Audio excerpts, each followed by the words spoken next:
Oh, god damn it. I was muted this whole fucking time. Fuck! I hate that shit. I said fuck, not bye. This captioner is so wrong, too. Okay, hold on. Let's see what the fuck I just said.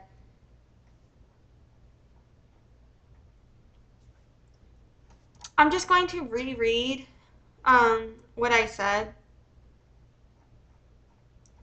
So I had said, hi, how are you today? So basically, I was trying to go live last night, and OBS, which is what I've been using to stream, fucking crashed on me, so I didn't get to.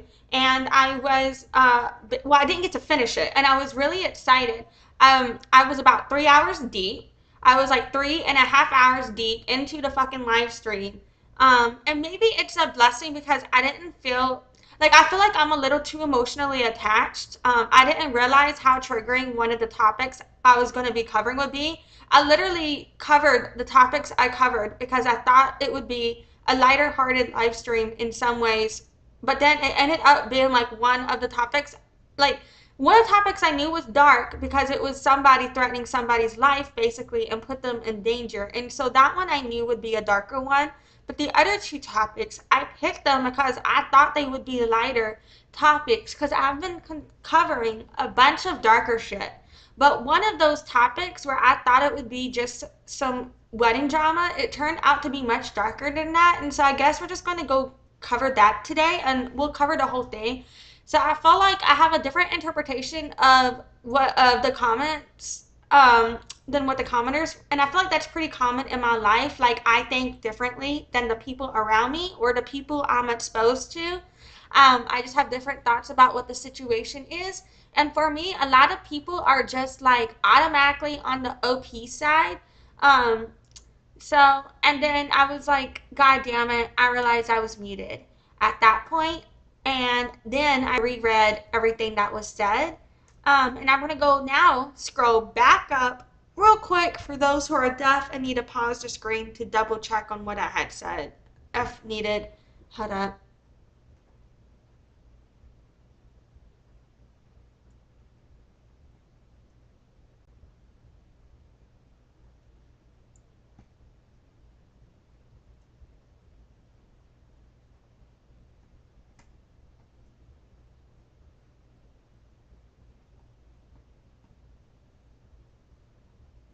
Okay, so that way, if anyone needs to pause and check that out, you can. So yeah, basically that's that, and then a bunch of content came out with the whole Raylee and Case Z Caszze situation.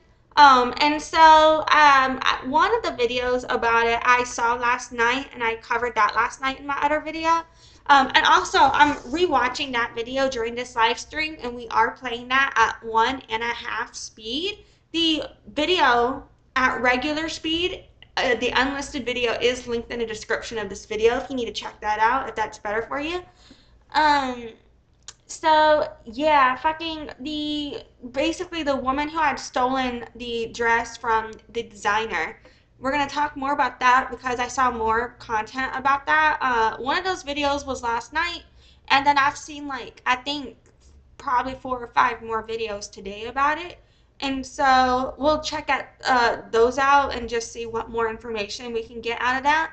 Um, and then I will recap the other two. We'll rewatch what I had covered last night. I feel pretty good about my coverage about the situation where the woman's life was put in danger. I feel like I had relatively value aligned commentary there. I am questioning my own commentary on the woman who, the bride situation. We'll cover that again when we get to it. Um, but I just want to put it out there like, there are things about that situation that do trigger my own issues. So my thoughts about it are more of a reflection of my projection than of the reality because I don't know those people. I don't know what they're going through.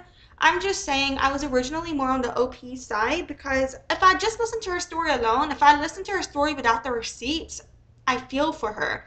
And how she feels, I don't want to gaslight her on her feelings being valid about her experience. I think someone's feelings are valid. However, her actions, in my opinion, are more extreme, in my opinion. Like, so somebody told her that um, her husband didn't actually want to have a kid with her and that he was forced to have it. And she herself admitted that her husband wasn't into the idea of having a kid with her. And then her response was that she said, quote unquote, "I want that fucking bitch to die in agony," is what she said, if I remember that quote correctly. And we'll rewatch that. And so, like, I understand, like, and that was, in hindsight, she had had a miscarriage, and I totally understand that's trauma. And I do believe her response was that of a trauma reaction. Um, but yeah, I feel like, to wish someone to die in agony just because, they pointed out that your husband didn't want to have a kid, even though you also admitted that, in my opinion, is kind of like, bruh, dude, I don't know. Like, I've wished death upon people before. I have. I know everybody, I feel like a lot of humans, not every person does, because I know, some people are just way better people than me, right? But, it's pretty common as a human to go there with our mind. We all have a breaking point. I just feel like for me, it just takes you putting that energy onto me before I put it back on you. Just because you insult me doesn't mean I want you dead, you know? And so the way she said it, there was like a darkness I felt that was triggering for me. And then like her story with the evidence she shows, I feel like there's a disconnect in my opinion between for her what was happening versus like I feel like from an outsider, she talks about how they're all neurodivergent. Well, neurovibing, if you're neurodivergent, that is hereditary, I believe. And people who are neurodivergent tend to flock together. I feel like I'm sensing that they are all possibly neurodivergent. They possibly have different communication styles, different support needs, and things like that. And I think that they're just not compatible. And I think that, there are reasons for on both sides. I saw reasons where they wouldn't like each other or where they would see a confusion. Um, where this animosity developed though, the only evidence that I see where someone telling someone to like go die, where it goes that dark though, is on her side. The only evidence I see of true like, wow, that's really malicious is on her side in my opinion. I do think that the brother-in-law was an asshole for stealing the wedding photographer. I do think that the brother-in-law did do that. I do think that, he's an asshole for sure. I'm not saying like the brother-in-law is doing nothing wrong, but I'm just saying so is the sister-in-law here. And I feel for it all because a lot of it triggers my own shit. And so I do project my own reality onto that situation. But you know what? We're gonna roll. I'm gonna fucking do this bitch. What we're gonna start off with is I could have sworn that I pulled this up. Oops.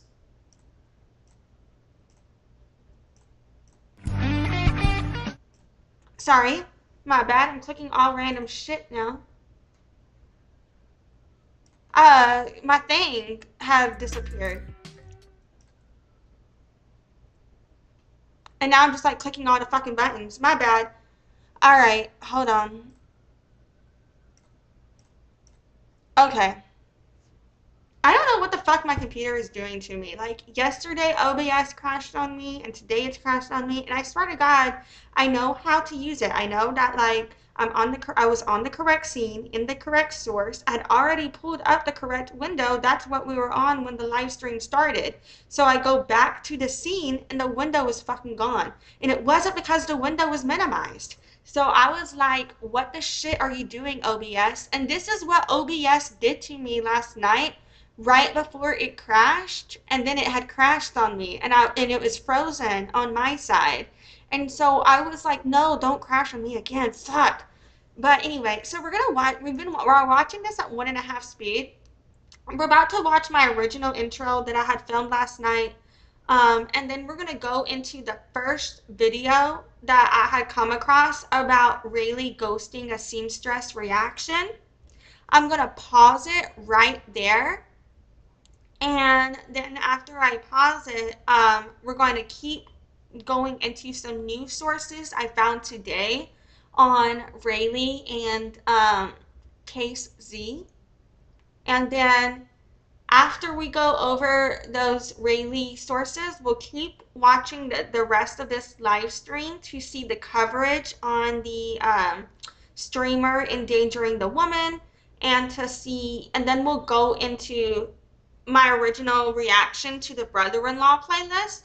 I might pause it a bit if I want to fix some commentary I have, or if I have new thoughts on something I missed. But overall, the plan is to watch the rest of this, watching it at 1.5 speed, and then I'm going to finish reacting to that playlist, and then we will finish out the live stream after that. And so that's the plan for this bitch. So yeah, I am going to go ahead and get this bitch started. And I apologize that I'm a bit more of a, shit show than usual, but you're welcome. Thanks for joining me.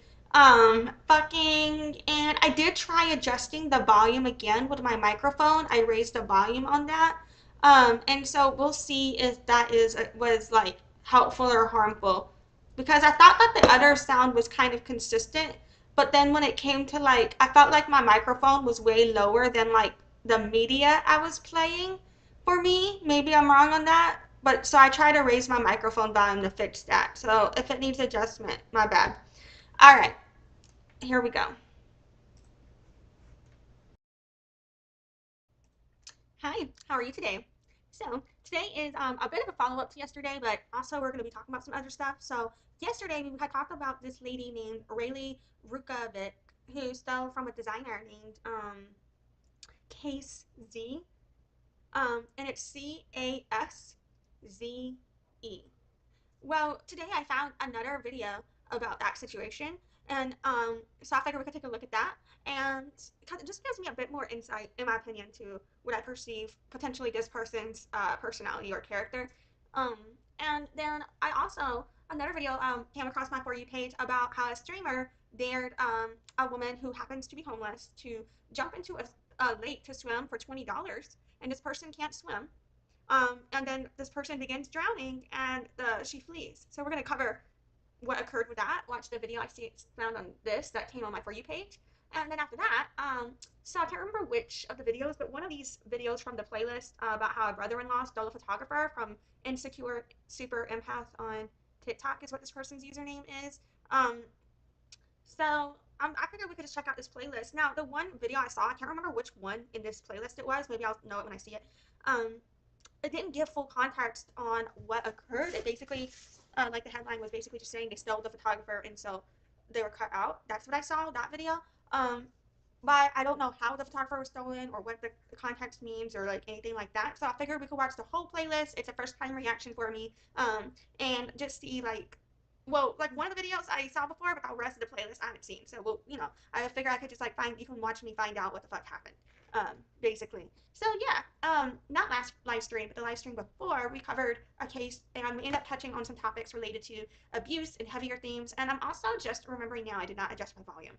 So today I wanted to, basically, I wanted to today go over some material that I felt like would continue to be lighter, and because like when I cover things that go that dark, I just feel like I need like a bit of a mental break from it. Plus I've been sick, I'm pretty sick today, and so this is just kind of something to take my mind off of darker things in my life, darker things I've been talking about, and being sick in general. I just to do this.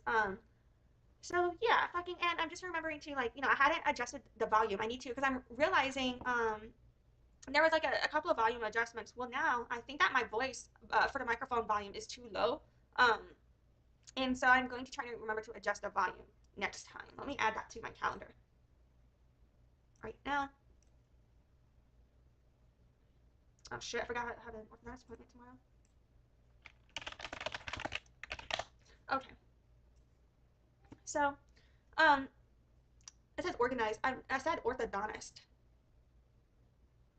Anyway, fucking whatever. Sorry about that. Alright, so I'm gonna wrap up the intro, and let's actually get started. Like I mentioned, I am sick, so I apologize. I feel like I'm gonna be a bit spacey, but this might be a quicker live than normal, just because we don't have too much to talk about, I think. We're just gonna go over a few things real quick. But then again, this playlist. Yeah, that was a lie. This ended up being a 3 hour live stream. This is 13 videos, and I don't know how long it is. So actually, we'll see how long that takes. But you know what? Yeah, I don't know. I don't think it's gonna be too long. Here we go. Hi, my name is Lexi, aka Deaf Child. I'm born deaf, hard of hearing. My team was one of the top teams between 2020 and 2024 in New Orleans and Louisiana. I began doing business as Deaf Child in 2013, marketing 2011, and sales 2009. I've earned 50 plus certifications in marketing and sales, and I have my Bachelor of Science from Loyola University, New Orleans, with a music industry studies major and a business administration minor. Visit my site at novadeafchild.com. Alrighty, oops, you know what, click on the wrong one. So first, I want to start off with the whole Raylee situation. I found a new video here. It comes from Sassy Expression on TikTok. And I just thought we could take a look at their coverage on the Raylee situation because there's just a few details that they picked up that they covered that I don't think that I found. Like, they did not cover the videos that I showed with the additional context from the creator, so I do think, from that. So if you don't know what happened, as we watch this video, you'll get that recap. And it's linked in the description of this video, my previous coverage on this situation. And in that video, there's further commentary from the dress designer in there as well. So yeah, let's take a look here.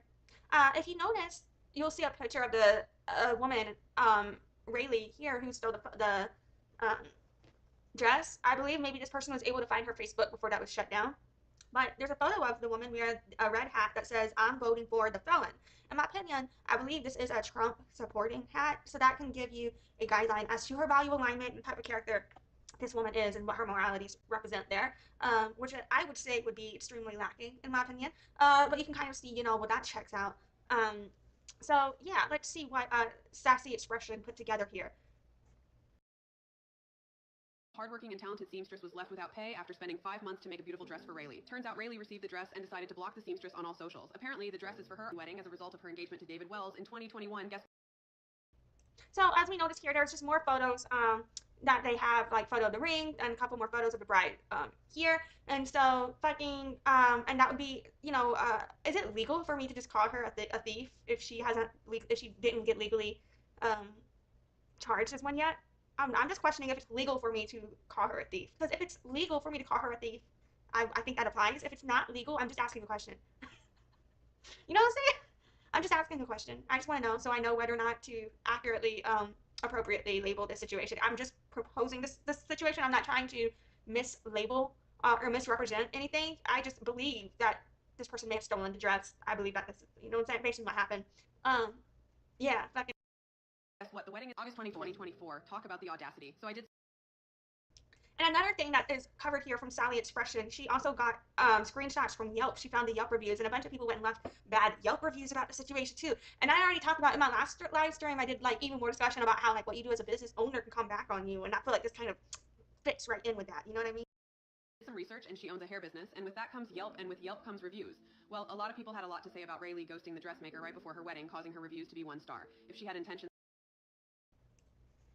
So yeah, you can see like people they are like leaving a bunch of bad reviews because you gotta go. You must have not have had any good reviews before, or just like get down to 1 star. Like I've had people leave me bad reviews, but they ain't got me down to 1 star yet.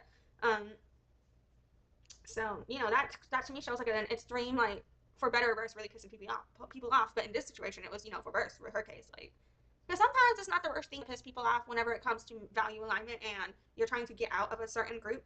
But when it comes to this type of situation where you did something wrong, it's like ooh. To pay, I don't think she would go all out to ghost someone. The seamstress. Okay, that's what I said. I was like, why would you ghost if you were trying to follow through? Like that's suspicious, right? Shipped out the item in good faith as she owed a balance, and they didn't want the dress to be late, seeing that her wedding was yesterday. Turns out Raylee paid the deposit, but not the balance after the dress was shipped. She kept saying. Damn, apparently people even found her wedding registry. That's some wild shit. Saying she was going to pay for the dress, but she just disappeared instead. In this day and age, I'm not sure how anyone would think that this would just blow off in the wind. It takes a. I agree with that. Like, not only the ethics of it, but it's also like we live in a surveillance police state. How the fuck do you think you're really gonna get away when you're like, but whenever you know something's being filmed, you know what I mean? Like, seriously, like, how does she think she's gonna get away with this when she knows she's already been filmed and things like that? She really didn't think this through. A lot of work to make a perfect dress, and I'm sure she will have the time of her life wearing it. I'll keep you updated if she decides to pay. Because if she hadn't been filmed, on one level, the business owner would have been able to call her out, but whoopsie, my bad, I accidentally hit the wrong button.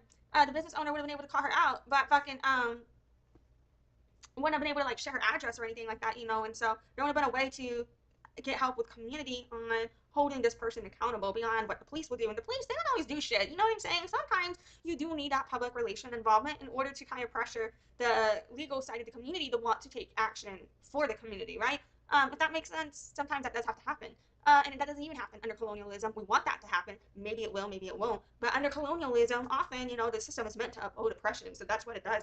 But I said oppression, but depression works too because we are all depressed. So, yeah, fucking Okay, so that's where we were. That was my update at that point that I covered with the wedding dress.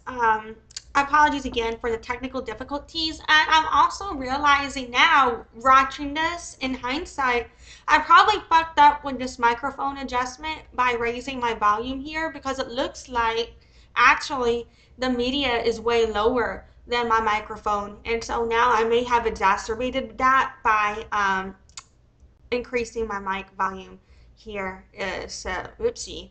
Fucking, but anyway, so I'll sort that shit out.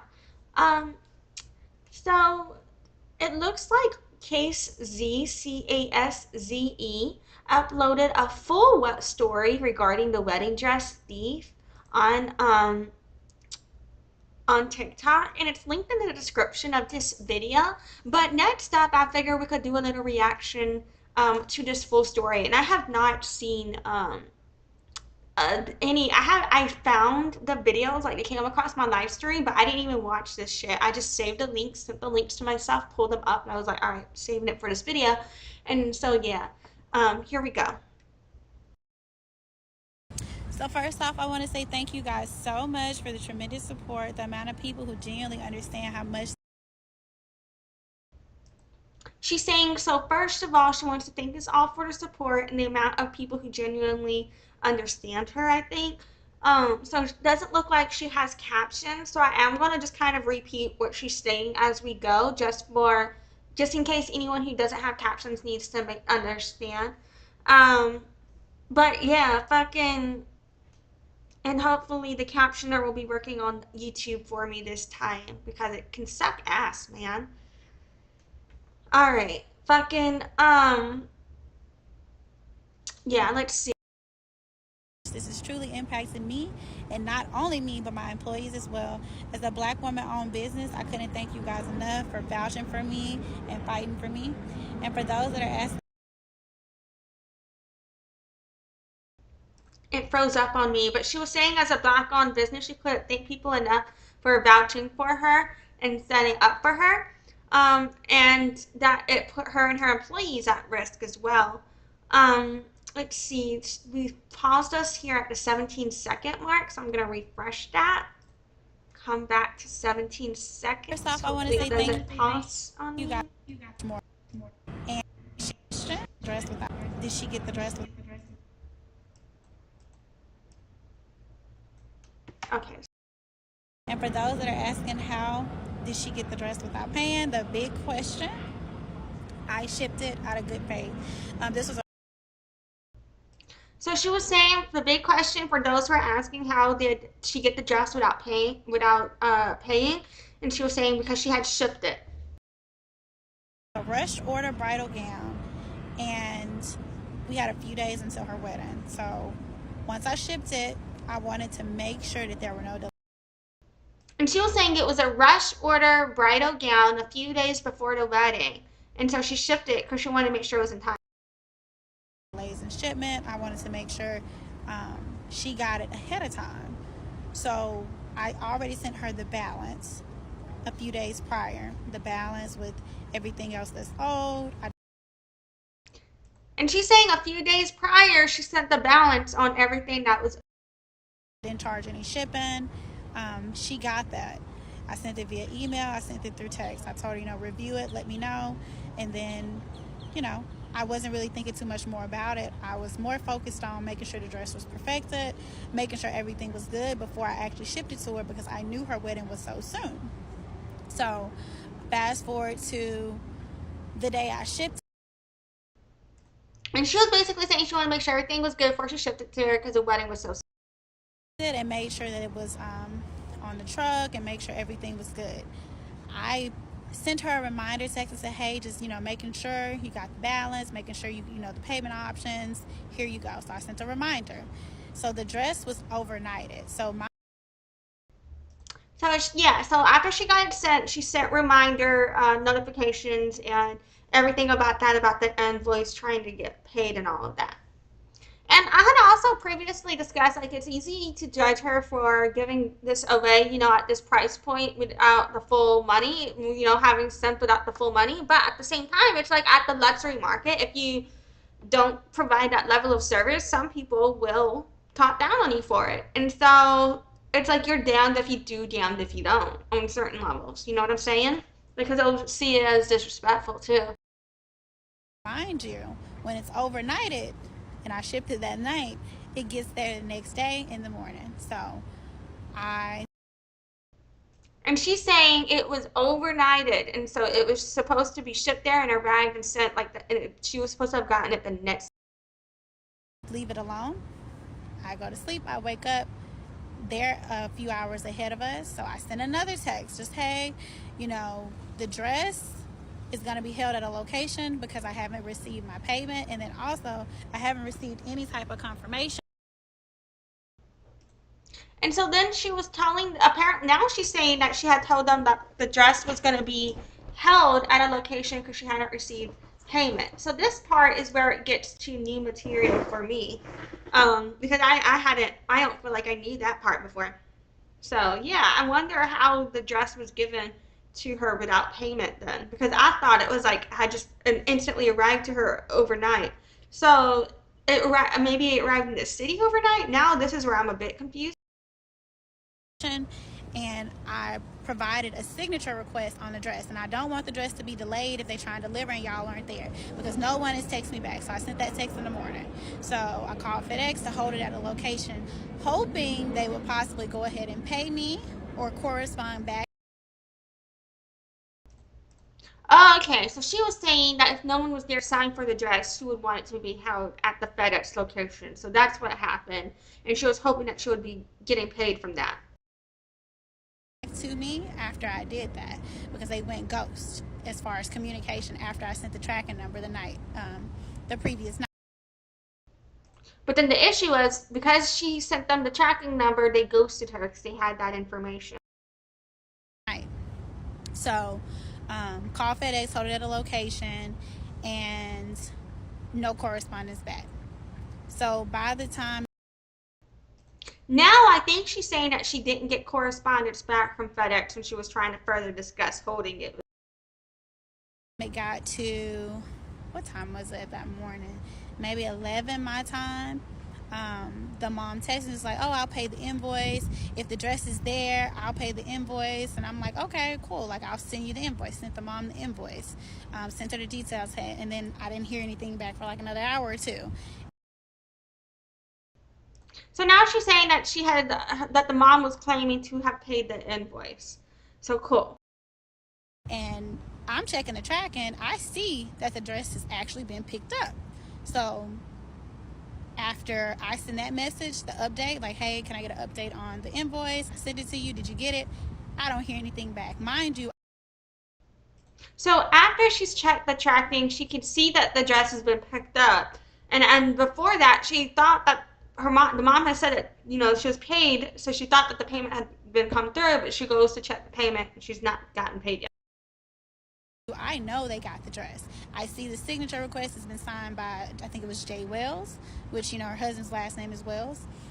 So I know they got it. So from there, I didn't have any correspondence from the daughter or from the mom.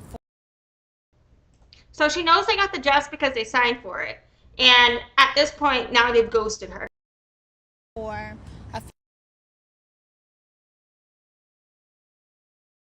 So after that, I think Raylee, she ended up replying back to me saying, oh, no, I want to make sure I try on a dress first. Can I send you half once I try it on and half after? And I'm like, no, I need my payment. Like, you got the dress. I need my payment. That's just what it is. She sent me those messages. She started replying. Then I text the mom. I'm like, hello.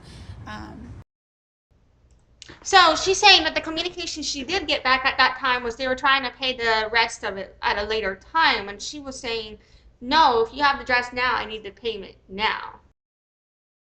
I need my payment. Like, you all have the dress now. Can I please get my money paid, my balance paid? Okay, didn't hear anything else from them. They goes for hours. 9 o'clock that night, my time. You know, mind you, all of this was happening during the morning. So 9 o'clock my time, I'm on a flight. I get off the flight. I get a text and it's like, oh, you need to come fix the train. I said, well, I'm not going to come fix anything until the balance is paid, because I said at this point, you all knew you were supposed to pay the. So after this, they ghosted her, and then after a while ghosting her, mind you, from what I'm interpreting, they then fucking had the balls to ask her to come fucking fix their fucking train. Holy shit, that is so fucked up, man. Yeah. The balance, you haven't paid it, you haven't been corresponding with me, you didn't even tell me that you received the dress, and you know I shipped it, you know that this is a very important item for me as well as you didn't even have the courtesy to tell me, hey, I received it. So whatever type of games are being played, I was like, no, I'm done. I'm like, if you want me to fix the dress, I will fix it, but I need my money paid. So I didn't hear anything else from her, didn't hear anything else from her mother. So she was basically pretty upset, obviously, rightfully so, about how she hasn't gotten fucking paid yet for this fucking shit. I'd be fucking livid, dude. And then, so now she was saying that she responded to them, like, if they pay her, she's happy to come fix that shit, but she can't without payment. Here we go to the next day. I sent a nice text. I said, hello. It has now been a day that you all have had the dress. I have no balance, no correspondence. I don't know what's going on. I need an update. Okay? A few hours go by, the mom eventually replies to me and is like, oh, we want the dress to work. I don't know if it's gonna work. I said, well, if the dress. So she was telling them she needs an update on the payment, she needs the payment, and the mom starts responding like she doesn't know if the dress is gonna work out. Oh, hell no. Then send the dress back, bitches. Fuck you guys.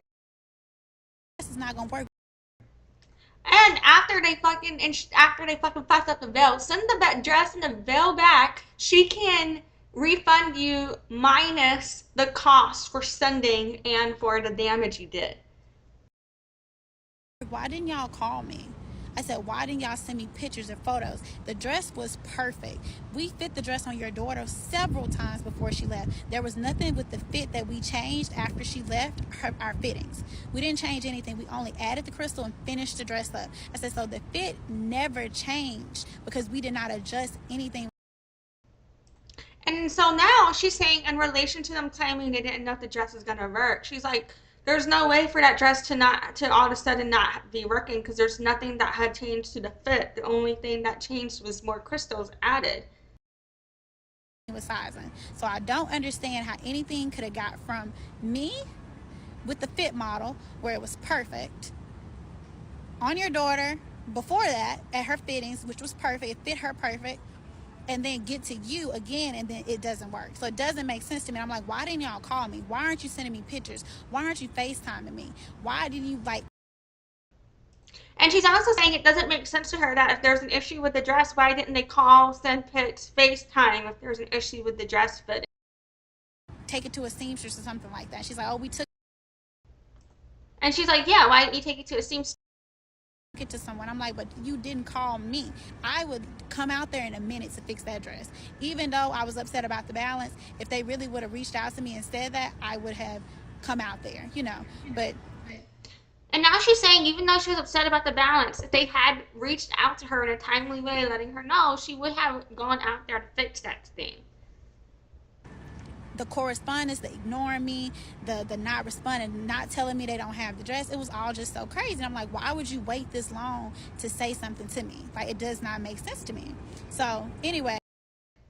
And yeah, she's saying it doesn't make sense to her that they waited that long to say anything, because they, you know what I'm saying? Because she was trying to communicate with them. Yeah, I can totally.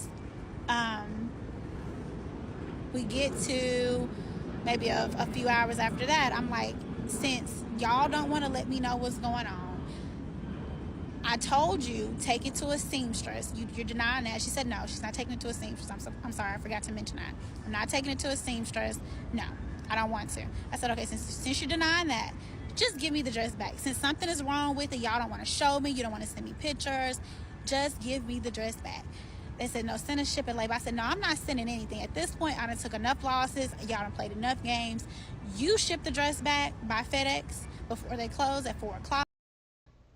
So she was basically asking them to ship the dress back, and they were trying to tell her that she needs to pay them or pay for the dress to be shipped back to her. And she was like, no, because she already took enough losses on this, and it was on this point on them to ship the dress back to her.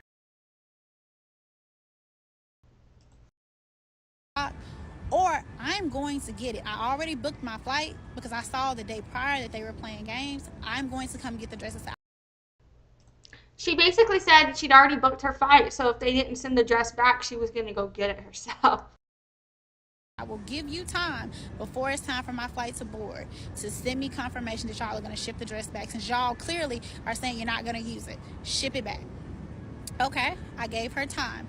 When it was time for me to board my flight, and she was saying since they said they weren't going to wear the dress, she gave them time before she boarded her flight for them to send her confirmation that they're going to ship it back to her, but she didn't receive that. So I let her know it's 30 minutes before I have to board this flight. Please send me the tracking confirmation so you can ship my dress back, because if you're not going to use it, just give it back, because the games y'all been playing the past 2 days is just crazy. I was very upset.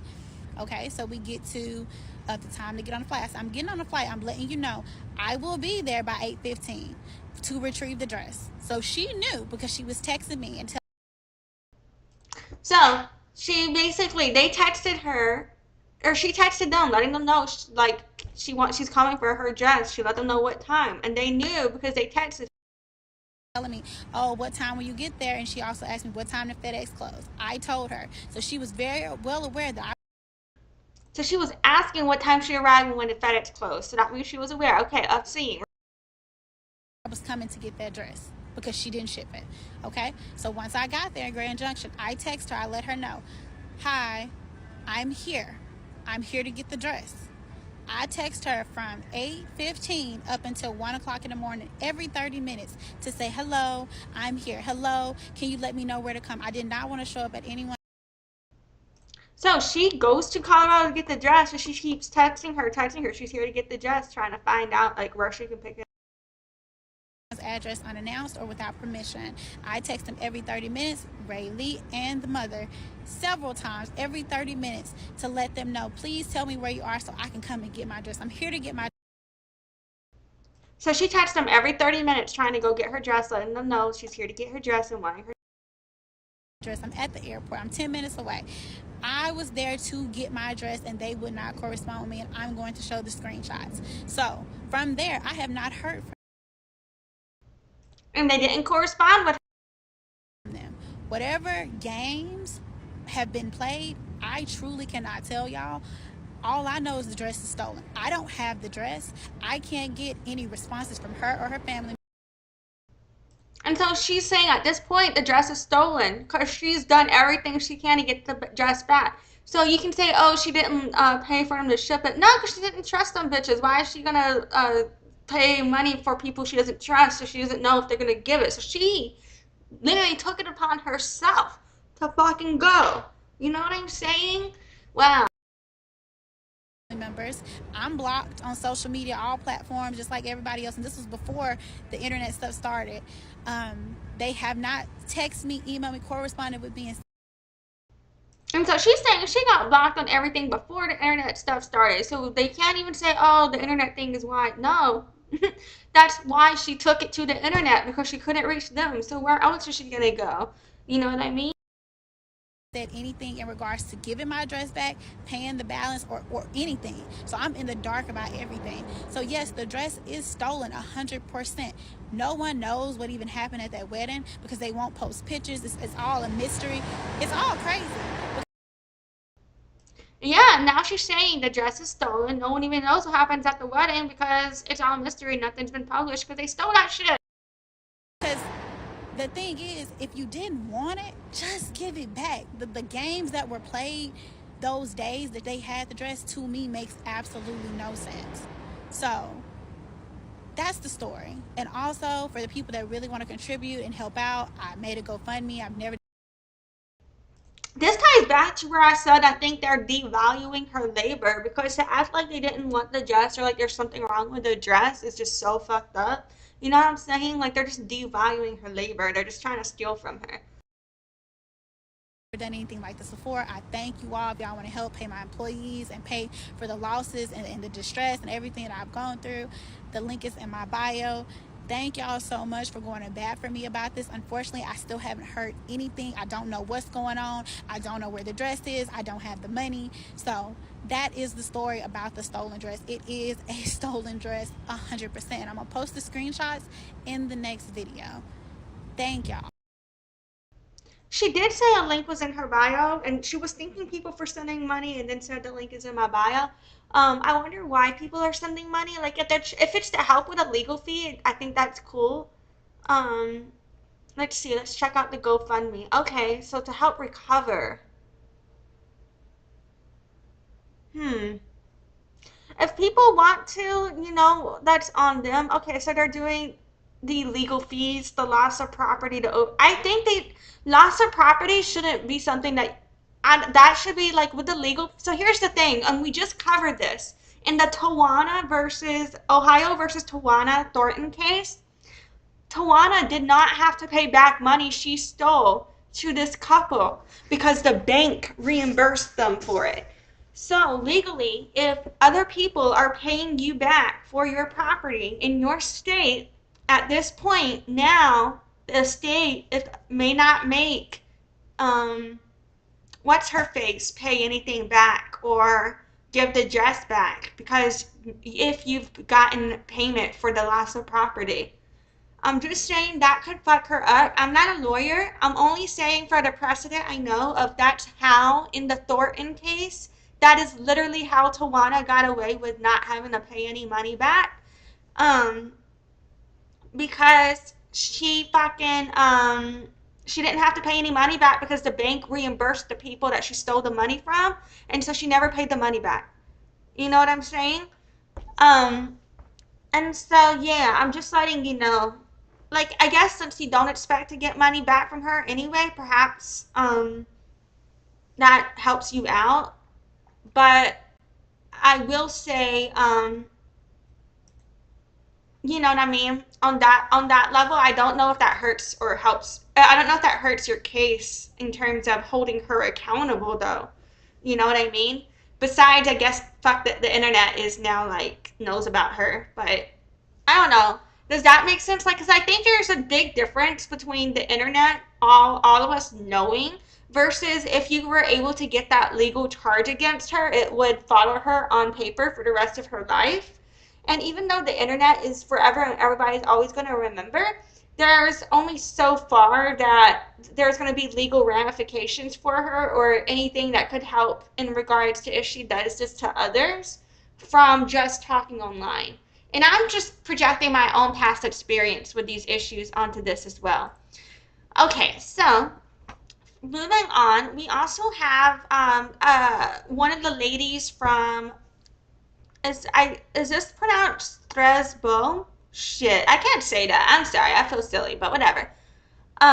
Or is it Trey? I don't know. Shit. But look, someone from the hair salon that they're all fucking claiming the bitch worked at has now spoken out. And so I figure we could just check out what she says as well.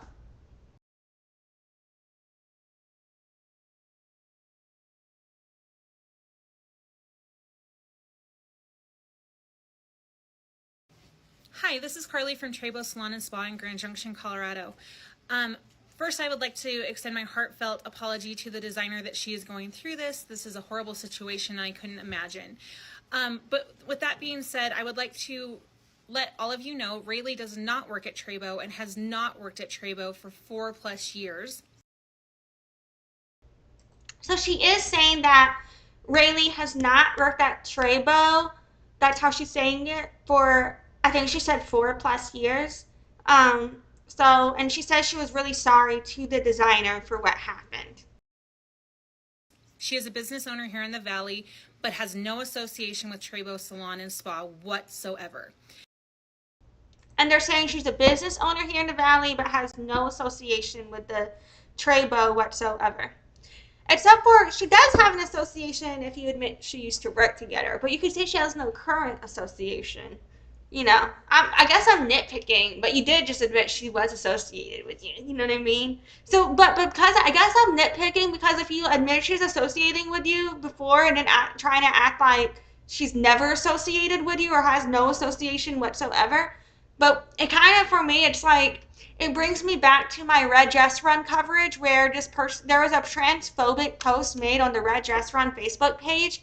The Red Dress Run organizers refuse to say who made the post and want the public to just trust that they're no longer affiliated with that person. You know what I'm saying? And and I'm not saying she's like that because I don't know these people. I'm just saying I can see why people wouldn't trust that. You know what I mean? But it could have just been like a word, like I'm just nitpicking the wording. She could have just not been thinking about it and just been like, yeah, she's just trying to emphasize that she doesn't work here anymore, not trying to claim she was never here because she led with that, obviously, you know. But that's just where my mind goes, like how my mind takes this. Again, we really would like to extend our apologies. We're very sorry this has happened, but no association, and we would appreciate if the negative reviews on our salon could please cease and desist because we have wonderful, hardworking, honest stylists here that don't deserve that. Okay, she's saying that the stylists there don't deserve the bad reviews in association with her, right? But my opinion is like if the reviews are only about Raylee, then they have no reflection on the other stylists. You know what I'm saying? And if your reviews tank because of someone you hired in the past, that's understandable in my opinion. Like if somebody were to leave me bad reviews because I were to work with, for example, a white supremacist, I think that would be valid, right? Even if it was in the past. You know what I'm saying? That doesn't mean it didn't happen though. So that's all. Like I do think on one level, when it comes to working with people, any relationship is risky, you know what I'm saying? And anytime you get in a relationship with business, that relationship, there is a possibility for people to perceive you differently based on that relationship, whether or not it's your present or your past. You know what I'm saying? So on one level, I'm kind of with her in terms of like, yeah, I don't think that the rest of those people should be held accountable for the actions of Raylee. Like, they didn't co-sign that, they didn't do that, they're not okay with that, and their business shouldn't be brought down because of what Raylee did. That I do agree with. But when we go to the concept of should you do the people you associate with and have relationships to, does that reflect you? I kind of think it can, you know? So I don't know. I can kind of see both sides of it. Like, you know what I mean? I see why she's making the video. I think it's a good video. I hope people I hope people don't leave bad reviews on this not a coffee shop. Why am I saying it's a coffee shop? On this hairstylist for no fucking reason. Um, like, cause there's no reason to leave people bad reviews that had nothing to do with this. Like, um, you know what I mean? On the other level, if someone were to have a critique saying, I don't like the fact that you associated with her in the past, I think that is also a valid critique. So I can kind of see both sides, but I also think that I don't know if I'm making sense or not. Anyway, um, so Sassy Expression put out another video about how Raylee addresses rumors of her not paying Case Z for her $10,000 wedding dress by getting a lawyer. Oh shit, it's the first I'm hearing about attorney. And so let's see what the fuck is reported on regarding that shit here. Has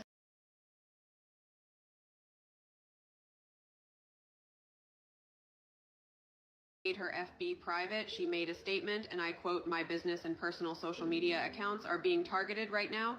Please ignore them. They are fake accounts, and we are taking action with our lawyers and the BBB. We apologize if you have gotten any offensive messages from these accounts. We hope to get it resolved soon." Her hair store on Yelp disappeared after thousands of people left 0-star reviews for her to pay. Apparently, her web is no longer accessible to the public for bookings. She is clearly removing herself from the internet. This is sad and not fair at all. At least explain yourself to the seamstress or clear your name. Don't just go rogue. I'm sure the seamstress will need her funds because I know for sure that dress wasn't cheap. What do you think? I'll keep you updated as this unfolds. There is quite a bit of conversation from users on her recent post. Check this out.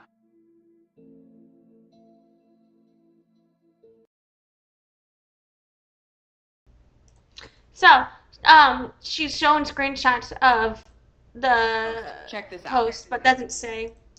So, oop. God damn it. I didn't mean to like this. I'm trying to go back. Conversation from users on her recent post. Check this out.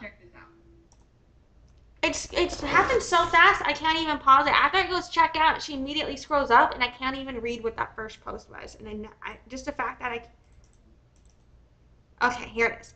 So these are some of the reviews that were left on her fucking Facebook page. One of them says she is a thief, steals from other business owners, then gets on social media and tries to pretend she's a victim. Another person put, shouldn't steal, bad karma. Another person put, thief, steals from other small businesses and people. Someone put, terrible, stealing from other businesses, what a shame. Someone put, scammed another small business like her, shaking my head, don't do business here. Someone put, to steal from another business while owning one yourself is sad. What goes around comes around. So expect to lose lots and lots of business. Oh, and just to be petty, that dress looked terrible on you. I mean, damn. I don't like degrading other people's looks, you know. I will say that the dress looks way better on, I don't know if that was Case Z or another model because she was mentioning a model, CASDE, but the dress looked way better on that person. I will say that, but you know, I don't like to do lookisms just because like someone is a piece of shit, you know. I will compare, like if somebody looks like reminds me of someone, I will kind of compare because sometimes maybe I shouldn't, maybe that's problematic, but besides comparison to characters, I try not to like degrade someone just based on looks. You know what I mean? And even then, my point isn't to degrade on looks; it's to usually degrade on mentality.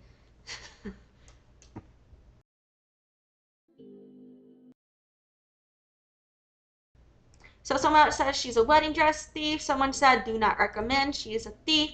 Someone said couldn't imagine being a business owner and then actively stealing from another hardworking business owner. Absolutely shameful.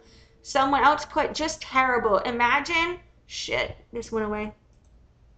Imagine working day and night on something for someone you genuinely trust to end up not getting what you're owed. You should be ashamed. Someone else said, how can you be a business owner and steal from another business? Shaking my head. Very dishonest of you. Let's hope you feel that with one of your clients. Someone else said, she steals and doesn't pay others for their hard work. Can't do hair decently either. Someone else said, she likes to steal things from hardworking businesses. Do not book with her. Someone else said, business owner stealing from another business. What a shame. Hope you enjoyed your stolen wedding dress. This person put, worst hairstylist I ever came across, and she's a thief. I think 3-year-olds do better hair than her. I don't know if that was a typo, but I think it's really funny to compare her to a 3-year-old, but can't spell thief right. But then someone says she is a lying thief who likes to play victim. I mean, I don't like this bitch. I'm not taking up for her. Someone else said horrible stylist and a thief. Someone else said grifter started marriage on a stolen dress. Someone else said dishonest, steals from others, would not recommend. Someone said she's a thief. If she can't pay for her wedding dress, what makes you think she'll give you good products and services? Someone else said, how can you be a professional stylist yet not able to pay for a wedding dress? Someone said literally stole a handmade wedding dress without paying and is mad she is getting hate for it. And instead of saying anything about it, she just turned her page private. Someone else said she stole from another business and won't pay back. Someone else said this woman is a thief who steals from women and small business owners. Someone else said this person is a literal thief and should definitely not be trusted to touch a hair on anyone's head. Zero accountability. Shameful and disgusting. I wouldn't let her groom my dog, much less do my hair. Someone else said you a stylist but stealing. Someone else said she stole a custom-made wedding dress. Do not support her. Someone else said she stole from another business. I wouldn't trust her to do my hair. Do not go here. Paid a person that spent hours on your wedding dress. You're a fake. Someone else said if this woman is willing to... Oh, God damn it. God fucking damn it. Shit. Fuck you, stupid ass. Why? Fuck you.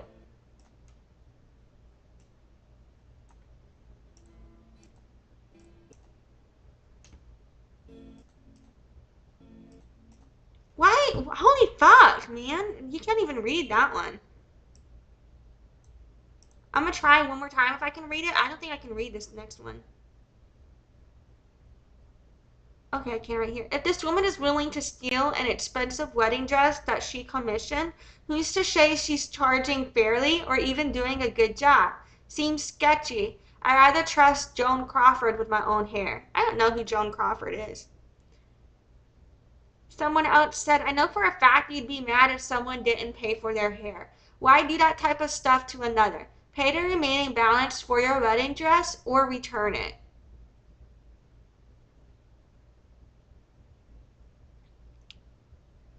Someone else said, crazy how you work with clients putting your time and energy into hair. You expect to be paid, so don't she. God don't like ugly girlfriend. I don't know. And someone else put, I don't trust thieving bitches. Someone else said, she's a thief. As a business owner, she did that to another. What a shame. Someone else said, do not do business with this thief and scam artist. She steals wedding dresses. You had a designer make you a dress only to not pay for it. Someone else said, scam artist who shouldn't own a business. Someone else said, not very mindful, not very demure at all. If she'll steal a dress, she'll steal your deposit. Beware. Someone else said, why would you want to get your hair done by a thief? She had a beautiful custom dress made for her wedding and never paid for it. Someone else said, thief. She did not pay for her wedding dress that Cass Z spent hours on. Do the right thing. Your name is being dragged through all social media, and turning your page private is not going to save you. We will make sure that not only are you going to be turned into the authorities, but your good name will be destroyed. Your business will suffer along with any self-respect you have left. Pay what you owe her.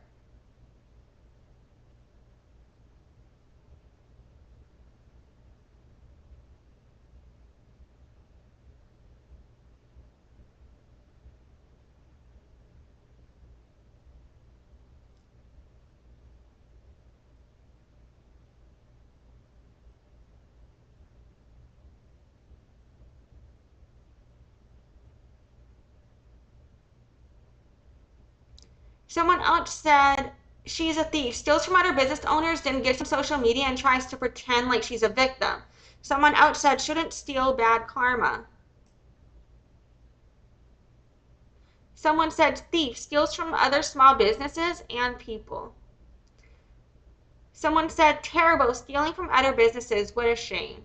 Someone said, scammed another small business like her, shaking my head, don't do business here. Someone said, to steal from another business while owning one yourself is sad. What goes around comes around, so expect to lose lots and lots of business. Oh, and just to be petty, that dress looked terrible on you. Is this, am I rereading them? Are they showing up again? I feel like I read these earlier. Okay. Yeah. I don't know. Am I wrong? Were those repeating? Am I crazy? Okay, so that was that update. And then we got another update here from someone named Epic Maiden. Let's see if there's any new information here. was left unpaid after dedicating 5 months to crafting a stunning wedding dress for a client named Raylee. Despite receiving the dress, Raylee decided to block the seamstress on all social media platforms, leaving her without the final payment. The dress was intended for Raylee's wedding, which took place on August 24th, following her engagement to David Wells in 2021. The audacity of Raylee's actions is staggering. Raylee owns a hair business, which has a presence on Yelp. Unsurprisingly, her behavior towards the seamstress has sparked a flood of negative reviews, dragging her ratings down to 1 star. It's hard to believe that someone who intended to pay would go to such lengths to ghost the dressmaker. The seamstress, trusting Raylee's promise to pay the balance, shipped the dress in good faith to ensure it would arrive in time for the wedding. However, Raylee, who had only paid the deposit, vanished without settling the remaining balance. It's shocking to think someone could believe that such behavior would go unnoticed. Creating the perfect dress takes immense effort and skill, and it's disappointing to see such dedication go unrewarded. Raylee may have enjoyed her wedding day in a beautiful dress, but her actions have certainly not gone unnoticed. I'll keep you updated if she ever decides to do the right thing and pay the seamstress what she's owed.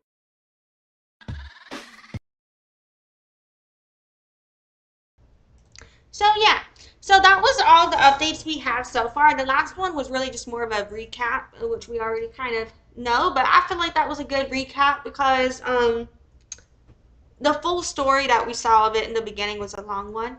So yeah, and so they have more videos on here about her. If you just look up Raylee Rukavina in here, it does kind of look like at this point the material is kind of getting to where it is just kind of repeating. So I don't know. It looks like this is just an additional person's commentary on it because I don't think. So yeah. So that's where we're at so far at this time with the Raylee Rukavina situation. All that we know at this point, basically, she completely shut down all of her social media. She allegedly is in contact with a lawyer, and that is all we know. I believe the actions she has taken, from my perspective, seem to be on a defense when it comes to the PR and the legal side in terms of covering up. That's why you're not seeing shit about any wedding photos, because whether or not she shows the wedding photo, the dress in the wedding photo, like, she's fucked. You know what I mean? So, because she never returned the dress and it was signed for. She would literally have to prove that they were never at that FedEx store and no one ever signed for the dress and that signature was fake or something, in order for her not to be the one on the hook for stealing it and maybe somebody else stole it. But either way, I do absolutely believe that it was stolen by somebody, and I do believe it was the bride, based on the text messages. Like, the way the text messages occur leads you to believe that they have the dress, they received the dress, and that they're fucking with them about it, and that they've even tried it on because they're claiming that it doesn't fit now all of a sudden or something, or they don't know if it's gonna work. They said it didn't know if it's gonna work, and then she went to, well, it couldn't be because it didn't fit, because I knew it fit them bitches, you know what I mean? Unless she got fucking pregnant, if she was pregnant, it would be the only way that her body could have rapidly grown to where that dress no longer fits, in my opinion. I'm not trying to accuse anything. I don't know if that's appropriate. But anyway, so that wraps up that situation. That's all we know so far. We don't know shit else other than we got more information about the specifics of what went down between the dress getting sent out and them receiving it on the end for the designer. And so, yeah. From here on out, we're going to go back to rewatching the rest of what I streamed so far last night.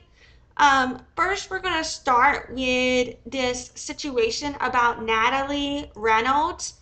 Natalie Reynolds and her community of people, streamers, basically, in my opinion, were pretty inhumane. They convinced a woman to jump into the water. And so we're just going to watch the rest of the live stream at this point to see the commentary on that.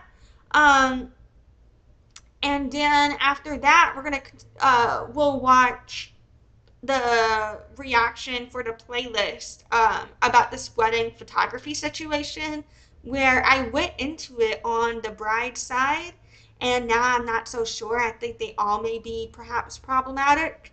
You know what I'm saying? Um, so yeah, let's just go. And also, don't forget we're watching this video on 1.5 speed. If you want to see it on regular speed, that is linked in the description of this live stream.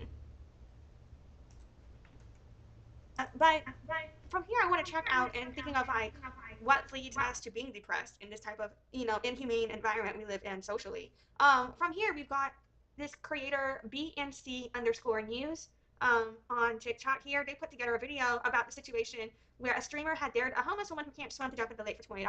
What I wish this person, maybe they didn't know. It looks like the screenshot is from Reddit, so maybe because of that they didn't know this person's name. And if they didn't know the person's name, I can see why you would make this video because you don't know their name. But let's find out, right? Like, but one thing I wish they did, if they did know the name, would have been to name the girl. Like, so in the comments, you'll see people are naming this person. One person said Natalie Reynolds let a homeless woman drown and ran away when the woman screamed for help. A bunch of red flags. And this is from July, but it looks like a bunch of comments are coming in now, and so from the last month, so somehow it's resurging in the feed again. Oh, not from July. Here's comments from June. It looks, I don't know when this was posted. It looks like it was posted a while ago.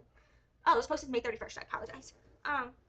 So yeah, people are like, and they posted it too, but I'm assuming it was streamed live, in my opinion. I don't know for sure, but just based on the situation, I'm assuming this was all happening live in the moment, and someone screen recorded when they realized what could be happening.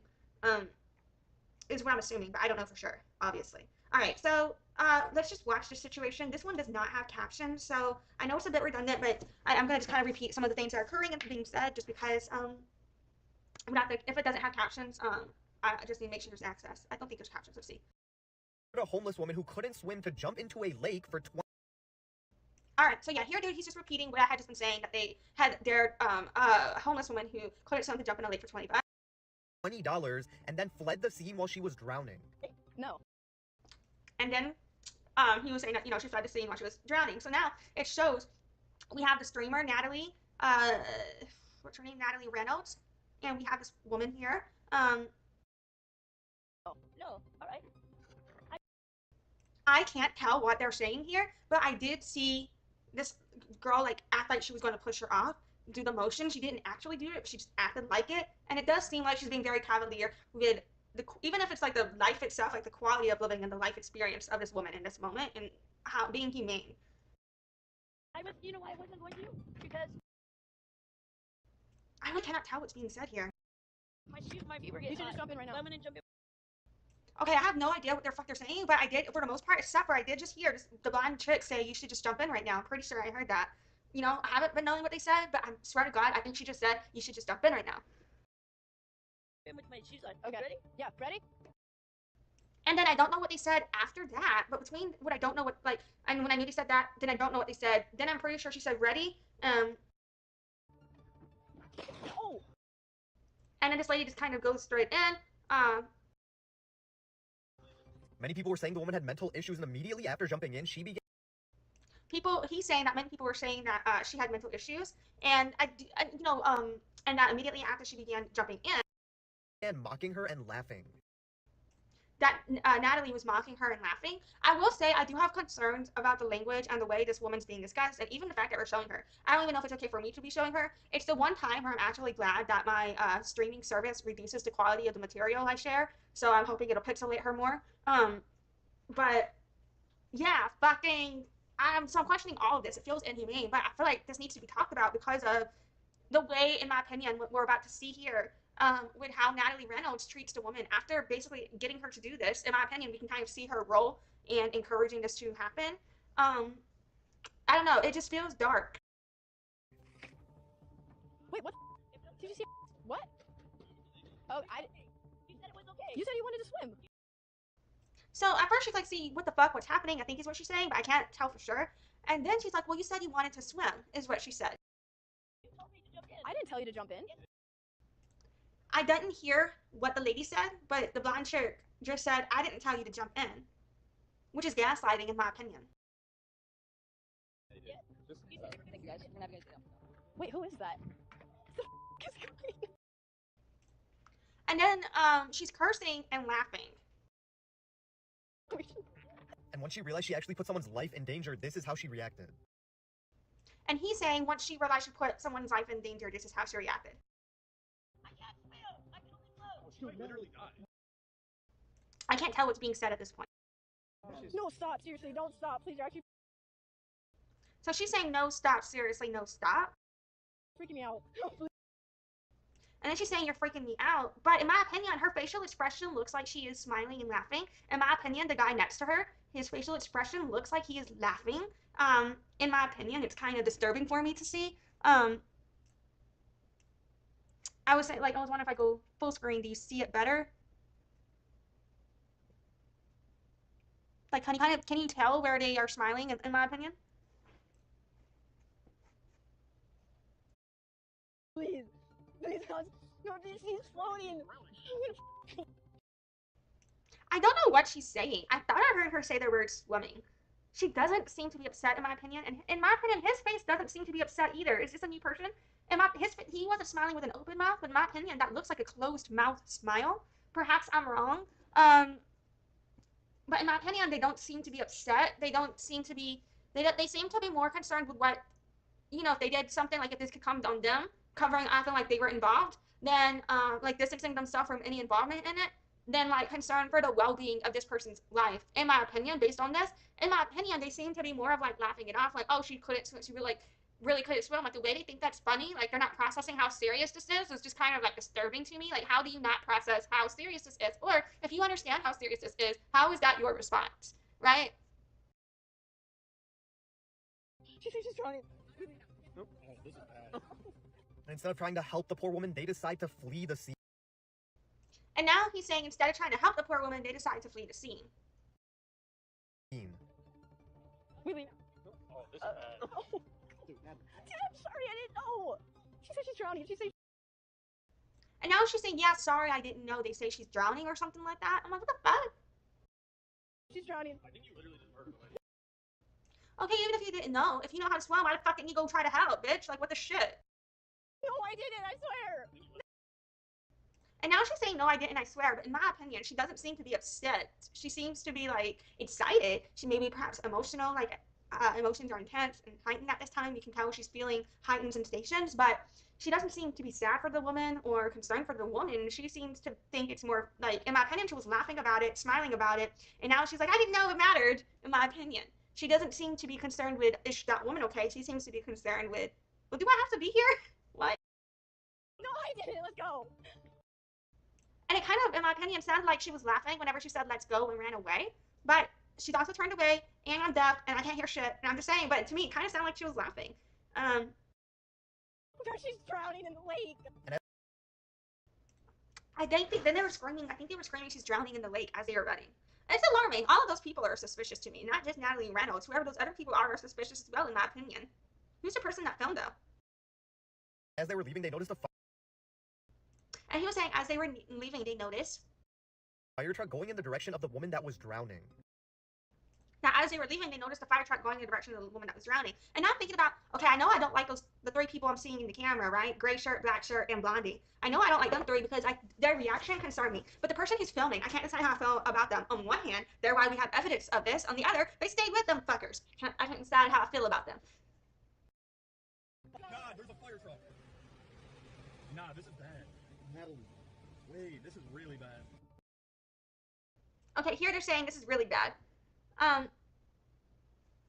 And someone said, I hate to sound like a, no, I'm going to read the background Reddit thread comment here. It says, I hate to sound like a boomer, and I'm definitely not condoning any of these assholes, but I genuinely think they have a disconnect with reality. These people are focused on getting content and nothing else. That woman isn't a human being to them. She is a prop. Suddenly, though, this prop starts pleading for help, and it's like for the first time, these dickheads are realizing they put an actual person's life in jeopardy. I find it very telling when the girl starts to panic and says, I'm going to kill myself. Oh, she said that? Is that what she said? In that moment, she realizes all the stuff she does, that she has the separation of a screen in front of her, is actually happening in real life, and she is responsible. So what does she do? Runs away. Gross. Maybe I'm being dramatic, but I have a genuine concern for future generations when it comes to the ignorance of a human life. And I'm not just blaming young people. I think the internet has deeply affected a lot of people's sense of empathy. I don't know, I'm ranting, I guess, but I just get so exhausted from seeing stuff like this. It's concerning. In my opinion, though, people always blame the internet whenever other humans do fucked up shit, but the internet did nothing wrong. The internet's just why we know about it. It's the humans doing the fucked up shit, in my opinion. That's how I feel. And you may say, well, the internet can encourage humans to do fucked up shit for views, but in my opinion, you can use any platform that gives someone views as that mechanism, you know? In my opinion. But yeah, let's see what he's gonna say.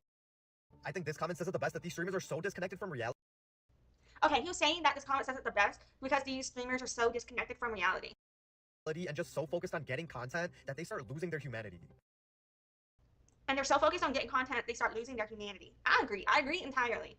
And I also wonder, that's actually a great segue into this next thing we're going to look at here, which is on the brother-in-law star photographer playlist. You know, like, if, I don't know the full situation yet, we're going to find out, but to hijack a wedding photographer at the wedding, and I'm not talking about, oh, at the wedding you see a photographer, you get their information to book a session with them later. That's a great idea. That's community. That's networking. That's what you do. That's how you do business. I'm talking about when someone, and this is what I think the situation is from the video I saw, but I don't know for sure until we watch it, so we'll see if I'm wrong when we watch it. But how I interpreted what I saw was like this, the brother-in-law at the wedding got the photographer who the wedding bride and groom had paid the photographer to be there to shoot their wedding. And the brother-in-law got the photographer at the wedding to shoot their little family portraits instead. Yeah, that's what happened. That's fucked up. So let's just watch the whole situation. I'm gonna talk more about that. But that goes back to the whole thinking of like inhumanity situation. Like, back on here, fucking just the way that they're treating the content production, and they're more focused on content production. This is what these two have in common, where someone is more focused on content production than considering how what they do is going to impact someone else. And yeah, it's way more serious in that. I mean, obviously, it's a pretty big deal to have someone fuck with your wedding this way. Like, that's emotional shit. But like in this situation, they literally put this woman's life in danger. They could have killed this woman. They didn't seem to give a fuck to me, in my opinion. Do y'all think they gave a fuck? And did that seem like that to you? Like, in your opinion, you know what I'm saying? Like, where the fuck were they think they're gonna run to? What the fuck was that? Like, what the fuck?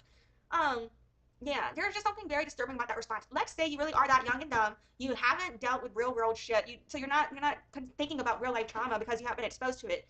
Maybe I should use the word dumb. Maybe that's ableist. I apologize. I'm working on myself. But you know, when you're young and naive and you're not exposed to real trauma like this before, luckily for you, perhaps, you know, a privileged role, right?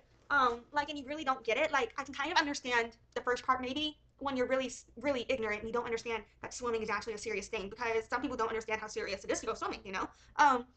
Fucking that part, fine. We can excuse that. I can excuse that a little bit. I can get past that. I could make some excuses there, but where it came to how, well, but watching the video itself and seeing how they got her in, fucked up. How they treated her once she was in, fucked up.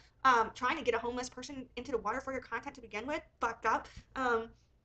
And I feel like I'm dehumanizing the woman by speaking to own her that way. That's why I try to label, you know, like, I don't know, I don't like that I'm labeling her that way. But I feel like the context of that scenario does matter in this situation when we speak to power dynamics here. You know, all of that is pretty fucked up and inhumane.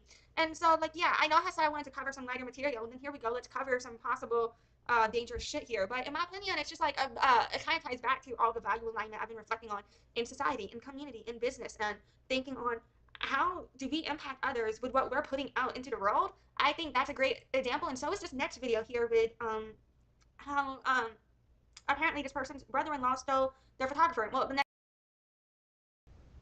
So here's where I want to again, and I think I've said this a few different times in this live, like at the intro, and then a couple of times when I talked about like what we were doing.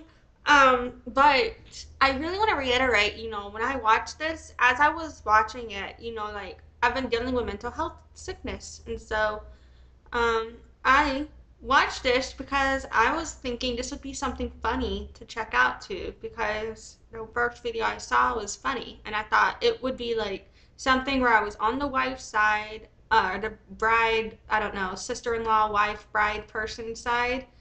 And from that first video, initially, I was like, yeah, I can see why she's upset. Fuck them bitches, you know. And on that first video, and with that first video content, if it was only stuck to the actual wedding and the wedding photo itself, I think it would have been a great content piece. I think it would have been really funny. I don't think I would have had anything to criticize at all. Because I would get it, right? Like, they were assholes if they didn't understand, like, how fucked up it was to get the wedding photographer to take pictures of their family, but not even come for, you know, for the photos of the bride and groom, and that's the groom's brother, you know? That I get, like, for sure. they were the asshole on that one. But then she starts explaining how it got there. And in all of that explanation, it becomes like I think it's like a 13-part video series. Oh yeah, it's right in front of me. It's 13-part video series. And fucking and when I get into it, it turned out to cover way more triggering and traumatic things than I thought it would. I went into it thinking it would just be this lighthearted, like family drama. Like, obviously family drama can get deep and dark real fast, but I didn't think it was going to go there. I just thought it would be a little bit of family shitting on each other and not too much else. Um, but just some light petty stuff. Like, I didn't think it was going to go to a dark place. I do think that the creator at the time that she produced these videos is possibly hasn't processed trauma, has not processed trauma, in my opinion. There is a discrepancy between I don't want to invalidate her feelings. If she feels upset about something, I think it's good to be upset. And I think it's good to work on communicating why you're upset in order to create boundaries and to discuss things. I do perceive these as, by their own admission, all potentially neurovibin people, by my assumption too, between the words that were exposed to me. One thing I don't like is I believe that she, in my opinion, kind of exploited her child's medical condition for content in this. I don't like how she talks about exploiting trauma for entertainment, but is then, talking about how she wants a bitch to go die in agony. I think, there's like somewhere along the way her content has gotten off from the bio, in my opinion, or I don't know if I should expect the biography to apply to all the content. But I just felt like that wording in the biography in relation to the darkness of the content I was seeing was very there's just like a big comparison, a big contrast in that to me between what the content was I perceived the content to be was going to be because of the bio versus how it went and where it went, how it turned. So yeah, there's that, and it triggers some stuff for me too because of my own issues that I am going through and that I haven't processed and that I am processing and that I'm still dealing with and that I'm still triggered on and still gaslit on too. So some of the stuff she says triggers my own shit. And so a lot of my reactions, you can see them as projections of me and my own reality less than of what she's going through because I don't know this person. But I will say, I think that, they have some trauma with their miscarriage. I think that any feelings they have of being gaslit or whatever with the brother-in-law and the sister-in-law could be valid in terms of your feelings matter. Even if someone else doesn't feel the same way you do about something, just because they don't feel that way about something doesn't mean you can't feel that way about something, right? So, for example, just because you don't get hurt if you hit me doesn't mean I can't say it hurts if you hit me, right? Like, what? Or just because, like, I have had an issue with, like, in the deaf community, a lot of deaf people do not like the term hearing impaired. You know what I'm saying? We consider that a deaf slur. I consider that a deaf slur. Do not use that around me. However, there will be some people who are like assimilated into hearing culture and they'll be like, yeah, I'm impaired. You can call me impaired. I call myself impaired. I'm impaired. Um, and so, there's like always that too. Like, just because those deaf people are fine with being called impaired doesn't mean the rest of us deaf are wrong for saying it's discrimination. You know what I mean? Like, we're not a monolith, right? Um, what I think from an outsider is that they're all neurodivergent and they don't think that. I think they have competing access needs with their communication styles. And I'll give an example. Like, my person, like, they don't plan I'm a planner. So they come to me and like they want me to do something last minute. Like they're like, let's go do this, let's go do that. And I'm just like, hold on, because I need to X, Y, and Z before I'm ready to do that. I'm not ready to go. You know? Like we are just very different people.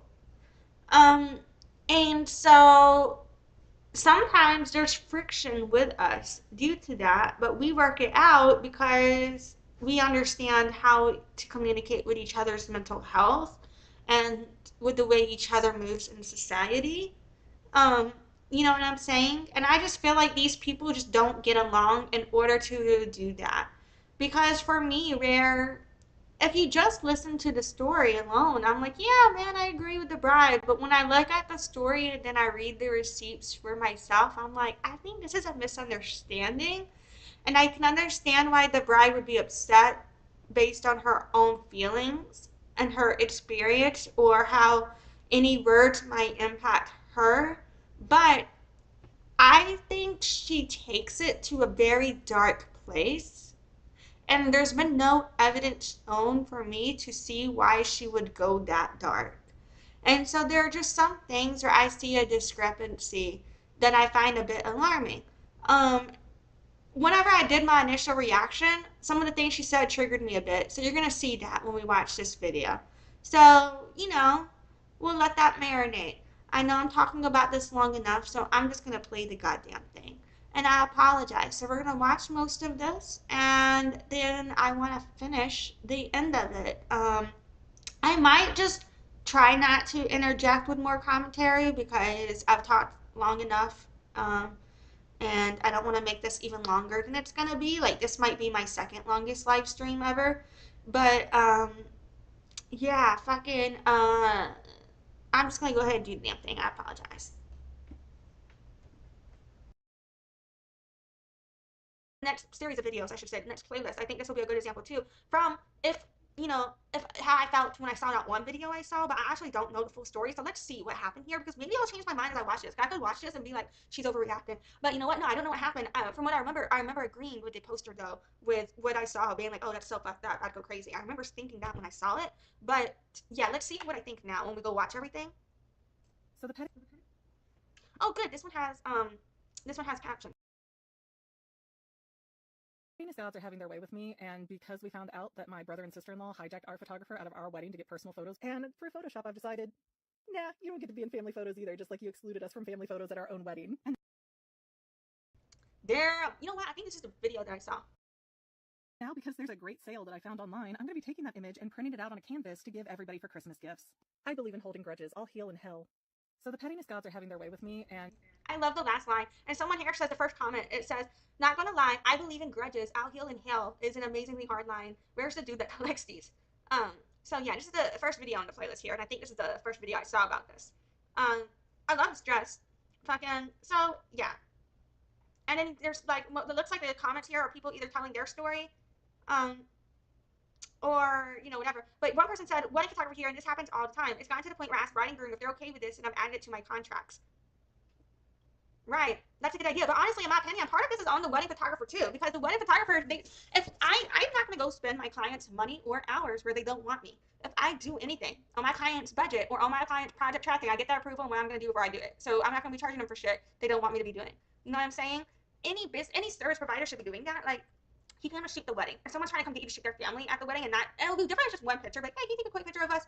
You know what? I think that's fine. Like people, that's part of what a web photographer is there for, to get a shot of everybody. But to sit there and be like, no, take photos, do a whole photo shoot of us, like more than one picture at a wedding request? No. You know what I mean? Like it's the bride and groom's day. The bride and groom get to decide. You know what I'm saying? Who gets shot? Because that's a limited budget, and that's the bride and groom's budget. Like what the fuck? In my opinion, it's not only disrespectful. It's obviously disrespectful of the brother-in-law, and obviously the brother-in-law are fucked up too. But in my opinion, the wedding photographer is fucked up on this also. In my opinion, like what the fuck photographer would do that shit? Are you shitting me? In my opinion, I wouldn't hire that photographer again. But if you're a photographer and you think I'm being too harsh on that, you can let me know. Because if you're a photographer and you have like an explanation on why for your work life, like what I'm saying is harmful, I would love to talk about that. Like make sure that I'm not perpetuating harmful ideology to your industry. I'm just saying for me and how I operate, that's how I feel. And because we found out that my brother and sister-in-law hijacked our photographer out of our wedding to get personal photos, and for Photoshop, I've decided, nah, you don't get to be in family photos either, just like you excluded us from family photos at our own wedding. And now, Oh wait, I'm sorry. I just realized you just watched this. I'm watching the same damn video twice. My bad, y'all. sure, let's have All right, story time. my pettiness story time background video here for all the drama that happened at my wedding reception. And I'm not even really sure how far back to go. I mean, I guess the basics of it is the brother and sister-in-law, I'm just going to call them D and Essie, just so I have names to throw out here, and my partner Steven, who's now my husband. We all had this weird situation where we were really friendly for a while, and then Essie got kind of mean to me. She started icing me out, and there are like reasons of background. The fact that there's obviously a situation and potential bad blood and an issue here between the people makes this even worse to me, in my opinion, because in my opinion, that makes it feel like it was pointed, in my opinion. So that if you want more detail, keep leaving comments. I don't care to get more detail. I just don't want to bog this down with a bunch of minutia. But essentially, we got in this cycle of. You know what I also think? The wedding photographer should have to reimburse her for the photos of them that she didn't pay one. That was outside of the contract. She didn't ask for those. She wanted her wedding shot. She didn't want you to go do family portraits at her wedding. She wanted her to shoot the fucking wedding. Like what the fuck? To me, you should be able to you needed like some of your money back on that. Essie and D would invite us to something, and I would look at the calendar and be like, we're actually already booked up that day, but if you would like to join us to do this other activity on this other day, you're welcome to come with us. And Essie was always the only person interacting with me, and sometimes with my husband too, and she'd just be like, oh, I'll check with D and I'll let you know. She would never let us know. So it got to be this really weird thing. There was a lot of tension around the holidays because we were expecting that Essie and D would want to host Thanksgiving again, and then they left town, didn't say a word. For Christmas, it kind of seemed like they thought, well, Stephen and McGann aren't married, so I bet if we pulled rank, like Stephen would come be with us since we're family instead of being with his at the time girlfriend. And that's not how that went. So they tried to, get a hold of my now husband and be like, hey, we're doing Christmas on this date, be here or don't. And my now husband was like, okay, I'm not going to do that because that doesn't work with my partner's visitation schedule. And so we got engaged. So it does seem that they're already mad that he wants to build a life with her and that he is prioritizing his relationship with her over family gatherings. And in certain cases, I kind of get that because, my situation, for example, I don't want to be around my family. Fuck them bitches. You know what I mean? Engaged at the end of December in 2023 after all this weird tension has been growing and mounting and just, not being a fun thing to be a part of. And we get engaged. We announce it on Facebook. It is the only way we announce it. The only people we told personally, individually, were my two children. Everybody else found out through Facebook posts. That's We haven't gotten there yet, but let me guess. Are they going to get mad and make it about them that they weren't told more directly? How we wanted to do it because we didn't want to be on the phone with 100 people for saying the same thing. That's literally why I make certain posts, because I don't feel like telling everybody, but I want people to know things, so I'll just make a fucking post about it. Over and over again. And so we heard from his parents, we heard from my parents, we basically heard from everybody except D and Essie, who said nothing, who liked none of the posts. Oh, opposite direction, cold shoulder. Okay. Completely silent on the matter. And the next time that my fiance at that point, Steven, hears from D, he says something and he put it in writing, and I have a screenshot of it somewhere. And he goes like, you shouldn't be planning trivia nights, which is where my fiance had just proposed to me. You should be doing game nights with us instead. And again, never. That's definitely pointed. That's a hit. Like, are you kidding me? Yeah. So whatever. They don't like her. That's fine. You know how to like everybody, but they're not adult enough to. Perhaps I'm being ageist with that. I apologize.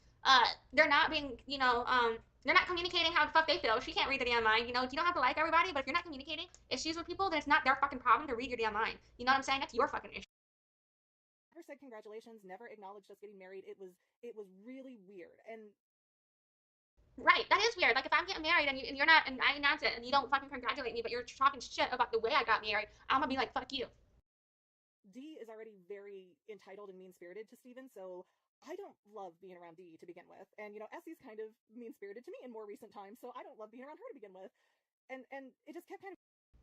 It kind of sounds like both of these people don't like either of them, so and it kind of sounds like they're trying to like bully them into just I don't know, I don't like it. Going in this weird cycle of every random occurrence we get an invite to something, and it'd be like we're literally planning a wedding and trying to move like. So from this story, I now definitely see, because at the beginning of this, I was like, well, I wonder why she's so mad at the brother-in-law, though. Like, be more mad at the photographer, too, because fuck that photographer, right, is where I was at the beginning of the story. But throughout the story now, I'm kind of seeing, yeah, no, be petty to them, too, because fuck them bitches. Like, fuck, like, for real, like, how do you treat someone like that? You know what I'm saying? Like, if you aren't going to be able to communicate the issues you have with someone, they're not going to be able to meet you halfway. Like, they seem to be mad at you guys for living your own lives. We can't stop everything to come do shit with you. And I think it was early April, I sent Essie an invitation to go to us to an event, and she's like, oh, I'll let you know, never did. And at that point, I'm just like, I give up. This woman does not like me. I give the freak up with her. So we got to this point where it's just like we haven't seen D or Essie in quite a long time, and somebody somewhere threw down and went, no, we're going to go to Buca de Beppo on a Wednesday night. That's your date night with McGee and Steven, so you're going to go to this. And it was me and Steven, the two parents, and D and Essie. Essie did not want to speak to us at all. She said, So I'm wondering, is there more to this story that we don't know? You know, to where like, because my mom will speak about me and my sister this way. She'll be like, they're just, acting up. I don't know why they're that way. I wouldn't. They're, all they do is be mean to me, and I just do never do anything wrong. Meanwhile, my mom is just like very fucking abusive to us. You know what I mean? So, and then she acts like she did nothing wrong to us, and we act out for no reason.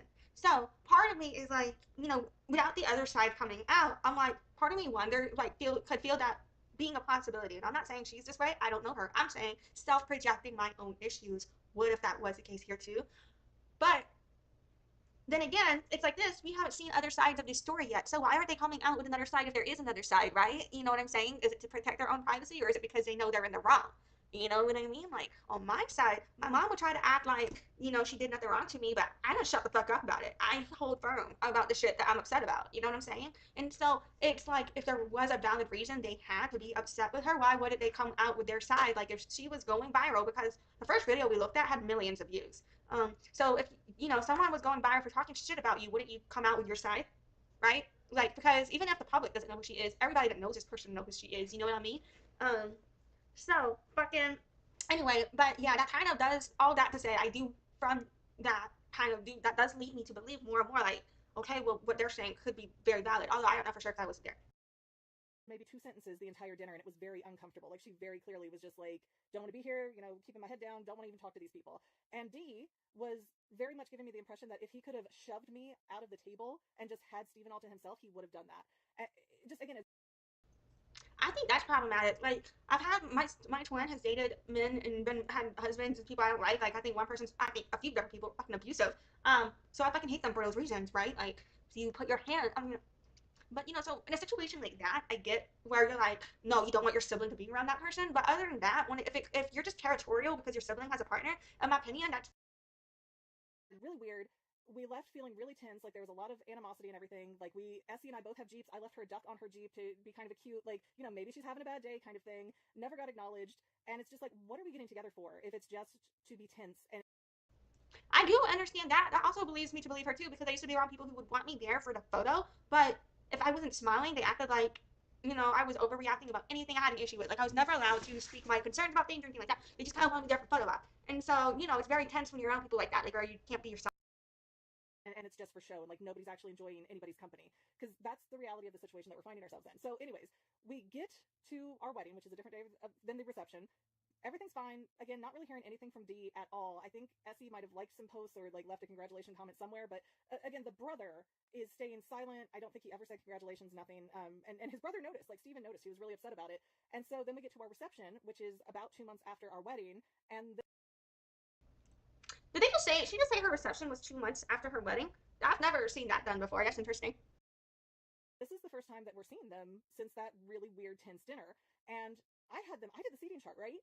I had them positioned right up. Oh, so she wasn't saying her reception was 2 months after her wedding. She was saying that the wedding and that reception was 2 months after this other occurrence. Is that what's happened? I don't know. That wording threw me off. Or my mind, maybe it's just my mind not paying attention because I am sick right now and I'm struggling with focusing. Up front, where they would just be like right adjacent from our sweetheart table. They were right across from my youngest son, which was now their nephew by marriage. And I thought, okay, maybe this is a springboard point where they can get along with my son and kind of figure him out at his age range, because all of these children are pretty much adults at this point. I think there's one still a teenager, but everybody else is in their 20s. And so it's like, okay, part of the reason why we can't just drop everything and come is because we have this 8-year-old and we need you to like understand he needs to be included in things, because Right. I hate when people, like, if someone has a kid, I hate when people don't factor that kid into you know what I mean, into community. Like, I don't know if I'm making sense. Like, people act like, oh, if you have a kid, let's just go to bars and pay for a babysitter, but why can't you go to a restaurant where kids can go? Like, you know what I mean? And I know sometimes, you want to get away from the kid. You can't always have a kid around. But why is it this thing where you act like children are a burden? Children should be included, in my opinion. Or you shouldn't be having them. Fuck. we don't have a way to make him disappear when you want us to come hang out. And so, we have them sitting right across from each other. Essie gets up and goes to a whole other table in the middle of the reception. And my dress, as you might be able to see from the last picture, was so big and poofy, I couldn't even walk down the aisleways. Like, I was knocking stuff over. I was pretty much confined to the front of the reception hall. So Essie goes from the front, where I put her, to go hide in the middle table, and Dee follows her shortly after that. And I also think that's disrespectful. Like, it's one thing when you're at a wedding and you just end up talking to people and you're just moving around, you're just talking without thinking about it. You're not trying to disrespect the seating arrangement. You're just socializing, right? Or you just having a good time. That I get. But whenever there's like a seating arrangement and you're just disrespecting the seating arrangement because you want to be fucking petty, but this person put all this effort into planning how it was going to be organized and you're just ignoring that, it's like, well, fuck you too, bitch. And even before that, when we got in and saw them that they had changed tables, like, we were taking pictures out in the garden, and it was announced probably 10 to 15 times from multiple different people, hey, if you want pictures with the bride and groom, go out to the garden. Dee and Essie never came out, never. So the fact that they didn't go get pictures with the bride and groom, but they want pictures of themselves, in my opinion, makes that even worse. Showed up, never sent a message as to explain anything, nothing. So it's like, okay, I guess that's the vibe of the day. And again, we go inside into our reception hall, and they get up and move tables to where I can't get to them to even say anything to them if I want to. And you know, they came up once or twice, and it was really fake and awkward feeling. They're just like, oh, hi. I don't do that shit, man. I really struggle with that. Like, to a point, I can kind of do that. So I'm not about to fuck people's lines up, and I'm not about to go at rude just to be a bitch for no fucking reason, you know? So if I'm somehow to a point, I can be that way. But if I don't like you, I'm not going to be like, hi. I'm going to be like, yeah, fuck you, bitch. You know what I mean? It just felt very disingenuous and uncomfortable. But, you know, overall, it was fine enough. I don't want to kick up drama on my own wedding day, so, you know, I'm not calling it. I'm not trying to pay them any mind. I have 78 other people to deal with on my reception day. And so I get home, I get the photos back from my closest friend that took these photos, and I see photos in there of my brother-in-law, my sister-in-law, my in-law parents, and all of my new nieces and nephews, all of Dee's children. They took our photographer out of our wedding reception and got personal, private family photos.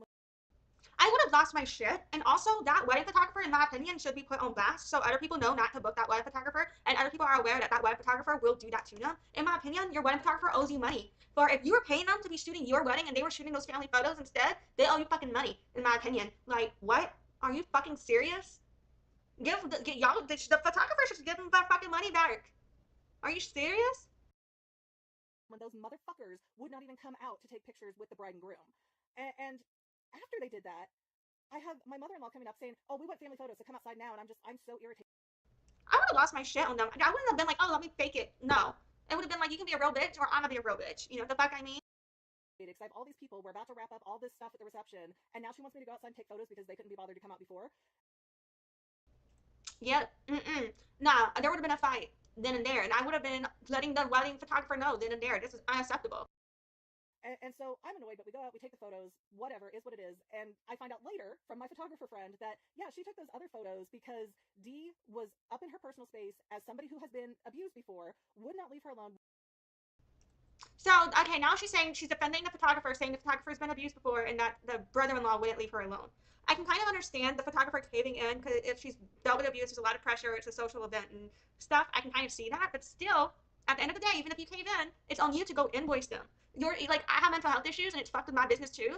But that's still, even still, I don't get to, like, I still have to own up for it, you know, and I still pay for that, you know, like, so, in my opinion, like, I know I got friends, but that shouldn't be the standard for a wedding photographer. Like, she's very lucky that this is a friendship here. Because if that's not a friendship, like, in my opinion, there would be legal action here that could be valid against the photographer for this as well. Because on the photographer side, she should have held firm. Well, then you can schedule an appointment with me, or I can invoice you. You're not paying for this, and we need to go get it approved by the people who are paying. And in my opinion, oh, someone bullied me into it isn't an excuse, in my opinion. And even if you've dealt with abuse, you have to, as a business owner, be able to have the balls to tell someone to go fuck themselves. Would not quit bothering her. Dee kept insisting that he had already come to Stephen and myself and gotten permission to get these personal family photos done. In my opinion, someone else legally doesn't have the right to consent for someone else unless they're a power of attorney. You have to get consent from the person paying. That's not an excuse in my opinion, and that's not good business policy or practice. That would never fly in any company or industry, unless it was in writing and it was a point person. And you know, for me, I have my clients tell me who's the point of contact with their team, who are the decision makers, who do I get approval from, and it must be someone that they've designated as someone I can get approval from on a project for me to then act on it. I'm not gonna go, you know, oh, well, Billy Bob said I could do it. Like, no. Fucking fuck that shit. In my opinion, the photographer needs to be held more responsible here, too. I know she's your friend or whatever, but in my opinion, Like, whether, even if you decide you're not gonna take legal action with her, you really need to at least sit that she needs to be sat down and have a conversation, because as a business procedure and policy, that's all fucked up to me. And perhaps because you all knew each other, you were able to fuck with each other's emotions, and it's just a little shit fuck. But if that wedding photographer does that, continues doing that, or like moves in that way and uses, oh, I was abused as an excuse, then she needs to find someone who can come speak for her and be her salesperson for her at events, so she can focus on the photography and just have someone be there to fight the people off for her or something, if that's what's needed. Or she needs to switch to a different field to where she's not having to worry about other people come up to her. Like, she could still be a photographer, but do it somewhere where you know that the person has paid and wants the pictures. You know what I mean? Because that is unacceptable. And just kind of, even if, I don't know, something about the way it's just like putting it all on the brother-in-law instead of the wedding photographer, when I feel the wedding photographer is equally responsible here, does bother me. I get that they were abused, but they were still responsible for their actions here, in my opinion.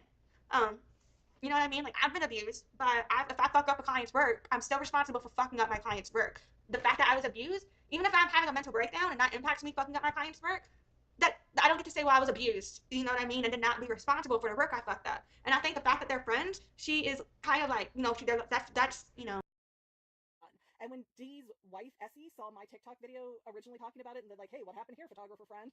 Like, Dee texted Steven and flipped the fuck out, saying, like, oh, I'm being dramatic, and my photographer friend is being dramatic, and that's not dramatic. That shit's expensive. And even if the photographer friend did this for free as a wedding gift, for example, say this wasn't a paid event, the wedding photographer did this for free as a gift for the wedding gift, it's still labor, and it still takes away from what the bride could have gotten and what the groom could have gotten. And it's not your fucking event. The fact that you're trying to take someone's gift for the part of someone's wedding gift, that's what it was for yourself, in my opinion, is disturbing. And then acting like there's something wrong with them for being upset. Like, what? If that was a gift. And if they paid for it, then these are the bitches that paid for it. You didn't pay for that shit. So you're trying to fucking steal out, like, basically, results. You're trying to steal, material and product and results and labor from them that they paid for. we're just making a big deal out of this. It's not like, dude, your fucking narcissistic assholeness took. I used to use narcissistic, and I still keep slipping up on it a lot, because when I was raised, I wasn't taught that it was a medical condition. I was taught it's just a vocabulary word, you know what I mean, to basically mean a selfish person. But now that I've recently learned that it's an actual medical condition, and it's actually inappropriate to use that, in my opinion, in this way. So I do think that that is messed up to say. Our photographer out of the wedding while she was working. She's not your friend, dumbass. Sure. Okay. All right, let's get part 3. I did post a whole video trying to get into some of the backstory that led up to our wedding reception, but I can kind of tell you what my brother-in-law and sister-in-law were thinking when they hijacked our photographer out of our wedding to get personal photos done for themselves, because they texted it to my husband freaking out. So let me just go over this. Now, if you didn't see the backstory video that I posted late last night, I am referring to my brother-in-law as D and his wife as Essie. And again, it has been... Yeah, I'm very curious as to some of the choices in the content production. Yeah, I do believe this is a real story. I'm reflecting on the way the story is being told, as it's used in content production. And here's what I'm thinking. Like, so she's saying, so maybe it seems to be what her page is, she wants her page to be about telling stories where she was impacted in an entertaining way, where it says, unpacking my trauma for your entertainment.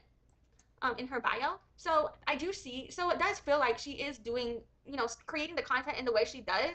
Like, I feel like the story is true because of the evidence with the pictures there for it. It's a pretty bold to show pictures of your family or a random family and that not be a true story if it wasn't true. But, if you can see here, so here's the Photoshop Revenge, 1.7 million views. This one has 18,000 views, and, so there's just a lot here. This one has 22,000, or I don't think this one's related, actually. I don't know. Okay, so let's go watch the rest of this material here. But yeah, I was just thinking, like, something about, I haven't processed it, but something about the way she's telling the story, even though I am interested in it because of the subject matter and the controversy and the disrespect of it, this isn't someone that I could see myself following long term, because it does look like, how you can just tell when someone, because for me, it's not, if she was coming from a place of advocating for herself, and telling this in a healing journey, I would feel more aligned with wanting to watch more of her content and might even follow her. But the way where she's just like, yeah, I'm using trauma for entertainment. Now, I understand that it can be a coping mechanism to do so perhaps this is the way she copes with the shit happening to her. What I don't like about it is, because certain people don't understand the difference between a coping mechanism and a defense mechanism, I feel that sometimes when people see others use humor as a coping mechanism, they begin to use that same humor as a defense mechanism for what they're doing to hurt others with. And so something about that I haven't processed yet is kind of like, I think I'm thinking on now. But yeah, I'm gonna marinate on that. Maybe I'll do a different live stream about this concept one day. But yeah, all right. A very weird, bad relationship for the last year and a half, at least with my involvement. My poor husband has had a really toxic relationship with his brother forever. He always puffs up and screams at my husband, Steven, and Steven has been trained his entire life to back down and take it, and I'm kind of sick of it. I'm like, honey, we gotta stand up for ourselves at some point, because if my husband doesn't have good boundaries, I don't get to have good boundaries. But here's what my brother-in-law said when he saw my original TikTok, which I think was really tame comparatively, but let's get into it. D wrote to my husband, okay, this is a bit disjointed because I keep adding shit to it. So your wife needs to keep family drama off of social media, especially when she's spinning it in a bullshit way. We were never told that you wanted photos with us at all, period. Okay, first of all, photo time was printed on the invitations. And at the reception, we had the DJ make multiple announcements. I was having people who came out to take photos go back in and say, hey, can you really loudly call out in there for the next set of people to come out if they want to take pictures with the bride and groom? Like, how many open invitations do you need to come take a fucking photo with your own brother, dude? We even had a photo booth right behind our sweetheart table at the reception, and those motherfuckers never once came up to do photos with us. Never. And like I said in the background story, I had them placed right up front adjacent to our sweetheart table, and Essie got up and hid in the middle table, and Dee was right behind her. So I couldn't have gotten to them for anything in my big poofy dress. I'm sorry, to continue. And also, I think it's pretty interesting where they're basically like, in all the videos we've seen so far, she hasn't named any names. She's only kind of spoken what happened, and she left names out of it. So you would only know who those people are if you knew her in real life. You know what I'm saying? And so to not, you know, in my opinion, people should be able to express how they feel. Like, whenever you try to silence someone and you're basically like trying to police the way they express themselves and where they express themselves whenever they're trying to discuss how something hurt them, that always bugs me, and it's just big red flags. All right, let's keep watching. Megan pretty much ignored us the whole time and didn't say she wanted photos with us. Again, do we all see how stupid that is as an argumentative point? You all ran off and never told us anything, and all I can imagine by that is that he means we came in to set up the reception at 9:30. At like 10:50, we ran into the dressing room to get dressed in our wedding clothes so that we could be out in the garden at 11, as per the invitation. And he continues, we asked the photographer's name as a favor to get some photos for us. Like, she shouldn't be doing favors. You have relatives there. You have people who are mutual friends with my husband there. My photographer who is working right now should not be doing you any fucking favors. We offered to let her use our phones to take the pictures, and she said no, it was okay, because she wasn't going to let this shit slide behind my back. She's one of my closest friends. We totally would have asked someone else to take pictures, but she didn't. Again, she said it was okay because you lied to her face and told her that we already said okay and approved you doing it. You did not tell her the truth of the scenario, and you would not leave her alone, D. Maybe mom asked her a bunch more. I don't know, but we didn't pressure her. That's crap if the photographer's name wants to spin it, so we're the bad guys. That's fine. I would also like to say, I'm still on this. She keeps writing it off, you know, putting the onus on, oh, well, you manipulated her. But no, legally, they had no way to give approval. Like, legally, the only person who could have given approval was the person who made the purchase. So that's on the wedding photographer. Blame the wedding photographer, too. Don't let her go just because she's your friend. In my opinion, she needs to be held responsible for her role in this as well, in my opinion. But no, fuck that dude. Okay, let's keep watching. Whatever. Okay, start projecting and deflecting all over the place here. We were asking for a favor from a friend, and we would have asked someone else if she hadn't said it was okay. Again, she only said it was okay because you lied to her face and wouldn't leave her alone about it. I've got multiple people who accounts to this. We probably won't be together in a group like that, dressed nicely for years, and we wanted to get some photos. Then go hire somebody to take your photos. Or wait until after the reception. Or go to fucking JCPenney Studios. This is not our problem. Try to fucking guilt trip us. On top of that, name our autistic child, which is already, like, stupid to begin with. This child is 21, 22 years old. He is not a child. He has autism, and we told them directly. We looked at Essie and put it in text, hey, if this person does not want to come, we don't want our wedding to be a punishment. They don't have to come. And they're like, I honestly don't think this person's medical diagnosis of autism should have been relevant or mentioned or thrown into this. You know what I'm saying? Like, I am tired of people just throwing around other people's medical conditions. It's not safe for you to do that. Stop fucking doing that, okay? There's something off about that to me. There's definitely something off about the way he is basically expecting her to get over what, you know, like, not take accountability for how harmful it is, you know, to take away from someone's. You know, at the time, I wasn't fully processing too on this. The way she dismisses how autism impacts relationships disturbs me. And in my opinion, the way, even if there's a valid point to be made about how once someone is over 18, they are an adult, not a child. If you're speaking about someone generally, for sure. But when it comes to like a parent-child relationship, I still refer to myself as the child of my parent. When it comes to the deaf community, for example, no matter how old you are, if you are, for example, in the deaf community, we have what's called a coda. there are adult codas, but there's still a coda because of that, of how their childhood was impacted. So a coda means child of deaf adult. That doesn't necessarily mean that the coda is still a child. It just means that they were born a child to a deaf adult, right? And so there, I feel like on one level there is a point to be made. Yeah, if you're an adult, don't infantilize adults and don't infantilize people with who are autistic, right? Or on another level, though, if you're reminding someone that, dude, my kid's autistic, like, um, you're reminding someone my kid has certain support needs that I want to accommodate. So, like, for me, when I tell people about my mental health in relation to my plans, it's so they remember and understand. In order for me to show up, I need XYZ accommodations for me, right? And so that's how I take that. Like, I take that as them trying to communicate. And so, but I don't like that she is using this screenshot and that she's using her family's medical condition for content. I consider that medical exploitation. And without the person's consent is pretty bad. She shouldn't be doing that.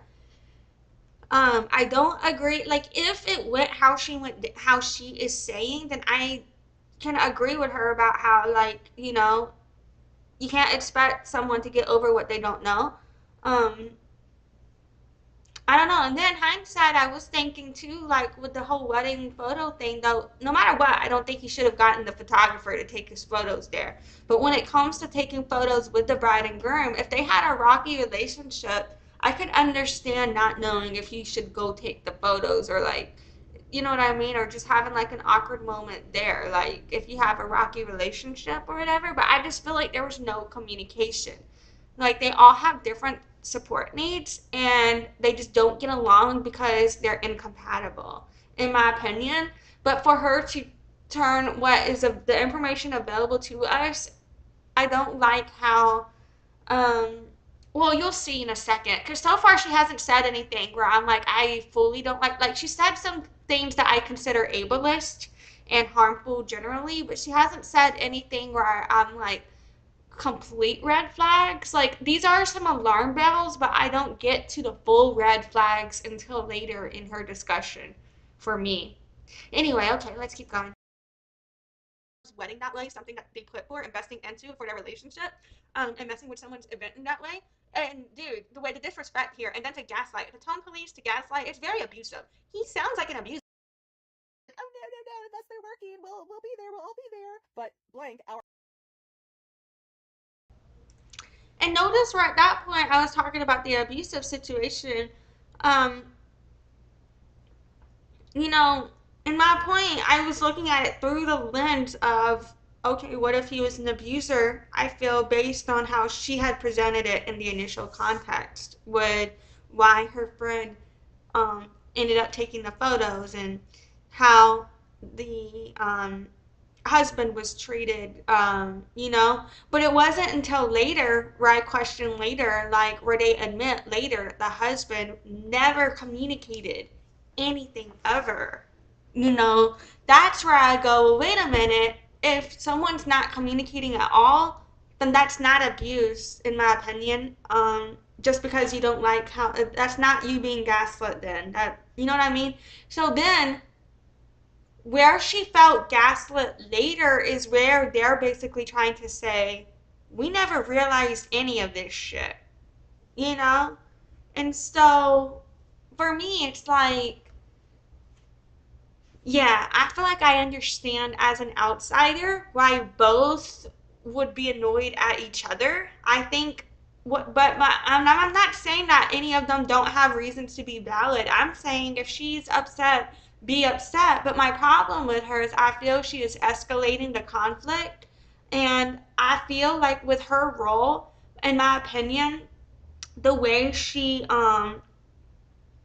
is instigating and kind of trying to create more confrontations and conflicts within the family. Um, in my opinion, by the way she produces this content, she isn't trying to be supportive of whether the husband wants to have a relationship with the family or not.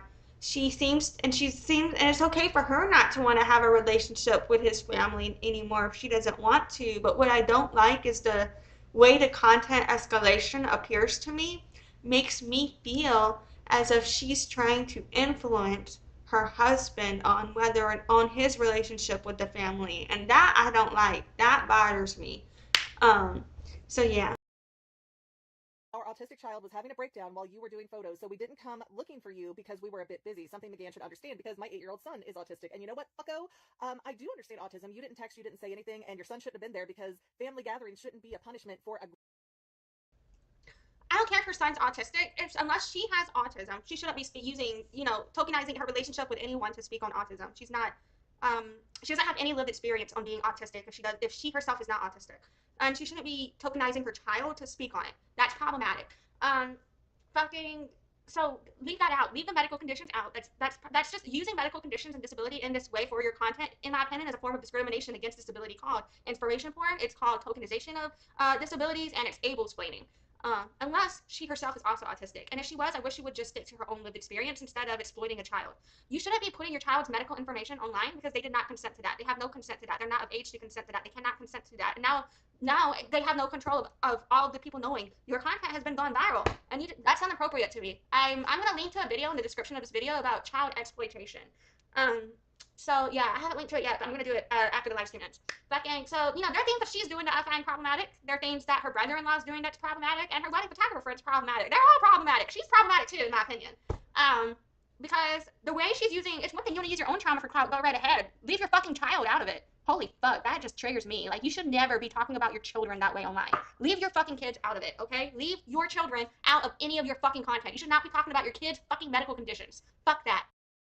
Grown-ass man who should have some autonomy over his own life and decisions. But whatever, what do I know? I'm only the custodial parent of my children. So to clear the air even more, in fact, McGann has blown us off every time we've tried to do anything with you since Xmas of 2022. Doesn't even make sense, because I have sent so many invitations to Essie, who always says I'll get back to you and never does. And Xmas 2022, after that, those two were planning their wedding. They didn't have any time for us. I went out alone with Essie, so whatever he's talking about, he doesn't fucking know. And I don't know if his wife Essie is lying to him and just not telling him about these invitations or what's going on, but this is some manipulative bullshit. She's made it pretty clear that she doesn't want us around. We've invited you both over numerous times. I have 2 children in school. I can't just drop everything or make my autistic 8-year-old...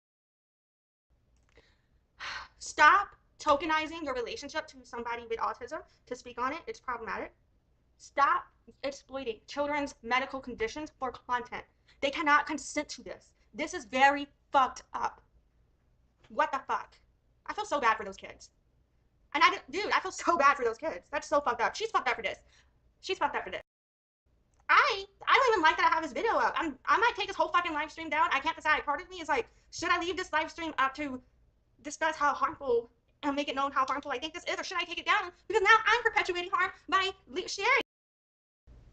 Where I landed on this was that her video's already at the 1 million view point. She's already doing this, in my opinion. So I don't think that I can contribute any more harm because the name is not given and the image of the child is not shown. That's why I feel okay leaving this in. I still stand on everything I said as it relates to how because even this video existing doesn't erase what she did. It's done. Hopefully she'll stop and it won't continue in the future. But every time she's telling people in her community that know her, anytime she's able to get information to her, now people in her community are going to know her, who that is, know who her son is, and now know that. I find that problematic and dangerous for various reasons. And I'm going to have to do a whole nother live stream about that, I think.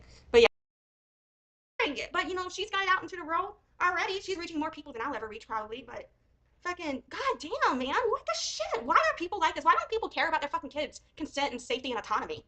God damn, that's triggering. That's so fucking triggering. It reminds me of all of these parents of deaf children who exploit their deaf kids for content. It fucking pisses me off. Holy shit. Okay, she's wrong. She's wrong on a lot of levels. She seems to harbor her own, in my opinion, she has anger towards her brother-in-law, and so she's spinning this to put all the blame on her brother-in-law when the wedding photographer is equally responsible. She's acting like the wedding photographer did nothing wrong, but the wedding photographer is very wrong here. if you be mad at both. This is like whenever your boyfriend cheats on you and you're mad at the girl he cheated on, but not mad at the boyfriend cheating on you, and you're just like, yeah, my boyfriend was abused, so it's fine that he cheated on me. That's what she's reminding me of. And then the child exploitation here with the medical issues and the tokenization of your child to speak on a medical condition that you're not claiming you yourself have. What the fuck? You know what? If you have a lived experience on living that lifestyle yourself, speak on your own life. Don't exploit your children's medical conditions for content ever. There should be no fucking reason to mention that. None at all. This was for views, and it does piss me off.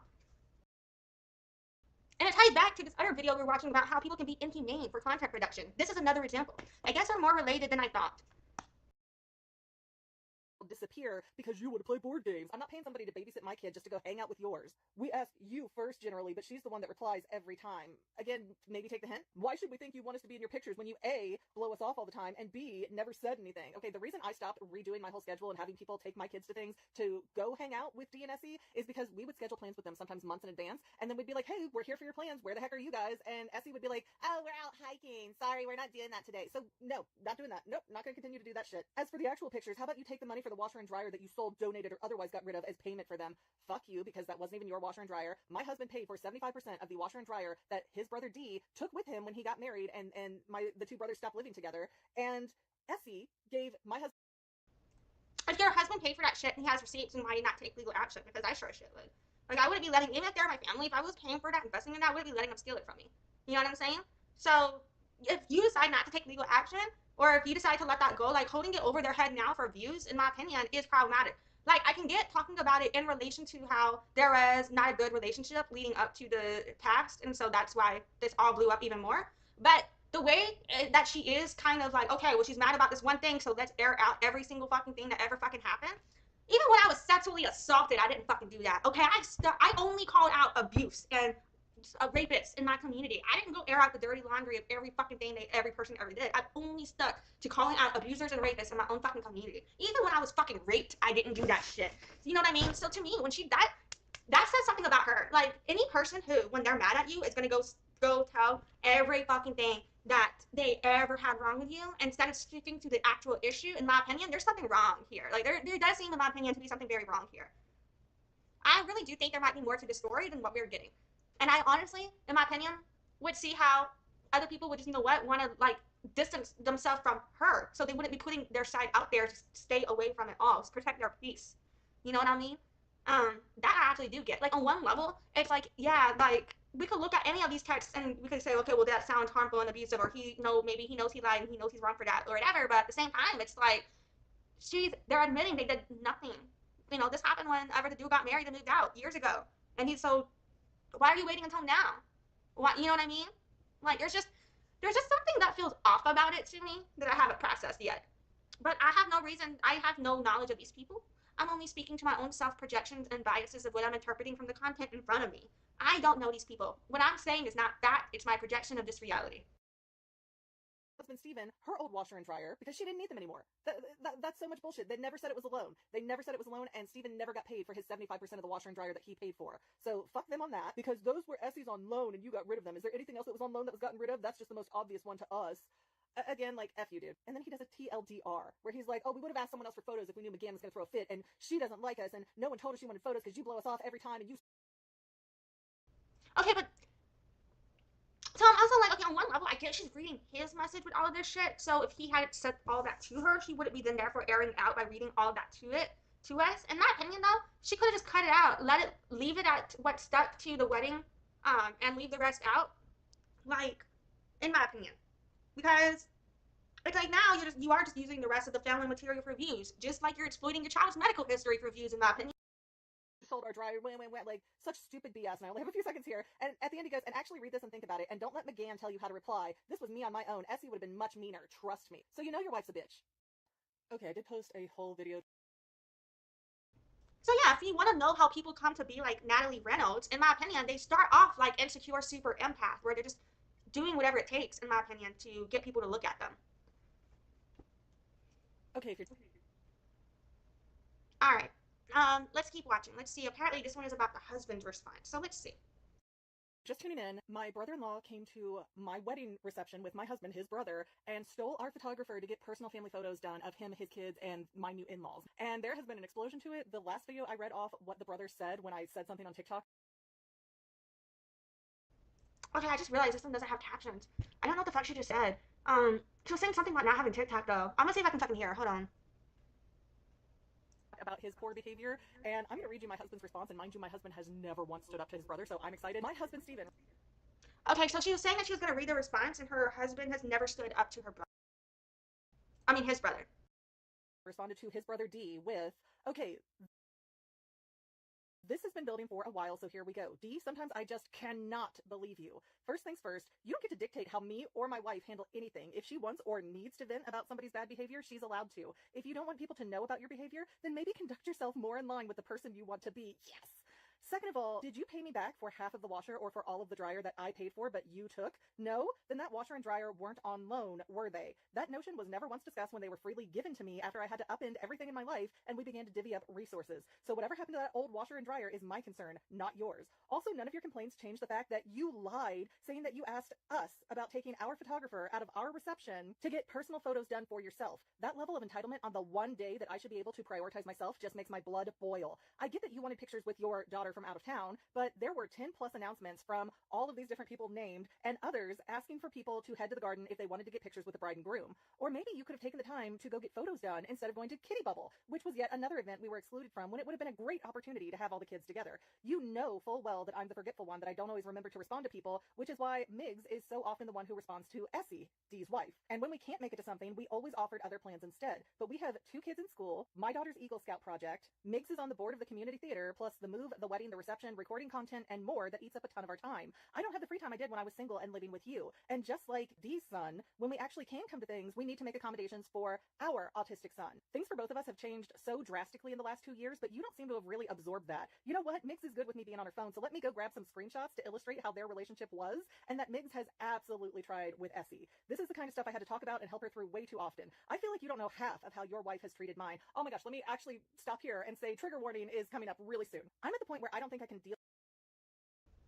I'm at the point where I think the husband is the only one that was wronged in this situation. The photographer and the brother-in-law, both equally at fault, both equally wrong, both equally fucked over the bride and the groom. But the bride is okay with the wedding photographer. So therefore, the bride, in my opinion, is fine with the photos existing. She just doesn't like the brother-in-law. You know what I'm saying? And she wants to, in my opinion, seems like she's just kind of waging a war against the brother-in-law because she doesn't like the brother-in-law. Because the issue was that, in my opinion, if it was about the fact that they weren't supporting about the wedding photos, if it was just about the wedding photos and about somebody stealing your wedding photographer at your event, then wouldn't you hold the wedding photographer responsible and be mad at them too?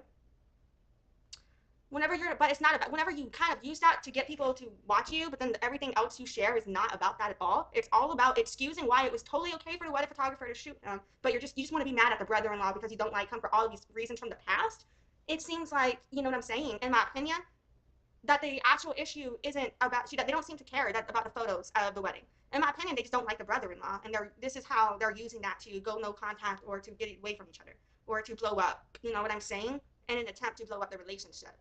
Like, the husband is the only one that's wronged in this situation. She's using this for views. She's exploiting, in my opinion, unless she's very, very ignorant. She's not done any decolonizing work and hasn't done much anti-discrimination work and doesn't care about educating herself, being an advocate for people with disabilities and, you know, anyone who's autistic. Like, for me, if you have no lived experience on an issue, you shouldn't be fucking speaking on it. You shouldn't be outing other people's medical conditions, and you shouldn't be tokenizing your relationship to anybody to speak on an issue you don't have, that you are not impacted by yourself. And your proximity to someone, no matter what that relationship is, even if you're their parent, doesn't mean you have a lived experience on that issue. So there's things about her that I don't feel like she wasn't, in my opinion. If you don't want your wedding photographer to shoot other people at your wedding, and you're more upset at the people the wedding photographer shot than at the wedding photographer herself, it's not about the wedding, it's not about the pictures at the wedding, it's about that person, in my opinion. Otherwise, legally, you should and can hold the wedding photographer responsible, and the fact that you're not, in my opinion, it's like, I feel like that contact was used for views, for the clickbait, and since that's what drew everybody in, now it's kind of going story time, like hating on the brother-in-law. It kind of, you know, I'm just spiraling, so I'm gonna just let the rest of us play. But yeah, I'm kind of seeing this different now. I really thought I would go into this staying on the insecure empath person's side, whatever their username is, but I don't think I'm on their side on this, man. I'm not on the brother-in-law side. I'm not on the wedding photographer's side. The only person I feel bad for is the husband, because he has to deal with all 3 of them. That's all. But you know what? If he's good with that, maybe I shouldn't feel sorry for him either. child with Essie anymore. And you know I'm always trying to be peacemaker. I've seen it myself, D. I've been in the group text where McGann has sent Essie long blocks of text trying to start a genuine conversation, and Essie gives short, uninterested responses. And every single time Essie has invited us somewhere and we can't do it, McGann has responded with an alternative offer, and Essie basically says, I'll let you know, and then never follows up. Essie has been freezing McGann out since the miscarriage happened. At the very start, you couldn't wait for us at Mom and Dad's. You told us to come see you the next day at your place. I can't remember another time where you made me feel so unimportant. You were constantly at Mom and Dad's place, but couldn't stay another hour and listen to our problem, our trauma with them. You've never once bothered to extend us an invitation to get lunch or hang out or do anything when we were 5 minutes away at my apartment. It's always been about coming to and catering to you, even during our time of crisis. It's fucking selfish. But do you have any idea what Essie said to my wife a week after we lost our child? She took her alone to Aldi's and said, Steven never wanted that baby. He was forced into it. What the actual fuck? Your wife doesn't have a damn clue in her head because yes, I did. And honestly, at first, we both thought it was a misunderstanding and tried to let it go. No, that must have come out wrong. Essie wouldn't have accused you of baby trapping like that, but that was the exact time that Essie suddenly just stopped reaching out. All texting with Migs just stopped when before the miscarriage happened, Essie had been super friendly and they were texting regularly. Essie even texted Migs encouragement on the morning of her divorce hearing. And no, I'm not being crazy, I checked the dates. Essie was texting Migs and being super friendly right up until early May when she had the miscarriage. Then the tone shifts and it's like the Ice Queen took over the chat. No more check-ins or Yeah, just more thoughts. Going back to what we were discussing before, not commenting on this situation because I don't want to comment on people's trauma, but I am going to keep playing it for the story of the matter. But so not commenting on people's trauma, but commenting back before onto the child exploitation issue.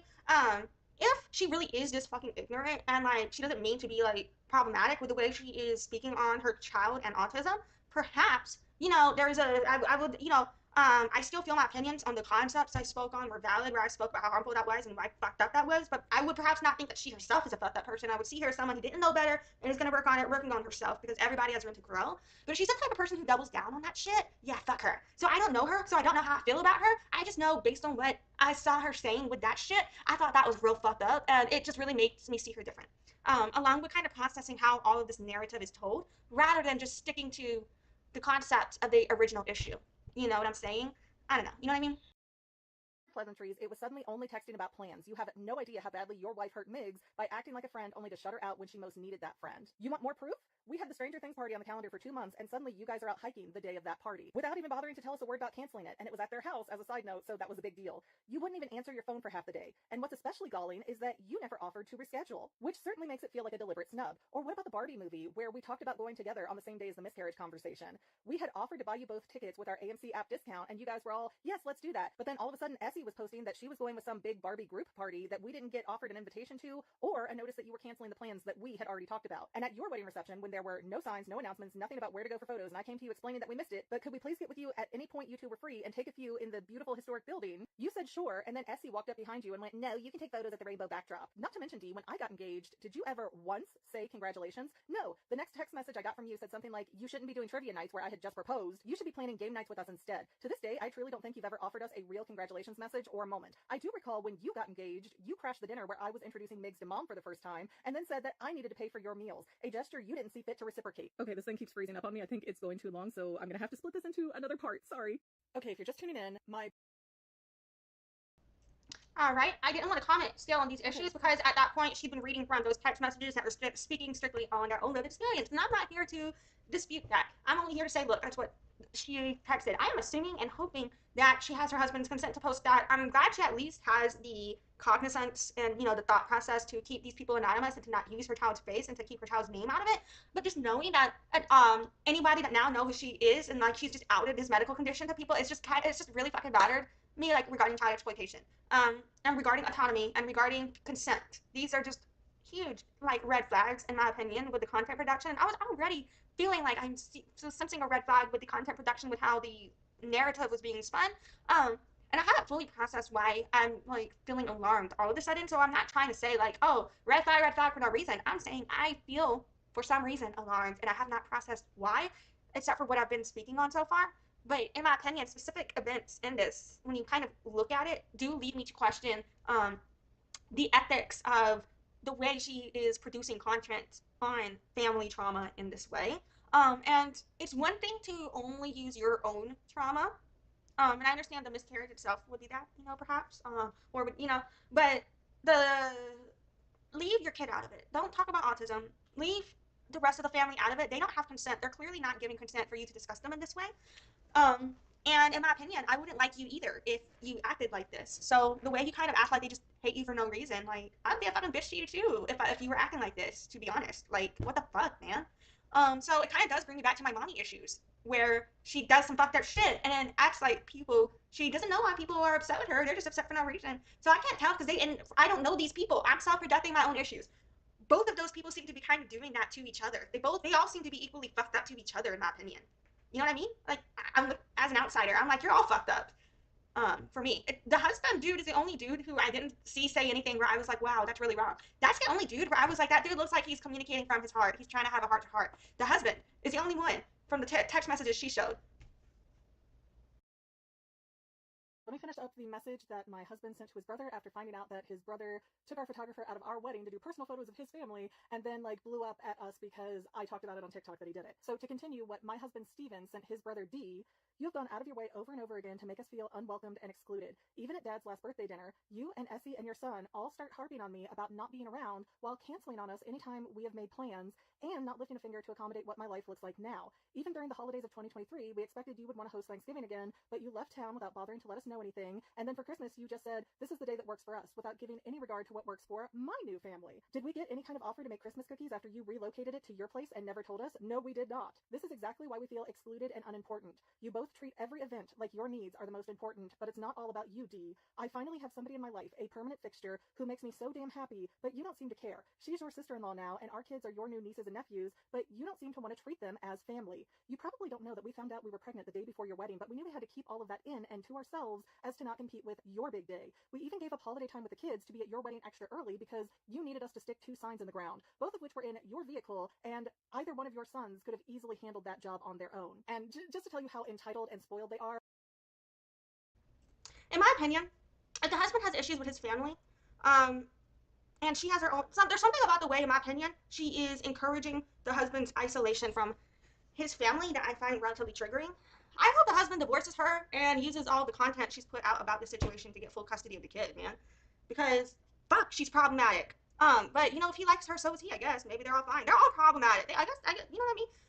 God damn. Like, they should all, like, they all suck. She sucks, the husband sucks, the brother-in-law sucks, the brother-in-law's wife sucks, and the wedding photographer sucks to me. Like, I wouldn't want to be friends with any of these fuckers. You know what I'm saying? They all suck. They really do. They decided to get married on Easter Sunday of 2023. So yeah, it was one of my custody holidays with my kids that year, and I had to give it up to go be at an adult wedding. But then you have the nerve. Are you really gonna act like Easter's more important than somebody's wedding, though? I don't know. Something about the way she spins this, I can see on both sides why both don't like each other from the messages I'm reading so far. Because both sides have reasons not to like each other. They just don't get along. All right? There's nothing wrong with people just not liking each other and just not getting along. Go on, live your own merry lives. Not everybody has to get along. That itself can be fine. But there's something about when you, like, for me, choosing to go no contact with family is so traumatic. It's a very painful process. And to have your partner basically isolating you from family instead of encouraging you to have those relationships or supporting you with your choice whether or not you want to have a relationship, the way she's doing is very problematic. You know what I'm saying? She also shows signs that I associate with abuse, in my opinion. And I don't know any of these people, but you know, she was talking about how her brother-in-law is an abuser. Well, just because you're a woman doesn't mean you're not an abuser either. And part of abuse is isolating people from their family.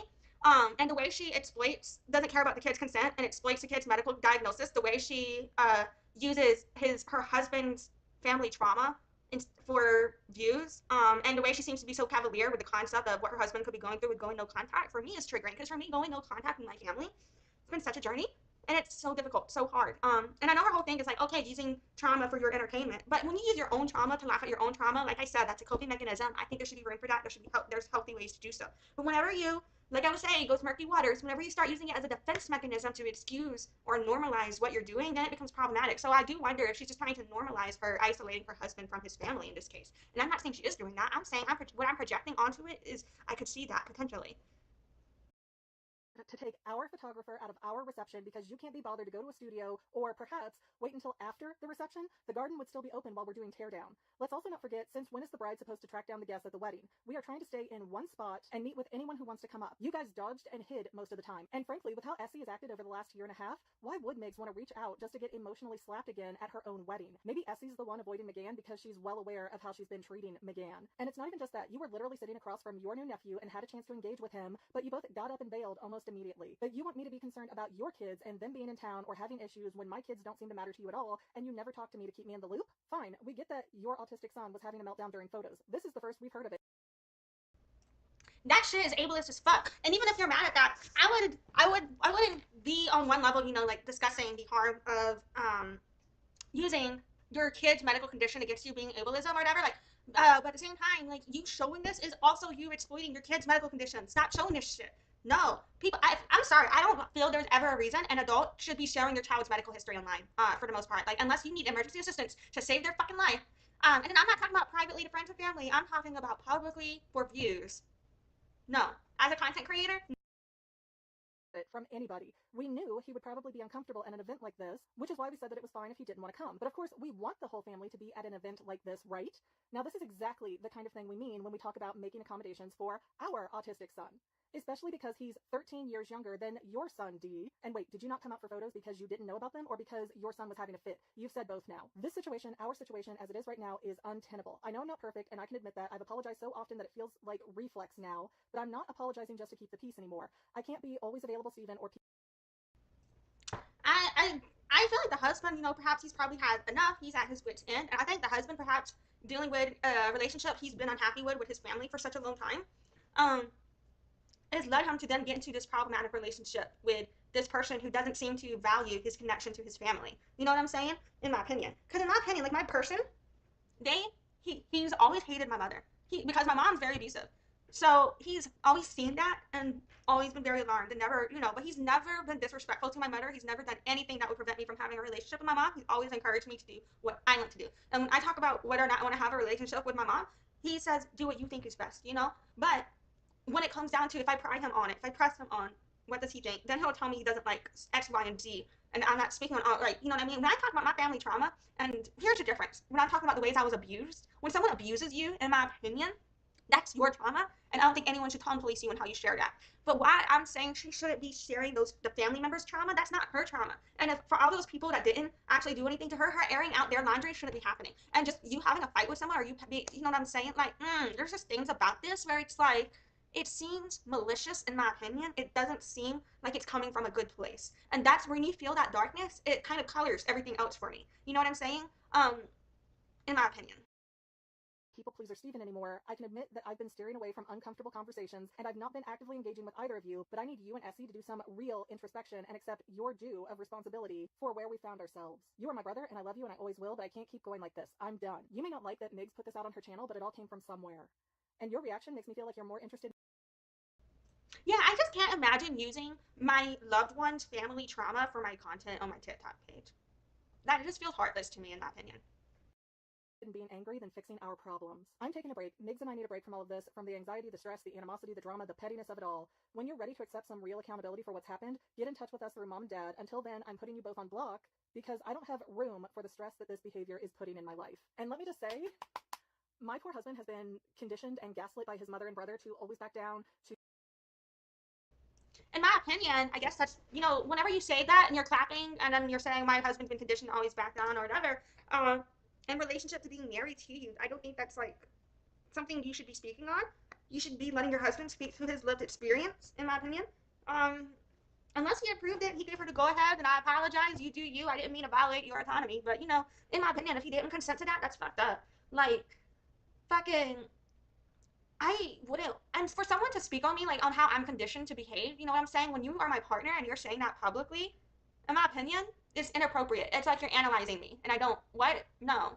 And it's like you're sharing my inner workings, and I'm not okay with that. You know what I mean? Like, there are things that happen in a relationship that should stay between us, right? Like, what the fuck is this? In my opinion. If she had just left it to perhaps the background story, but not all of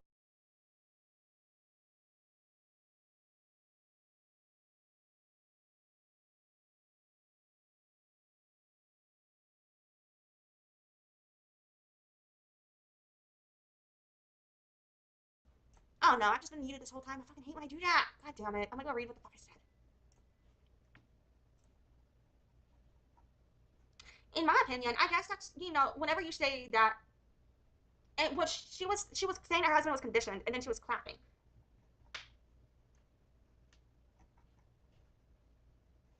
When you're saying my husband's been conditioned to always back down or whatever in relationship to being married to you, I don't think that's like something you should be speaking on. You should be letting your husband speak to his lived experience, in my opinion, unless he approved it. He gave her to go ahead, and I apologize if he did do that. I didn't mean to violate the autonomy, or but in my opinion, if he didn't consent to that, that's fucked up. Like fucking, I wouldn't, for someone to speak on me like on how I'm conditioned to behave. That's what I'm saying. When you're my partner and you're saying that's publicly, in my opinion, it is inappropriate. It's like you're analyzing me, and I don't it's like you're sharing my inner workings, and I'm not okay with that. You know what I mean? Like the thing that happened in a relationship that stayed between us, like they're like, what the fuck is this? In my opinion, if she had just left it to perhaps the background story, but not all of the showing the text messages, and not leaving the kids out of it, just leave the fucking kids out of it, just show the background story a little bit, and just the overview, explain what all the details without all of the details. We just say you don't like each other, and then just stick to the petty story that they stole the photographer, and here's what you did with the picture thing, then it would have had a totally different opinion of all of this. I would be like, yeah, this looks like a coping mechanism. This looks healthy communication. But and then that's when I realized I was muted. I realized I was muted. And so what I just broke through is what I just said, where I repeated what I had said while I was muted, and we're here now. My bad. So what I was saying was fucking like the coping mechanism versus a defense mechanism, with the way that they are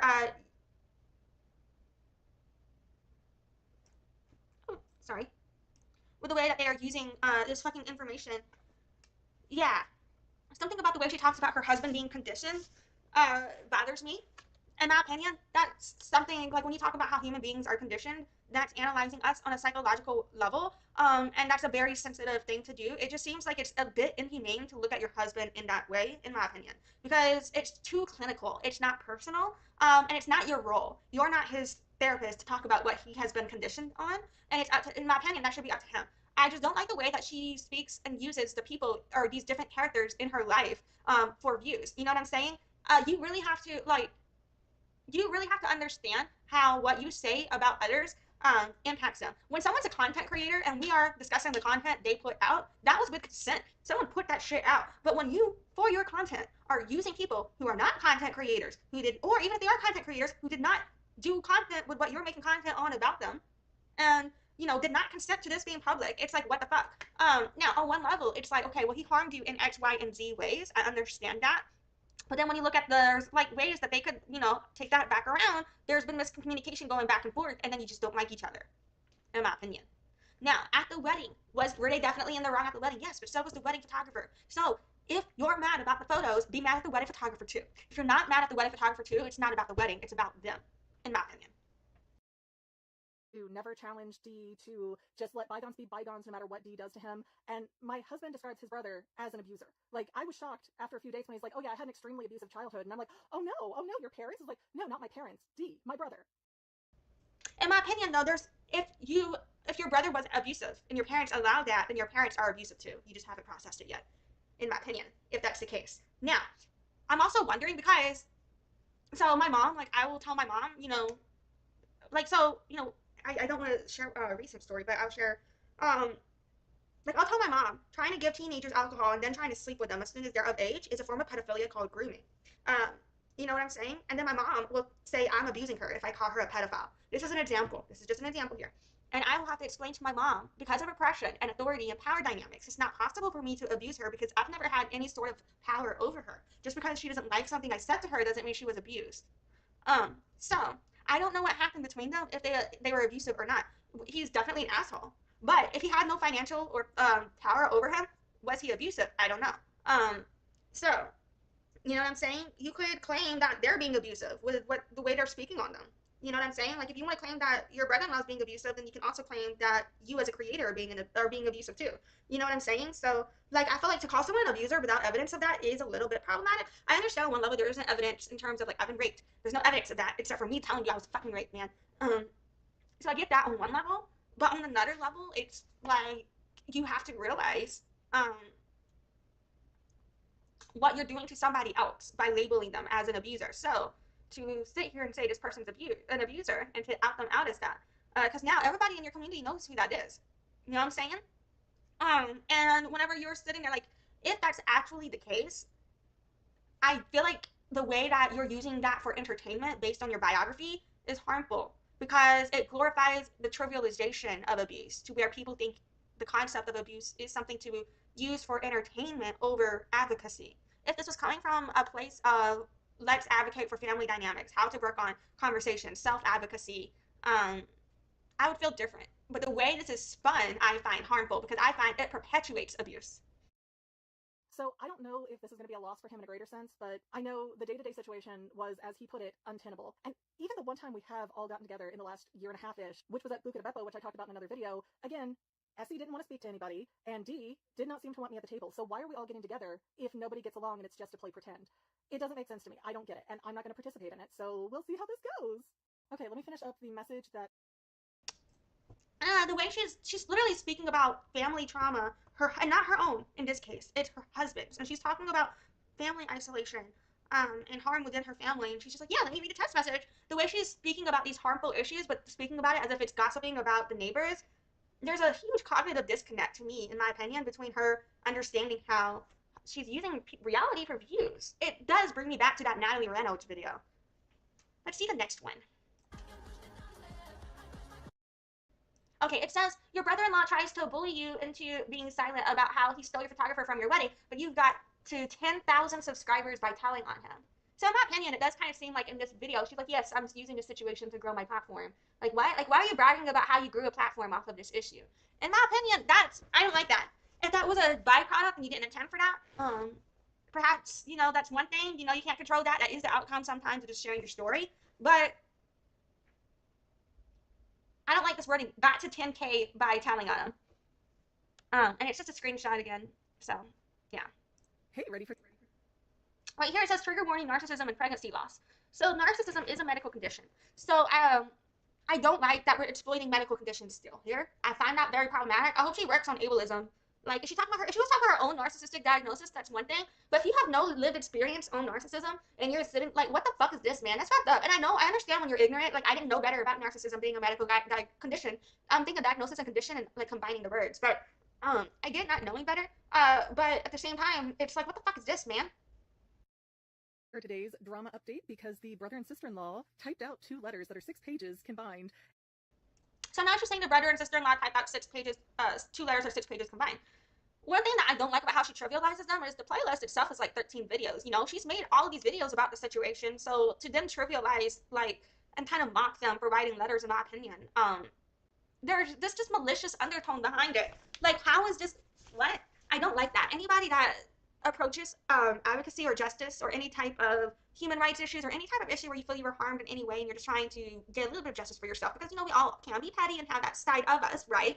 But when you approach it with, oh, I'm having fun from causing somebody harm, and you're not approaching it from, I'm just trying to rectify the harm done to me, that's where I get issue. Like, the only time I really think it's okay to go to, I'm gonna have fun causing somebody harm, is when I think about somebody like my fucking rapist, you know what I mean? Or people who I consider abusers that abuse my sister. Like, and I'm talking, like, I know emotional abuse matters, it does, it's important, but at the same time, because of how society is, a lot of people are emotionally abusive. In my opinion, you gotta save that for physically abusive people, right? Like, I don't know, maybe I'm wrong, but that's what I think. Like, if someone doesn't physically touch you, you know what I mean? I don't know, you know what I'm saying? Like, if someone isn't physically harming you, why are you trying to harm them? But when it came to the family wedding photographer thing, the tit for tat thing for me to have done would have just been to stuck with the taking them out of the photo thing and not giving them those photos thing. That would have been like, okay, this is funny, that's a funny petty response, that's reasonable, that's equal measure, no one was harmed too much, but that's eye for an eye. Whenever you're going to, oh, well, I don't like that you use my wedding photographer, so now I'm going to go out of my way to make you miserable, there's just something very alarming.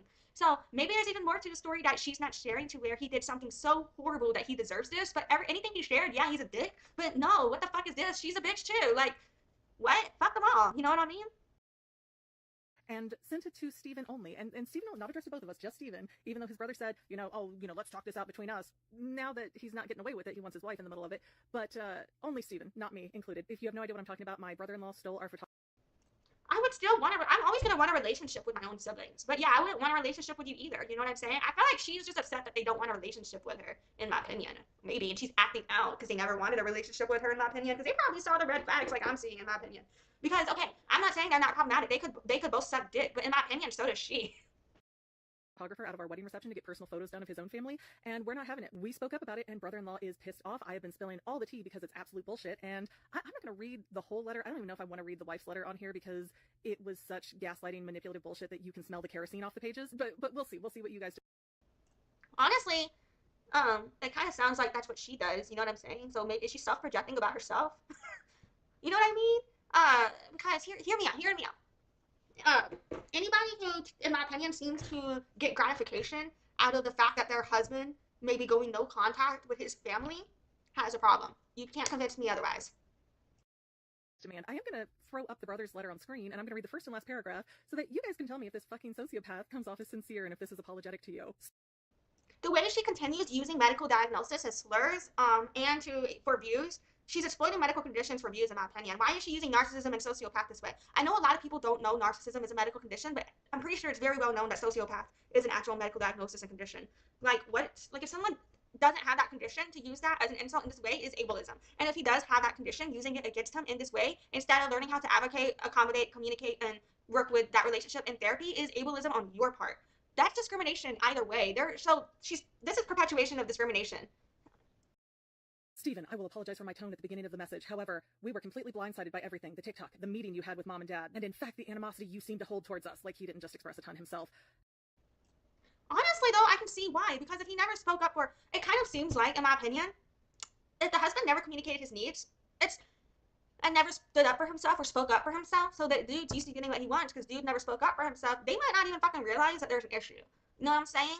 And so her getting in the middle of it all is like, she's been causing more problems. She's not de-escalating. She's only escalating the situation. So yeah, to de-escalate, she should not be involved so it can be de-escalated because she's only adding fuel to the fire. She's not trying to help.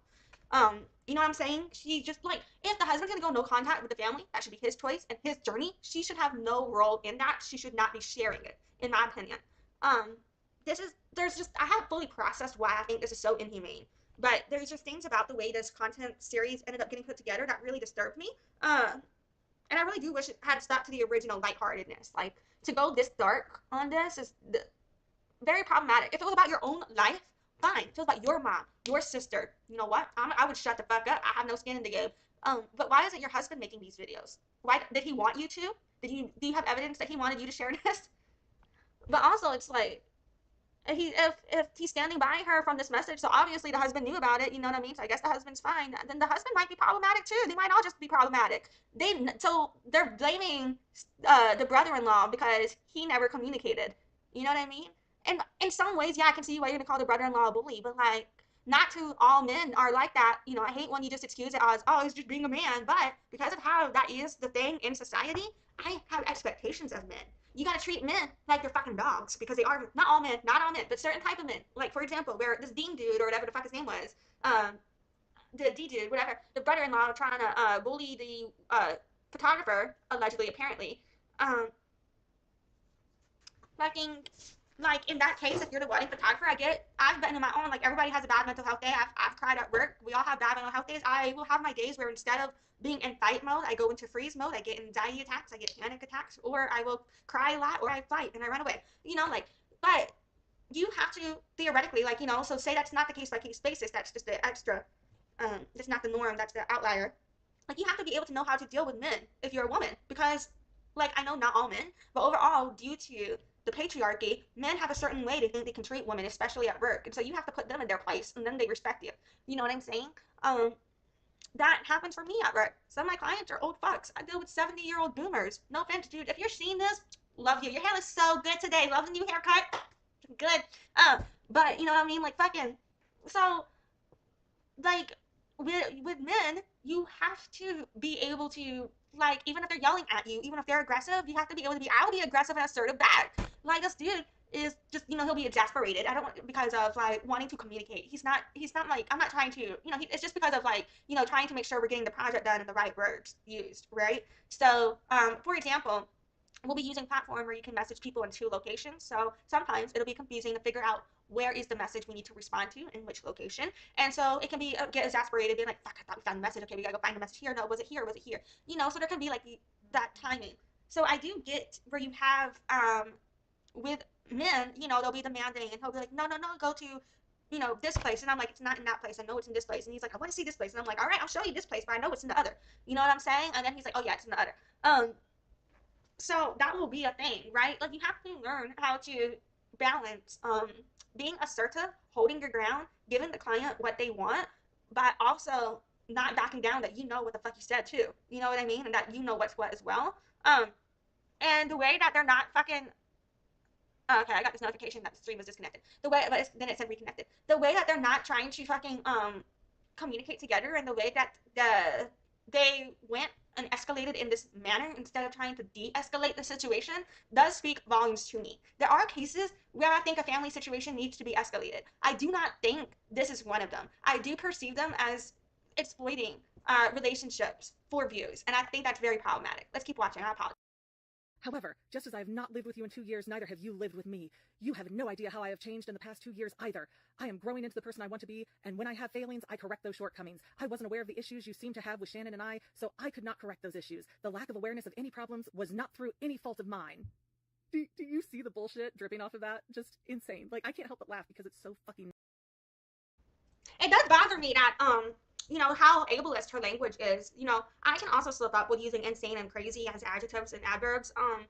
But I understand all humans can. But like the way she's doing that and then saying narcissistic and sociopath in these ways, I find very harmful. Along with the way she exploits autism and the fact that it's her kid, all of that I find very harmful. There's like a certain level of she really does need to do some work in anti-discrimination and working on, in my opinion, decolonizing her language and working on not using ableist vernacular, in my opinion. Because she's over there trying to act like she can speak for autism while literally discriminating against mental health conditions and people with disabilities, exploiting her child's autism and medical condition, disregarding consent for people to have that information public. Like, that puts people in danger, by the way. We haven't even talked about, that's a whole other fucking thing. Like, you know what I mean? There's like a certain level of like, are you just not aware, or is this intentional, or both? Like, I don't know, you know what I mean? Like, there's just something about like, what the fuck is it? Narcissistic. And also, oh yeah, I've grown and I accept my shortcomings now, but I'm not going to accept any of this. And again, you can go back and pause and read all of that bullshit on your own. And then the last paragraph, I don't know where we go from here. I don't want any strife in the family, and believe it or not, we have had no ill will towards you or McGann. Maybe if some of these issues had been brought to our attention sooner, we wouldn't be where we are now, but that... I honestly fully agree with that statement. If they had communicated the issues, you know what I'm saying, as they occurred, instead of holding every single thing that ever happened over their head because of this one other thing that they did do wrong, then there wouldn't be this divide. I agree with that statement. And her mocking that sentiment, I find problematic. Why is she mocking this? I find her problematic. She's not helping. That isn't what happened. I hope we can resolve the issues between us, David. And I'm no longer going to refer to them as DNSy. They want to be punk-ass bitches. They can be called out by name. Hi, honey. Gloves off, scorched earth. I don't give a fuck. But the wife's letter basically called me a liar, said the whole conversation where she said very damning things. I'm kind of inclined to believe the brother-in-law and the brother-in-law's wife over her. In my opinion, because in my opinion, she doesn't seem to understand why her own discrimination isn't okay. She doesn't seem to be a very self-aware person, in my opinion. So I honestly wouldn't be surprised if the brother-in-law and sister-in-law's side was more accurate than hers. Because the husband, I feel for that dude. Like, if he never had the balls to speak up for himself and he felt like he was treated like shit, I think he gets to feel valid about that. But at the same time, you can't blame other people for what happens to you if you're not communicating. For example, this dude, okay, I told somebody that I had feelings for them. They told me that they never had feelings for me. And so, you know, we still continued seeing each other after that, but, you know, that's it. Do I get to go blame him for wanting to see other people? Do I get to be mad at him? He was honest with me. You know what I mean? It's kind of like if I were to go be mad at him for wanting to live a life with other people, in my opinion. Like, it's just kind of like, if I don't communicate, if I get mad at him because I didn't communicate that him seeing other people bothers me, but I'm still continuing to sleep with him, that's not his fault at that point. It's now my problem to deal with. You know what I'm saying? He communicated his boundary. He said he didn't want shit. You know what I'm saying? So that's how I feel from what I know of regarding the brother-in-law and her husband situation. Because how the fuck fuck is the brother-in-law supposed to know the husband ever had a problem with that shit if the husband wasn't communicating that at the time? Now, if the husband was communicating that at the time and the brother-in-law's gaslighting him on that, then yeah, fuck the brother-in-law, hope the husband's okay and everything. But from the evidence that I've seen, from what I understand of what occurred, it seems like they're just blowing up like a volcano because they never learned how to communicate or have conflict resolution. And it looks like instead of helping her husband have conflict resolution or communicate in a healthy way with the family to better communicate his boundaries to maintain a relationship, she's just pouring gasoline. She doesn't care. She just wants to burn it all down, in my opinion. And in my opinion, no matter how much you like or dislike your partner's family, it should be up to your partner to decide whether or not there's going to be a relationship, and you should support your partner. But if your partner is letting you isolate them from their family, then that's on your partner too. You know what I mean? To me about the miscarriage we had. Oh, that didn't happen. It's just, oh, Steven, you know me. And even he's reading that going, no, I don't. But seriously, the whole tone of that brother's message, and especially that last paragraph, is, I'm willing to let this all go. I think it's interesting she's nitpicking over the tone of their brother-in-law's message, but has she looked at the tone of any of her videos? They're very vindictive, in my opinion. But you have to resubmit. Come on, motherfucker. And for the sister-in-law to not even be like, oh no, that got Also, I understand, like, I kept slipping up, like, the first, 50 videos of my live streams on YouTube are probably me saying the word motherfucker, and I keep getting pissed off when I say it because I don't want to keep saying it. But this also kind of shows me she might not be on a decolonizing journey with language also, because it's like, have you not looked into the origin of that word or heard about the origin of that word? Because it's not a good one to be using. And I just found out last year, totally understand if you didn't know, I didn't know, I had no clue where that word came from until I found out, and now that I know, it's like, oh my god. So, yeah, dude, that word is problematic. Construed, she misunderstood, but to completely deny the conversation ever happened when it's been seared into my brain and I remember it like it happened 5 fucking minutes ago, like, no, that is an absolute non-starter. I hope you die in agony, bitch.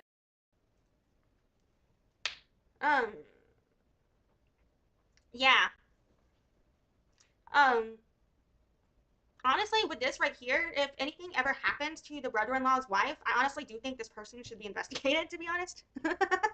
Yeah, fucking, and I've said in my last live stream, I've gotten to the point where I will break any human being gets there. I've told people to go off themselves. So I'm not judging for getting to that point because I've gotten there. But what I am saying is, in relation to this, what I saw earlier where the miscarriage was referenced, I thought that was regarding the husband and the brother-in-law. In this situation, I do have to question her because, in my opinion, the way she takes everything to the extreme alarms me. In my opinion, the way she made a bunch of videos about the situation and then mocked them for writing letters to her husband alarms me. So if this really happened and she's that upset because they really did do this fucked up thing, I could see why she would be upset about it, but she should still leave out every single thing else. Leave out all the ableism. Leave out exploiting your child's medical condition. Leave out all of the airing out all these family issues. Just stick to the wedding and the miscarriage then. Stick to your own traumas. Why are you putting all these other people's stuff in with it? You know what I mean?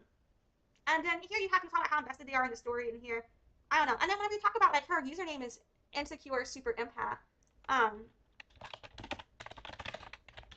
An empath, by definition, is someone with a paranormal ability to apprehend the mental or emotional state of another individual. I don't think she should call herself an empath, in my opinion. You know what I'm saying?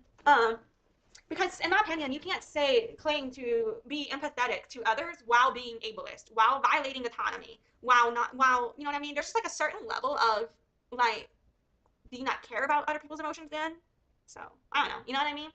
Or you just use the fact that you're in pain to hurt others, that's not okay. You know what I mean? Like, there's just like a certain level of darkness from this situation. Now, I don't know what the fuck was said about the miscarriage or not.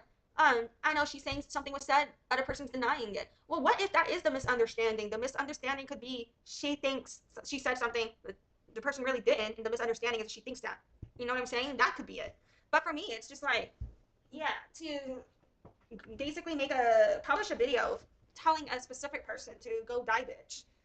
That's, it kind of speaks to, like, where your intent is with all of the video series, you know what I mean? It's like, you kind of don't seem like you're coming from a good place with this content. And I think any content production, you need to be on a healing journey when you do it. Otherwise, it puts you in a very vulnerable place to be causing harm to others, which is what I think she's doing now. I don't think she was healed enough to do this if this is really what's happening. Here's what I see. One or two options. Either this woman is like processing trauma, is not healing from it, not on a healing journey, and she is just raining pain down on others. You know what I mean? Or this bitch is literally just using other people's pain to be vindictive to get views. I can't tell which way it leans. Either way, I think she's being problematic. And you know what I mean? I think those are two potential explanations for it. You know what I'm saying? She had me in her car that she insisted and kept inviting me, come on, let's go to Aldi, let's go to Aldi, let's go to Aldi. Had me in her car, driving back to her house. And I'm just like, I'm so frustrated with this situation. The miscarriage has been so hard. We have all these issues going on. We have like a week to decide with the doctor if we're going to do something. And like, Steven doesn't want to like commit to a decision. And she looks at me and goes, while driving, that's because Steven never wanted that baby. He was just forced into it. And now she's going to try to put it in a letter. You know what? Let's put up the fuck. So, in my opinion, the sister-in-law didn't lie. That's not gaslighting. She didn't say anything about the miscarriage specifically. She wasn't talking shit about the miscarriage. She was talking about Steven. Honestly, if the sister-in-law knew something, I think she's mad that the sister-in-law knew something that the sister-in-law said that. Like, my mom told me every single day of my life she never wanted me. You know what I'm saying? It's pretty common for parents not to want kids. So in my opinion, it's like, yeah, it wouldn't be that big of a deal. Like, yeah, it's a fucked up thing to say after a miscarriage.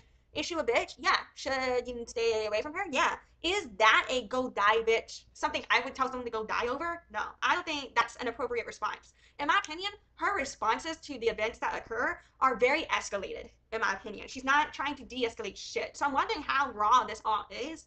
Like, or what, or hopefully she goes on like a mental health healing journey or something with this as well. Like, I don't know if that's ableist of me to say. It probably is. So I need to work on that. But there's just like something about this where I feel like this isn't coming from a healthy situation. Letters. Why not? Let's put her on blast and bring her into the Hall of Shame as well, because I'm so sick of this shit. And again, you're gonna have to pause to read these because they're goddamn ridiculous.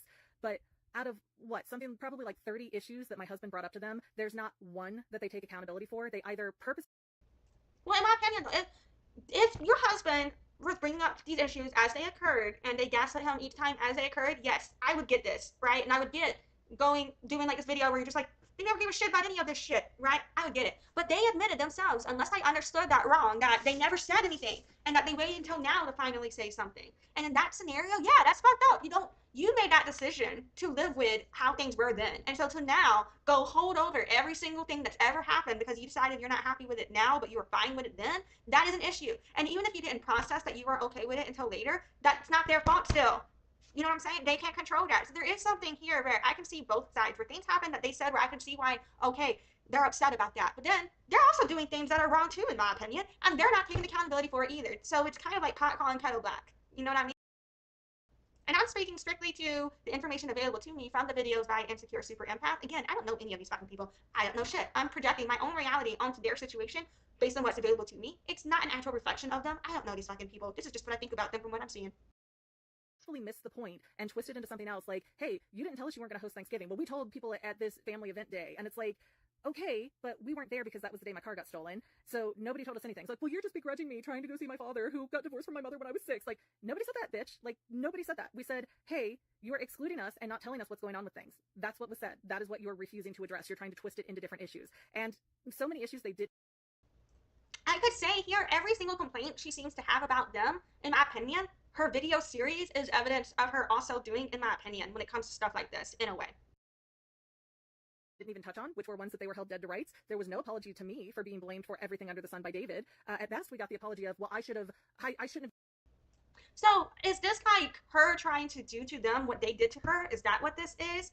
I can't tell, because some of what she's saying makes it sound like, well, they did all this to me, so now I'm trying to do it back to them. But then some of it sounds like, well, they were horrible people all along, but we never told them about it then, but we're telling them now. You know what I mean? Like, am I wrong for thinking that? I don't know, but that's kind of how I feel from what I'm gleaning out of these videos. Use that tone in my original message, but you don't apologize for any of the words that came out of your tone. So how sincere is that really? Nope, not doing it. These people are dead to me. I don't even think. So here's where it is. She wants to go no contact with his family, and I think she's going to encourage isolation from that. When it comes to going no contact with family, that's hard. It really is. You know what I mean? In my opinion, though, for these events to be what occurred to her to go, oh, you're dead to me, that's very extreme. I do think that there is something to be said here about her in this situation. Because they didn't really, like, yeah, y'all can say do or don't like each other. I can understand not wanting to spend that much time around each other. But in my opinion, what about the kids? In my opinion, what about family union? You know, you've already discussed with the age gap, that wasn't really a thing. But it could be one day when the other kid, when your kid gets older, he's going to need, like, people need community. We're not meant to be alone. You know what? But you know what? We don't have to go with family if that's not what's best for you.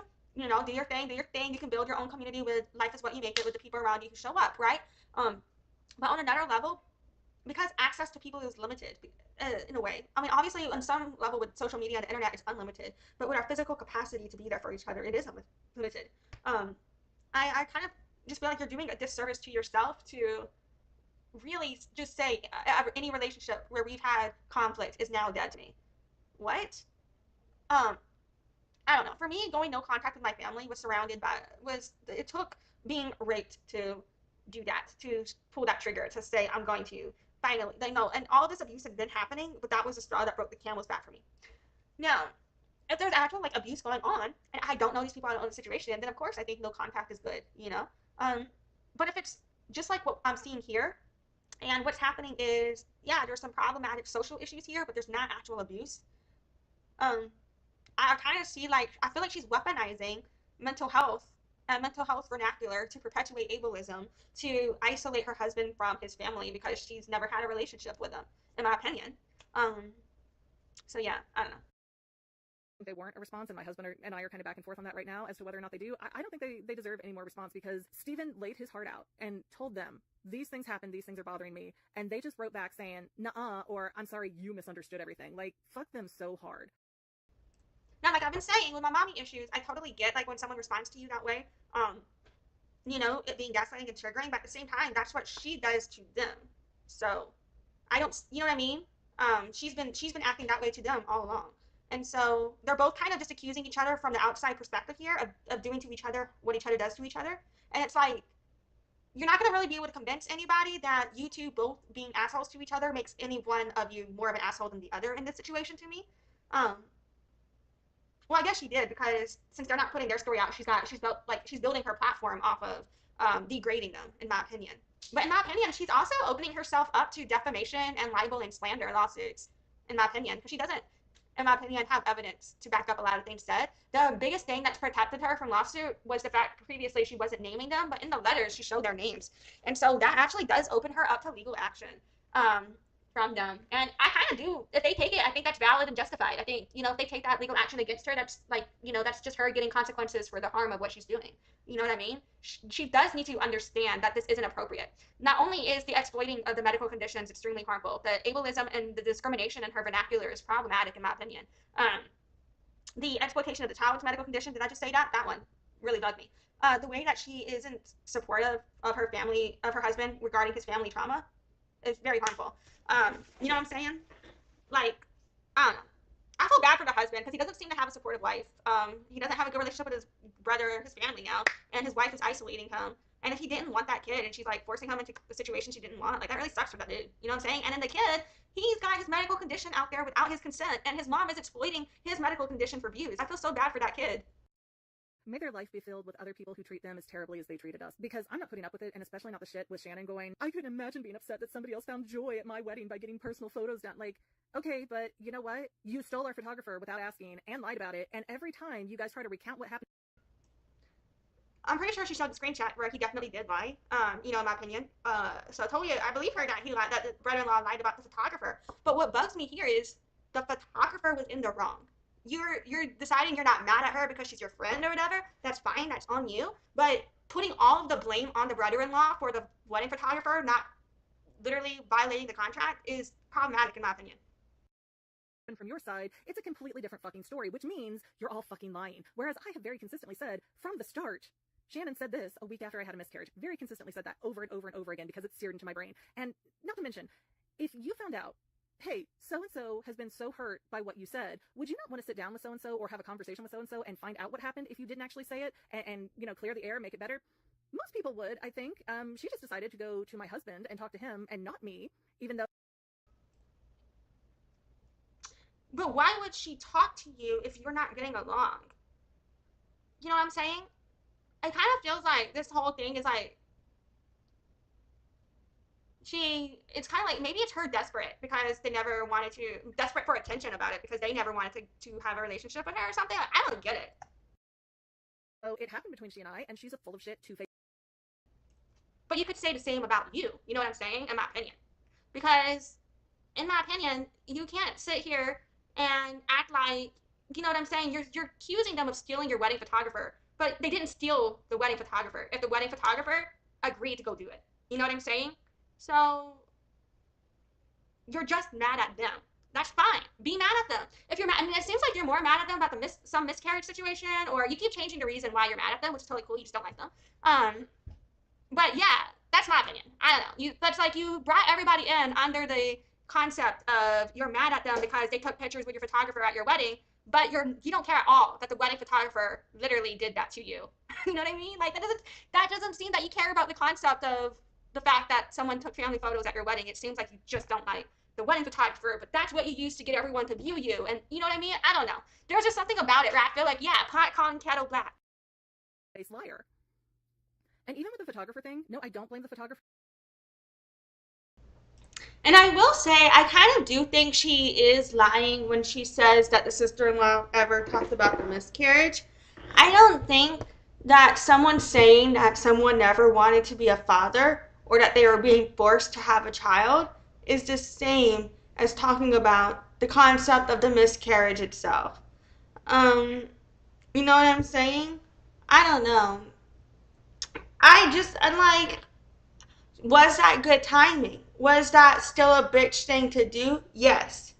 Was she inappropriate and fucked up? Yes. If she had labeled that accurately, because if I remember that correctly, she claimed the sister-in-law was talking about the miscarriage. And if I'm wrong, if she was only referring to that it happened after the miscarriage, then this does not stand. But if that was what happened, where she is saying that the sister is talking about the miscarriage, if that's what she's saying, then that's a lie. If she's just saying that the sister was a fucking bitch after the miscarriage, then that's valid, that's the truth. So that's another thing that I'm wondering. I'm like, I don't know if she lied about that or not. I'm just wondering if she did. And I don't feel like going back to look at the evidence to see right now, but the evidence is here in the live stream or her videos. You know what I mean? So the evidence exists. I don't feel like processing it, but you can make that determination yourself. I mean, I will go look later, and I'll probably type in the description whether or not, if I can remember to do so, what the outcome was there. Like, what if she actually said, and what I need to make sure I'm checking is, did she say the sister-in-law talked about the miscarriage? Or did she say the sister-in-law was just a bitch after the miscarriage? If she said the second, I think she accurately identified what occurred. If she said the first, I think there's like a disconnect for her. Now, say for her that does mean it's about the miscarriage because that's the baby she miscarried. You know what I'm saying? Then that's a valid association to have. And that would also just be one of those things where you're not communicating that to them so they wouldn't know that. You know what I mean? But I would understand why she wouldn't think that she was ever talking about the miscarriage. So she wouldn't know that that was the issue, right? And she may have assumed you knew that he didn't want to have be a dad because you did talk about that in your videos. So for me, sometimes I'll say things that I realize probably weren't right to say at that moment. Doesn't excuse it, you know? It still makes me a bitch, and that still makes her a fucking bitch. Still probably stay away from her if that's, you know. But I'm just wondering which case that was. Because this was a friend of mine. I know her very well. I know she did not do anything. See? But whether or not she did it spitefully doesn't change the fact that she violated the contract. She did not fulfill her duties as a wedding photographer. And she took your money that you paid her to go to take photos of something. Oh yeah, that's another thing. It does bug me that both people, if you don't ignore what was happening here with the rest of the story. Say you have a wedding. Say a guest at your photographer at your wedding, when you've paid your photographer at your wedding to be taking photos of your wedding, decides to go do another photo shoot during your wedding with other people at your wedding. I would be mad at both. I would hold both equally accountable. I think both parties are equally accountable. You know what I'm saying? I don't really care what was said to convince the wedding. You know what I mean? Unless the photographer goes and talks to you first, yeah, unacceptable, no. Um, you know what I'm saying? So that's my opinion. So for me, when she excuses it with, well, that's my friend, but I hate them, that's where it shows to me, like, I don't think it's really, you know, I think I said this, but I'm like still on that. Like, I really don't think it's like, so she used the story for views because it is a disrespectful situation, right? But if that was all she cared about, I wish she left it at that. To bring all of this other stuff, for me, feels like that was the clickbait. It's starting to feel like clickbait because I thought we were going to stay on this wedding. I thought the 13-part playlist would be all about the wedding drama. And it says, the playlist is titled Brother-in-Law Stole Our Photo for the Photographer. So I thought it would be all about how the brother-in-law stole the photographer.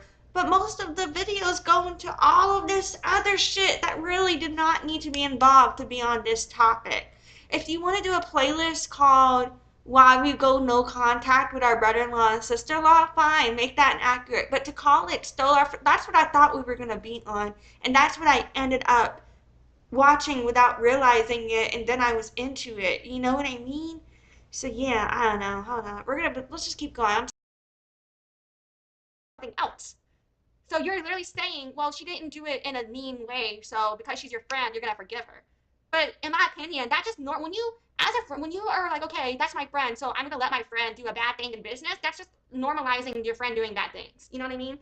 So you're just normalizing your friend and like letting your friend think it's socially acceptable to not provide you a good service. And so yeah, if she does that shit to you again, in my opinion, you just set precedent for her to treat you this way.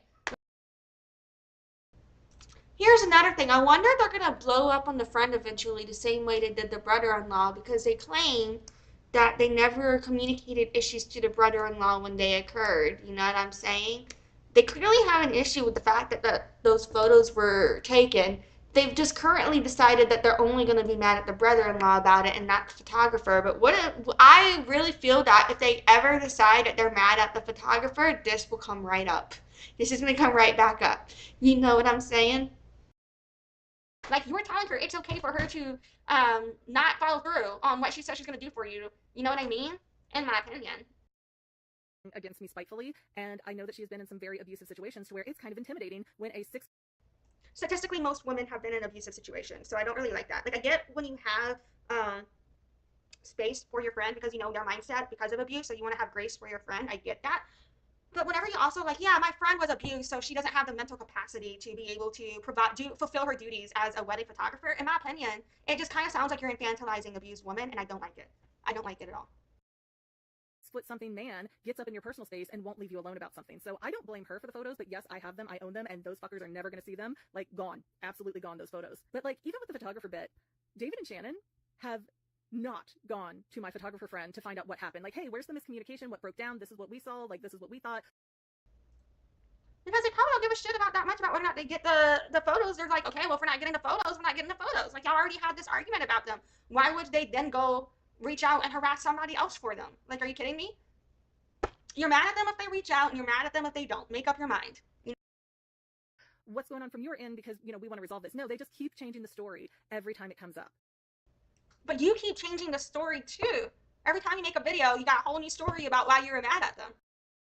And the end of that story is always, you guys are the problem, you guys are too sensitive. So, you know...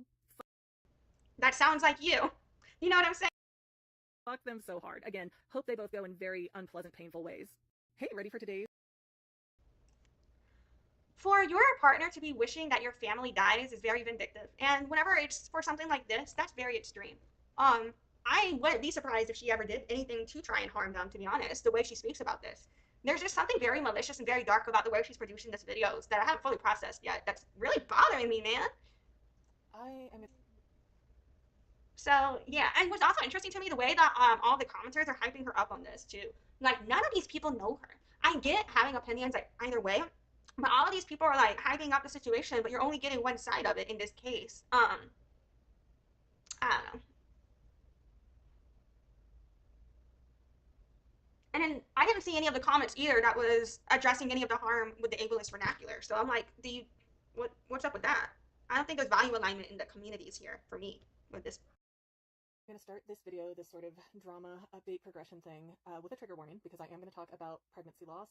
I don't know, I might start crying, we'll see how numb I am to the whole thing, but it's just Shannon's letter to my husband Steven, not me, but to Steven, saying that none of what she said about the miscarriage happened, has been sticking with me so badly that I know talking to her is not going to help. I know saying my piece to her and David is not going to make a difference to them, so I just want it heard somewhere, and I've never talked about this specific part of the miscarriage process. I did bring up what she said in other videos, like way back, and complained about it, but I've not gotten into the full storytime details, so here it is. Okay, so April 2023, my boyfriend of the time, now my husband, came down to spend the weekend with me, and I'm like, hey, I'm kind of late, kind of worried, I might be pregnant right now, take a test, it comes out positive. Long story short, he was a total jackass for about 24 hours until I sort of come to Jesus meeting with him and like, hey, look, we're going to talk this out, we're going to think things through, we're not going to make rash decisions, like this is the situation. See where she's talking right here? I can kind of actually see why, if that person was just blunt, why she would say, yeah, he didn't want that kid. Like, even if that wasn't the right thing to say at the moment, is that something to tell someone to go die over? I think that's too extreme. So the way she has the extreme reaction to what was said is like, ooh. But yeah, fucking, I don't know. We're in, we got to talk about this. And then my boyfriend flipped a switch and he got very excited to have a baby. 2 days after that happened, it was... So here, she's admitting that her partner didn't get excited about the idea of having a kid until after she talked him into it. You know what I mean? In my opinion, that's how I took this. Shannon and David's wedding, so we knew we had to like shut up, keep everything to ourselves, not compete with their big day. And that's fine because you're really not supposed to talk about pregnancy until you're like 3-ish months in because it's so easy to have a miscarriage. Well, lo and behold, the day after Mother's Day in May of 2023, I had a really bad, painful miscarriage. Like, I was suffering all weekend. I was having trouble sitting upright. I remember it was Mother's Day weekend because we were supposed to do something at David and Shannon's house with my now mother-in-law, and we had to call and cancel that, or text and cancel that something. And I remember that, I think it was David that responded, and he seemed really pissy that we were canceling. And it's literally, we even called the dad, and the dad could hear me coughing in the background. It's like, oh yeah, she sounds bad, keep her at home. But whatever, that is what it is. About a week-ish after the miscarriage happens, my now husband Steven went on this whole weird campaign that even to this day I don't really understand, where it's like, he kind of didn't want to talk to me about the miscarriage. Where she's calling her husband weird and telling her husband she doesn't understand him for not wanting to talk to her about the miscarriage. This is insensitive. It's problematic, and I don't like that. And I get that, you know, because this is her miscarriage, perhaps that's where she's getting a lot of support because, you know, miscarriage is a difficult situation. But the way she dismisses her husband's feelings, her husband's needs, her husband's community connections, the way she isolates him, tries to talk him into living a life she wants instead of letting him do his own thing, I find very problematic. That's what I'm getting from my interpretation of her wording of these videos. I don't like it. Like, she's literally doing everything to her husband she judges the brother-in-law and sister-in-law for, and she does to the brother-in-law and sister-in-law what she judges them for. So, I don't know, man. Why am I still watching this if I don't like it? I guess because I was just like, I'm gonna cover this situation, so I feel like I should finish the playlist. But then I don't think I'm gonna cover this person again because, I mean, unless, it wouldn't surprise me if she ended up doing something to harm somebody. So if that were to happen, I would cover this again. But, yeah, there's just something about her content production in general that's very triggering for me, so I should not keep watching her content, I think. He didn't want to process it with me. He wanted to go and talk about it to everybody else. And he wanted to go talk to his brother and sister-in-law about it. And I'm like, I don't think this is the kind of information to give to family because, you know, if they feel a certain way about it, or if they have a certain history about it that you don't know, this could go poorly very easily. And he's like, no, I'm going to show you what a good family looks like, what a real family looks like, and they're going to be so supportive, so come on, let's go talk to them. And so he has it set in his head that he wants to talk to David, like, this is going to happen, whether I put my foot down and say no or not. So I'm like, okay, I'm going to send Shannon a message, here's the message, and give her a heads up, because, like, I don't want to go and, like, trigger them right to their face with no heads up. And so Steven ends up calling his brother David. David's like, oh yeah, you're at your apartment, we're 5 minutes away at mom and dad's house, but we will not talk to you today. You come to our house tomorrow and you can talk to us. And that was already really weird because they live about 30-40 minutes from where Steven's apartment was at that point. But we go down there, Steven tells them everything, he's sobbing, I'm sitting there kind of going into my fight or flight numbness where it's just like I'm disassociated out of my body. And so, like, David and Shannon are hugging Steven, and then Shannon starts going, hey McGann, I'm about to go take a shower, why don't you come in the shower and talk to me? And I'm like, I'm not gonna follow this chick into the bathroom, like, you know, we're friends, but like, I don't know you that well, I'm not following you into the bathroom. Honestly, every human being has different comfort levels with situations like that, and if that's your boundary, that's totally fine. But there's just the way she discusses it as if it's, you know what I'm saying? in my opinion, she was never like there is just she's acting like they had this animosity all along, but look at her with it. You know what I mean? In my opinion, that's how I take it from this. So she's had this animosity towards them all along, for like, in my opinion. I'm just politely like, no, I'm fine. I follow Steven and his nephew down into the basement where they're playing the Binding of Isaac card game. And then Shannon gets out of the shower. She comes downstairs. Hey, I'm going to Aldi. Come on with me to Aldi. Come on with me to Aldi. Like, she keeps asking over and over again. And it got to the point of like, okay, it's going to be rude if I say no at a certain point. So like, I'm just going to go get it over with, whatever. Apparently she wants to tell me something. You know, I don't know what's going on. So anyways, we're in her Jeep. We are driving to Aldi. And she's like, well, have you really talked to any of your friends about it? And I'm like, well, most of my friends are reacting to this like it's good news, or like I just told them I ordered a chicken sandwich for lunch. Like they are not responding with any kind of care, and it's just very disheartening. I don't want to reach out to any more people. And that really was the scenario. And after I started posting more TikToks with more detail and like, you know, sobbing about things, and a lot of the friends who did not say kind things came back and apologized. Like, hey, we did not realize you were suffering this badly about it. But yeah, it was a hard time. And she said something about like, well, what about your therapist? And I was like, well, she might be on vacation or something because I texted her and not heard back yet. So I'm just kind of like waiting it out. You know, it's been a rough week. And then it took a turn, and it was kind of weird because she was like, oh, well, I just really wanted to get you out of the house because Steven has such big emotions that I bet he's keeping you from feeling yours. I bet it's so annoying that he's coming down and spending every night with you right now. And I remember like so perfectly, like, well, I mean, yeah, he is around a lot, but it's kind of nice to have somebody there and not just be like, you know, sitting in this pile of misery on my own. And then we're inside of Aldi, and she's explaining to me what the aisle of shame is because I'm really not an Aldi shopper. Like a long time ago, I had a friend who was an Aldi store manager, and we had a bad falling out, so I kind of don't go to Aldi because of that. She's explaining Aldi culture to me, and she's kind of like, you know, hey, you know, keep talking bad about Steven kind of prompts. And I was like, actually, you know, he was a big asshole for the first probably 24 hours after we found out. But then I got adult Steven for the first time ever, where he was planning college funds and he was getting insurance together, and like he was getting all these ducks in a row, and he was so excited. Like, you have no idea. Like, it was the nicest thing ever to go from having this nerdy boy who I couldn't even tell for sure, like, if he liked me sometimes because he was so neurodivergent, to having somebody who was like so focused and on the ball, and we have one goal and one setting in mind. We're checked out of Aldi. We're driving back to her house. We're still talking. And she said something about how, you know, I just sound like I'm kind of frustrated. And I'm like, well, I am frustrated that the doctor, the gynecologist that we saw after the miscarriage, said we have about a week and a half to decide what we want to do. If we're going to try again, if we're going to go fertility meds, if it happens, it happens. If we're giving up here. And I'm so pissed off that I don't understand why. It doesn't make sense to me in any world in which you only have 1.5 weeks period to decide what you're going to do after a miscarriage in regards to having another baby. There's something off with that part of the story to me. And I don't know enough about the rest of what happened, but you know that is standing out to me. What? It's unless you're talking about some sort of situation with limited eggs or IVF type thing, or you have to go and you're just talking about the next window. Perhaps there's going to be another one next month though. That I get, but what is that wording? That wording standing out to me, and the whole conversation. You know, it literally just to me seems like the sister-in-law is just a different person. Now, I have been around, you know, it's typically more conservative people where they do the whole ball and chain thing, the whole like the division between the man and the woman, where they think it's funny to joke about men leaving the women and things like that. Like, she's probably just from that more conservative background.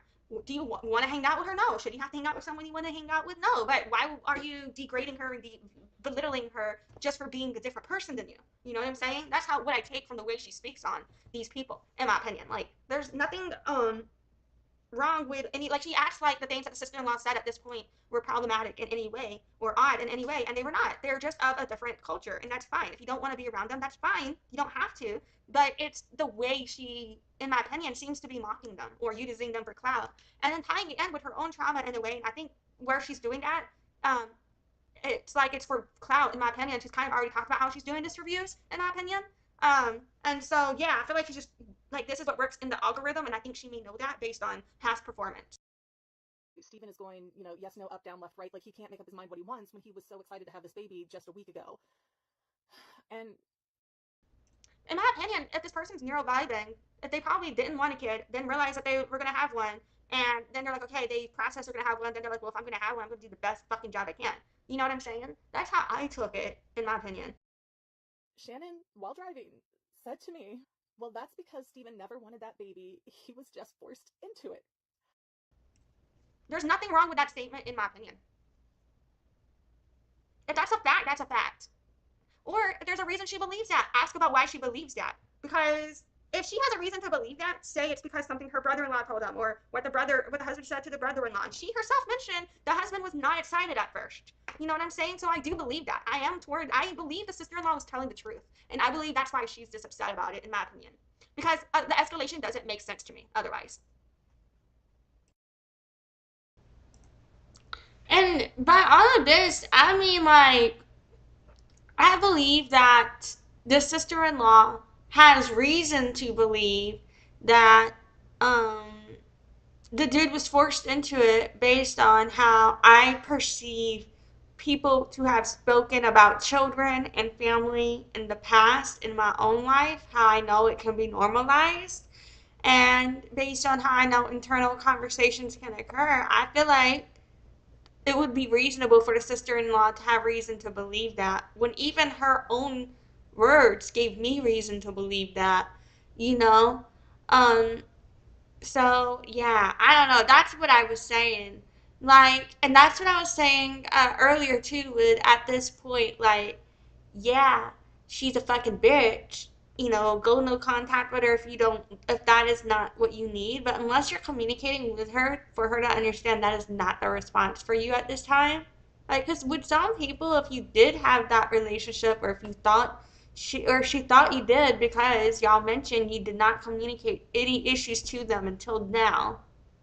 Um, so she may not realize that this is something you take offense to because everybody's different. Some people you can be more blunt with, some people you can't. Everybody's different. So how is she supposed to know that being this blunt with you is an issue if you're not communicating that to her? Do you have the right to be upset about it? For sure. But as like what I feel like you said in your content, like y'all don't, if you don't communicate and then you just wait, you just hold this resentment and blow up later, you know what I mean? There are certain things where if someone directly insults you or knows that it's an insult, you know, perhaps you have reason to be like, you should know. But on something like this, that's not something that you should just know to me. Like, honestly, I don't know, in my opinion. And I remember feeling like I just got stabbed, like my all the blood in my body. Okay, if that's something that hurts you, that is valid. You should be able to communicate that with the sister-in-law, communicate that to her. That is valid. Fine, you can feel how you feel. No one should invalidate you on your feelings. But she never did speak on the miscarriage itself. She just said that your husband never wanted a child. And that was a fact. If it was, well, it's a fact that she said it. I don't know if it's a fact that that statement was a fact. You know what I'm saying? Yeah. Um, you know what I'm saying? That's a different situation. So for her to say, okay, she lied about saying she never said anything about the miscarriage. She didn't lie. She never said anything about the miscarriage, in my opinion. Like, she takes this to a whole other extreme. And yes, it's valid to be upset, to be hurt, to be in pain about that. Valid. To then say you want her dead because of that, not valid. Fuck that. Too extreme. To me, it takes someone saying and doing way more darker things to me for me to wish that on them. And for you to wish that on her kind of shows you don't care about her life, in my opinion. They went cold. I remember staring at the slats in her vent in the Jeep and just like, I said, that's not what he's been saying to me.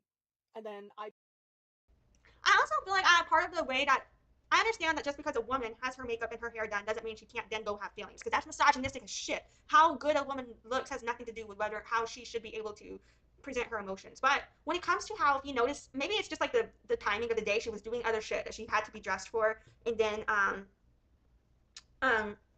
now she's here and filming. But for me, it's like if she was wearing this level of makeup in the other content, I didn't notice. All I noticed for me is I perceive a woman here with makeup, you know, eyeliner, eyeshadow, or is that, I think I see a little eyeshadow, definitely eyeliner, definitely mascara. I definitely see like, I don't know what is on the face specifically, but I feel like it's some type of foundation thing, powder, cover up, you know. So when you're like, let me do my makeup and then film, and it just doesn't feel like this is like a situation where you're like, let me get ready to discuss my vulnerable story. Okay, actually, I originally thought that she was wearing makeup, but now when I'm looking at this, particularly the way I paused that, is that just a filter and she's not wearing makeup, it's a filter? Or is it both? But, okay, why am I bringing this up? Okay, let's let past me finish that point. Hold on.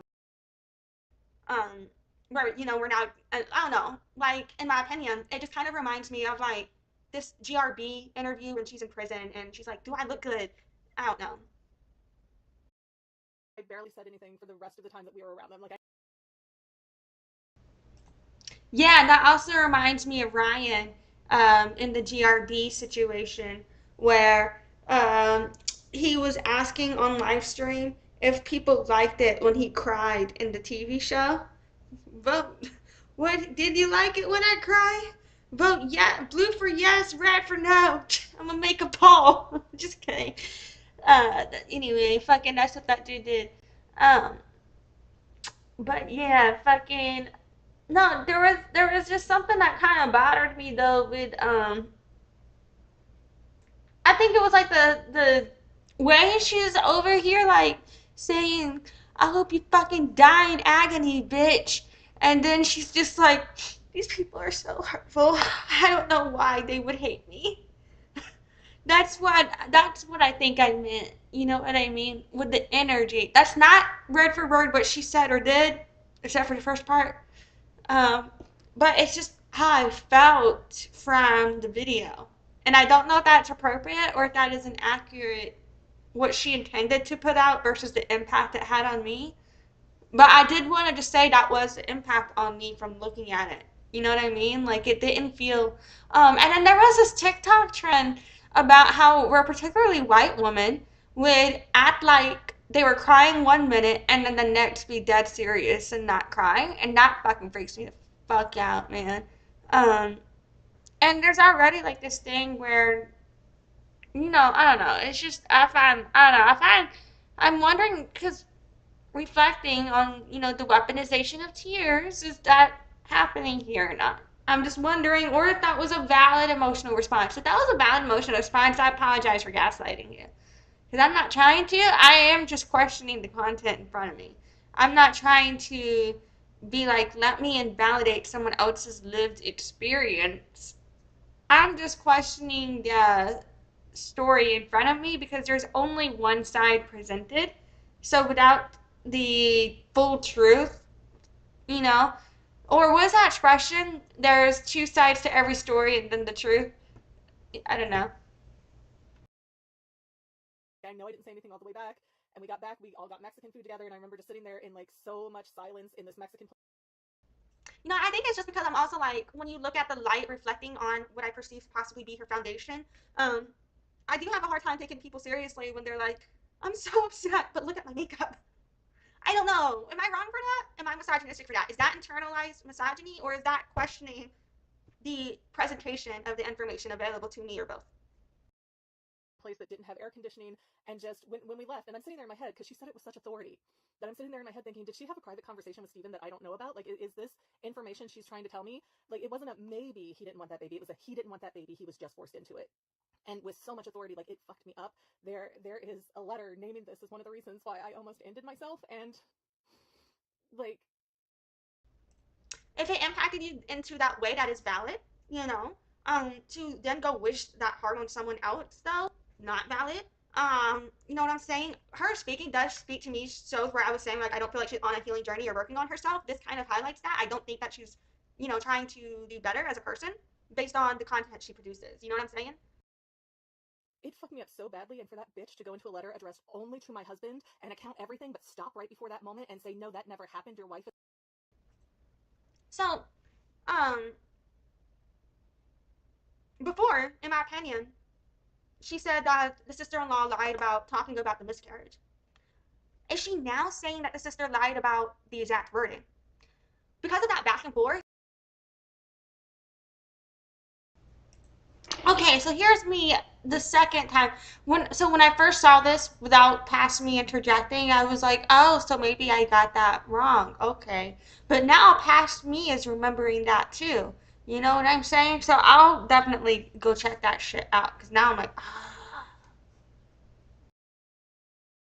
It doesn't really make her look. It's hard to see her as telling a consistent story or telling the truth whenever there's this change in her story in this way. And with the way her story keeps changing, it makes it hard for me to see her as someone telling the truth to me.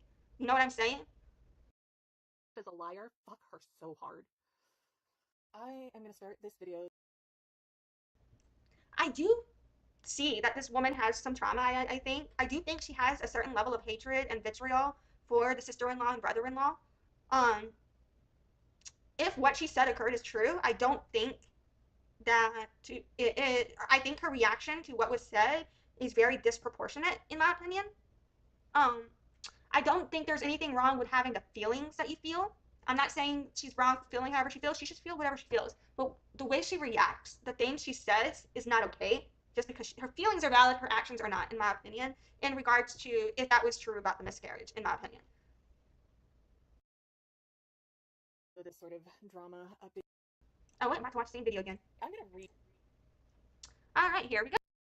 Read verbatim the letter that my brother-in-law sent to just my husband after he got mad that I went on TikTok and basically said, bro, you don't get to tell us what to do. And if you have no idea what I'm talking about, just keep following the comments all the way back to the beginning. And now I will say I am doing this because somebody in the comments, and I can't find that comment now, so maybe they deleted it, said that, well, the brother's making some decent points, but I'm going to pick apart why it's bullshit. I already read the first paragraph in the previous video, so I'm not going to read that again. But it's basically the brother saying, how dare you talk to mom and dad behind our back? How dare you talk about us on TikTok? You're the only ones with animosity, and when I have failings, I correct those shortcomings, but everything about you is wrong. Great start. If we want to talk about the washer and dryer, how about we talk about the table and chairs, or the receiver and the TV? The fact that you have seen fit to give the receiver to me now has no bearing on the fact that we bought it together and that you had possession of it as part of the division of our shared possessions, or most of the bookshelves.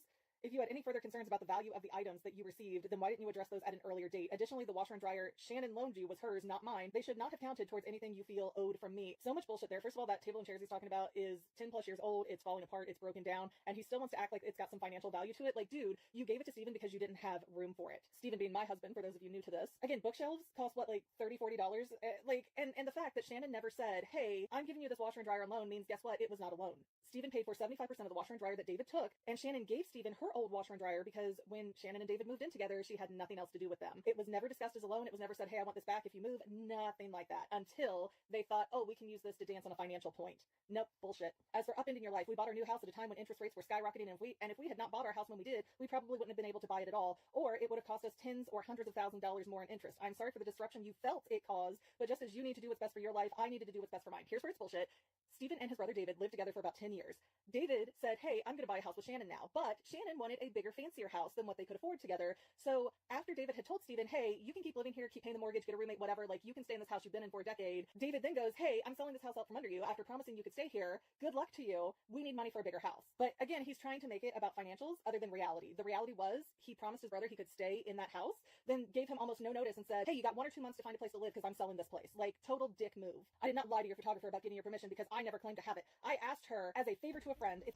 Okay, so they're saying that the brother gave him a free place to live and over 30 days to move out. That's not a dick move. That's extremely fucking generous. Bro, be grateful. What the fuck? I would be so grateful. Did I interpret that right? I was wrong here. It was not a free place that paid rent. But the 30 to 60 day notice, even if there's an apartment wait list, like, bro, for real though, no. Because you don't have there's ways to get around that apartment wait list. There's ways to look for nearby cities if you need to keep that job. There's ways around that. You know what I'm saying? Like, yeah, that makes it difficult, but at the same time, 30 to 60 days isn't just kicking you out. You know, there are definitely things that she is saying where I feel like they're going to be able to be like you can notice where she contradicts herself. So in those contradictions alone, they're gonna be able to claim those are lies on top of any dispute they have about what she has said. You know, so where she's making these videos and she's not consistent in her story isn't good for her. I do wonder if these videos will eventually come down because it is kind of evidence against her in like a lawsuit. You know what I mean? Um, so, but when I was talking about be grateful, I didn't realize that he was paying the mortgage at that point because I was having a hard time processing it all at that point of the night. But yeah, so that's bootlicker of me to tell someone to be grateful of paying the mortgage. But I do think, you know, like you can't claim someone kicked you out without notice when you literally admit you had 30 to 60 days. That itself is like, okay, stop. Right? Did I hear that right? What the fuck? Dude, something is wrong. Wow, that's a whole new light, man. That's a whole new, and then she's over here like arguing about chairs, but meanwhile, are you kidding me? Did she really just say that? Wait, am I processing that right? Like,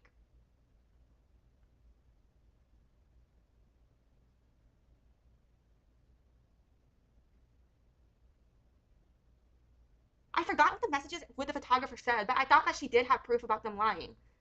So if she does have proof, I'm looking at this all different now, though. I'm gonna do that on a different live stream process, whether or not there is evidence there for if the photographer, you know what I'm saying?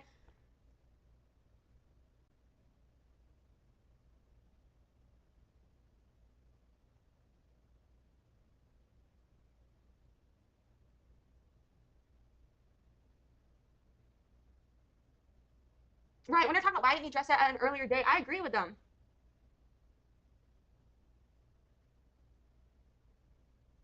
I want to go back to the photographer permission thing because she was showing screenshots. I couldn't remember if she showed the screenshots if that was actually proof that he lied about that or not. You know what I'm saying? So I have to go back and process that.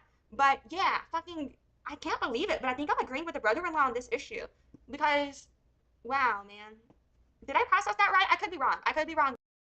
If it were possible to get a few pictures done. Lies.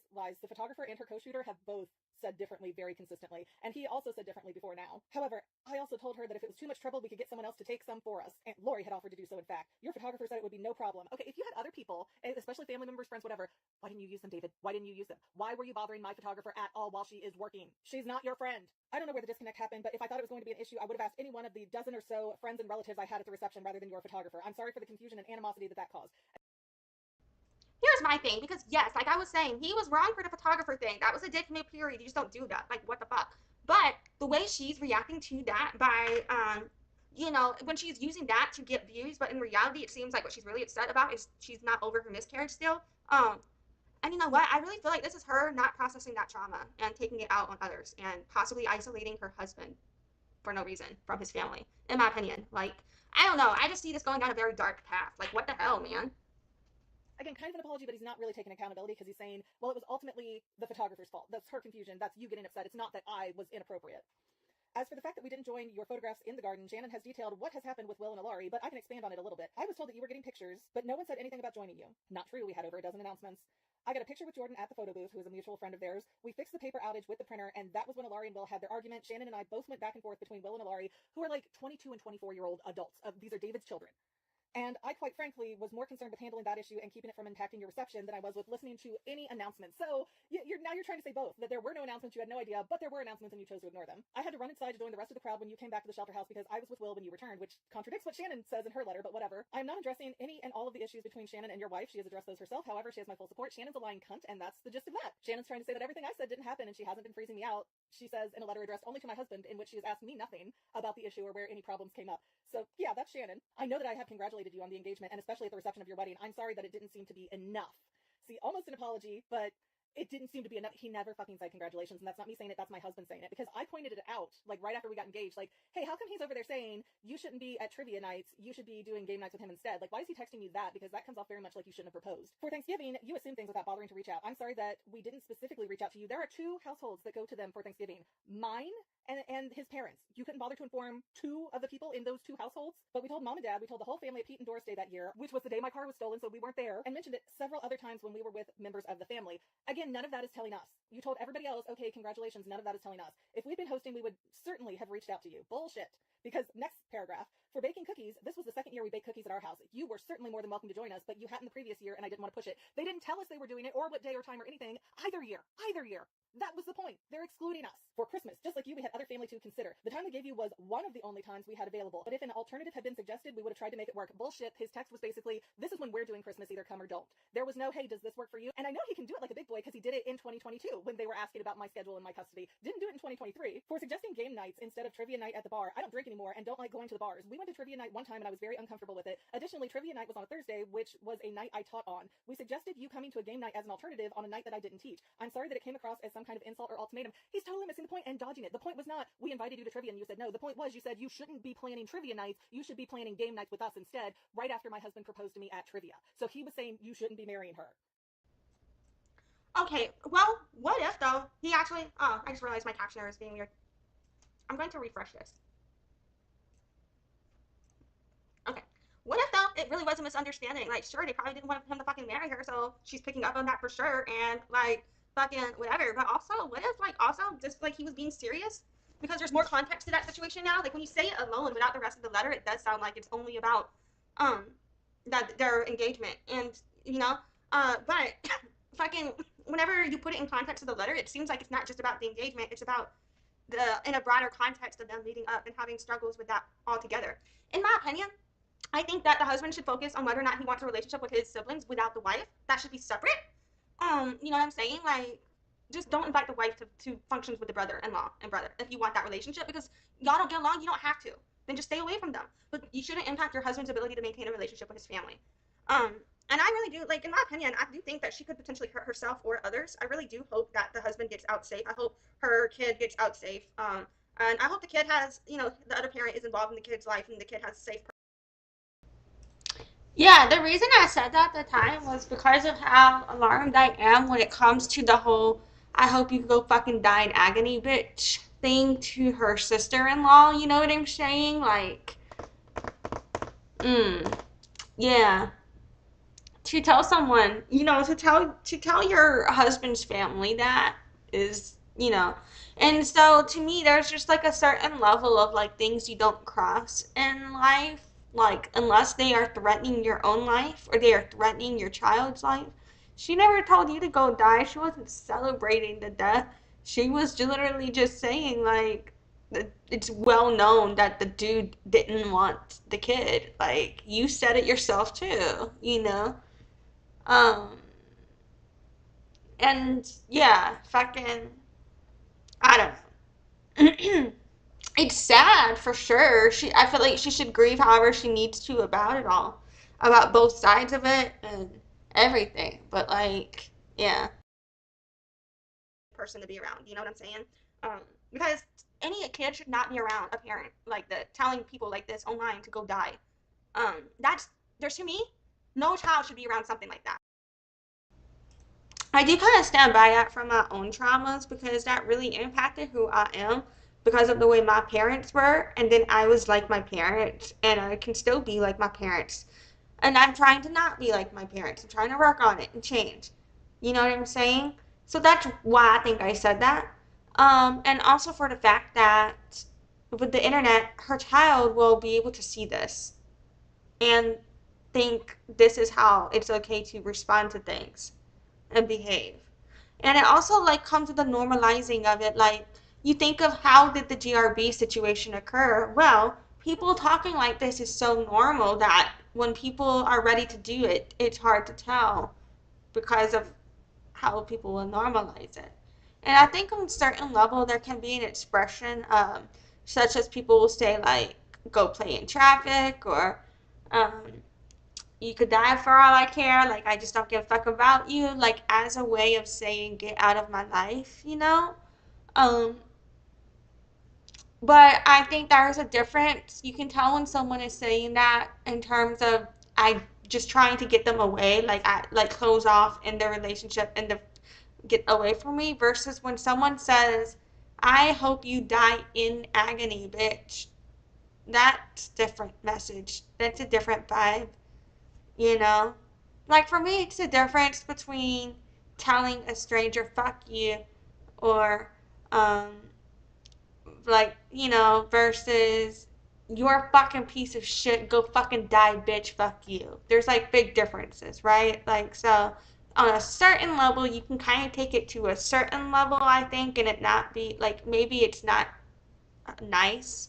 Maybe it's not how, the correct thing, but it still wouldn't be something that I would call as dark. But the tone of it all, and then where it comes where I see the inconsistencies in the story, and then where it comes to how where you see the letters, and I can see why the brother-in-law or sister-in-law would think X, Y, and Z based on the information available to them. You know what I mean? And so when I put all of that together and then see that response over what for me feels like a bunch of misunderstandings that are compiling into a big frustration.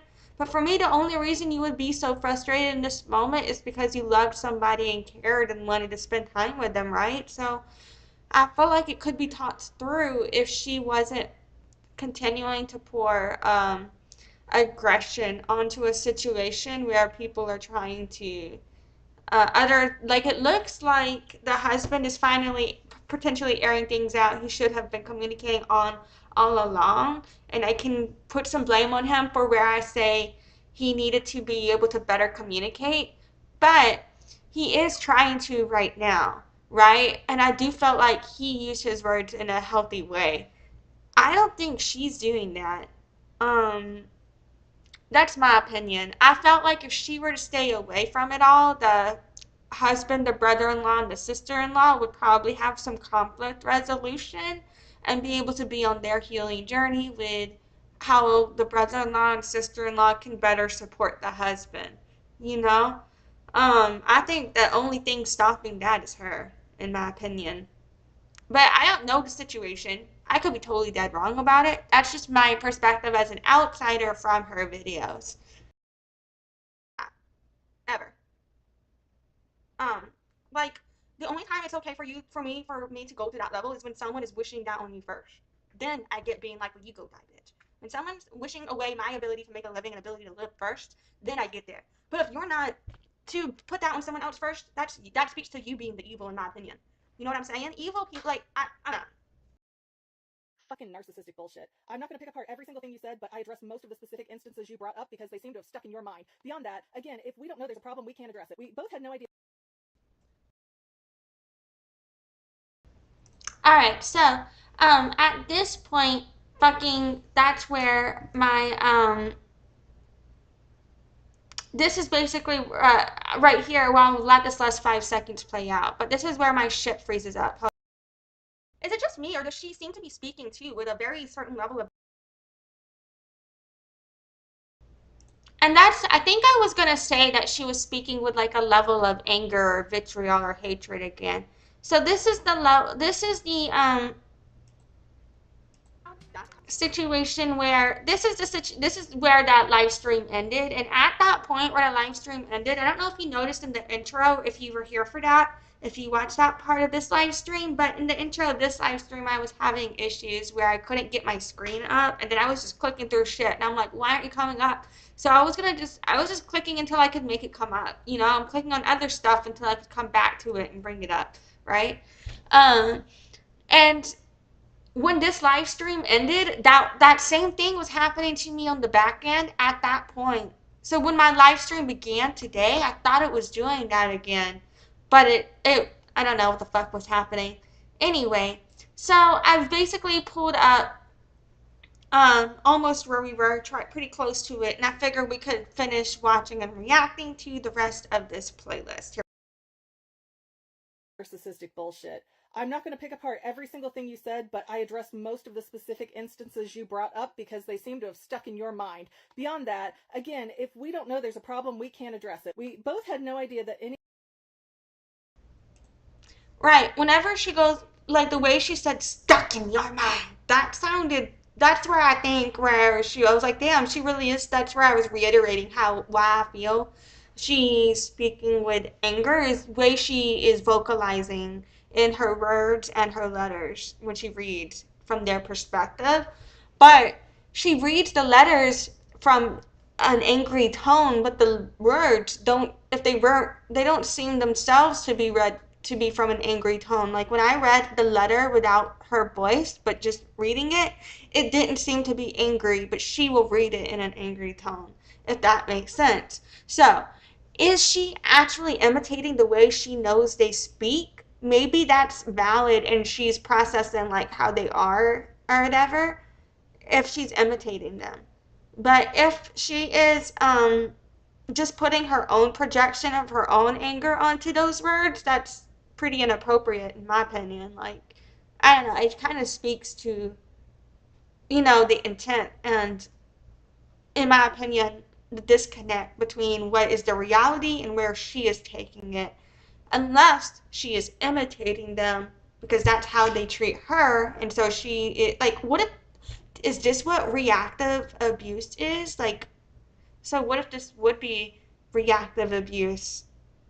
If they were abusive, then maybe this is like reactive abuse.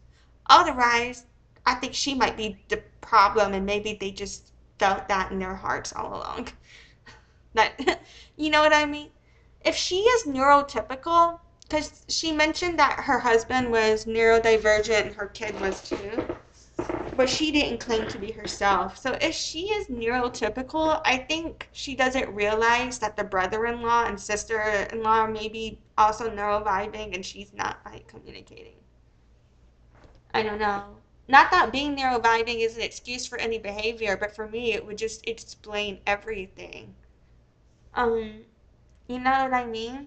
Okay, so Any of this was there, and quite frankly, you let this build up to a point that there is now a lot of animosity on your side as well. Some of the things that have been said are not.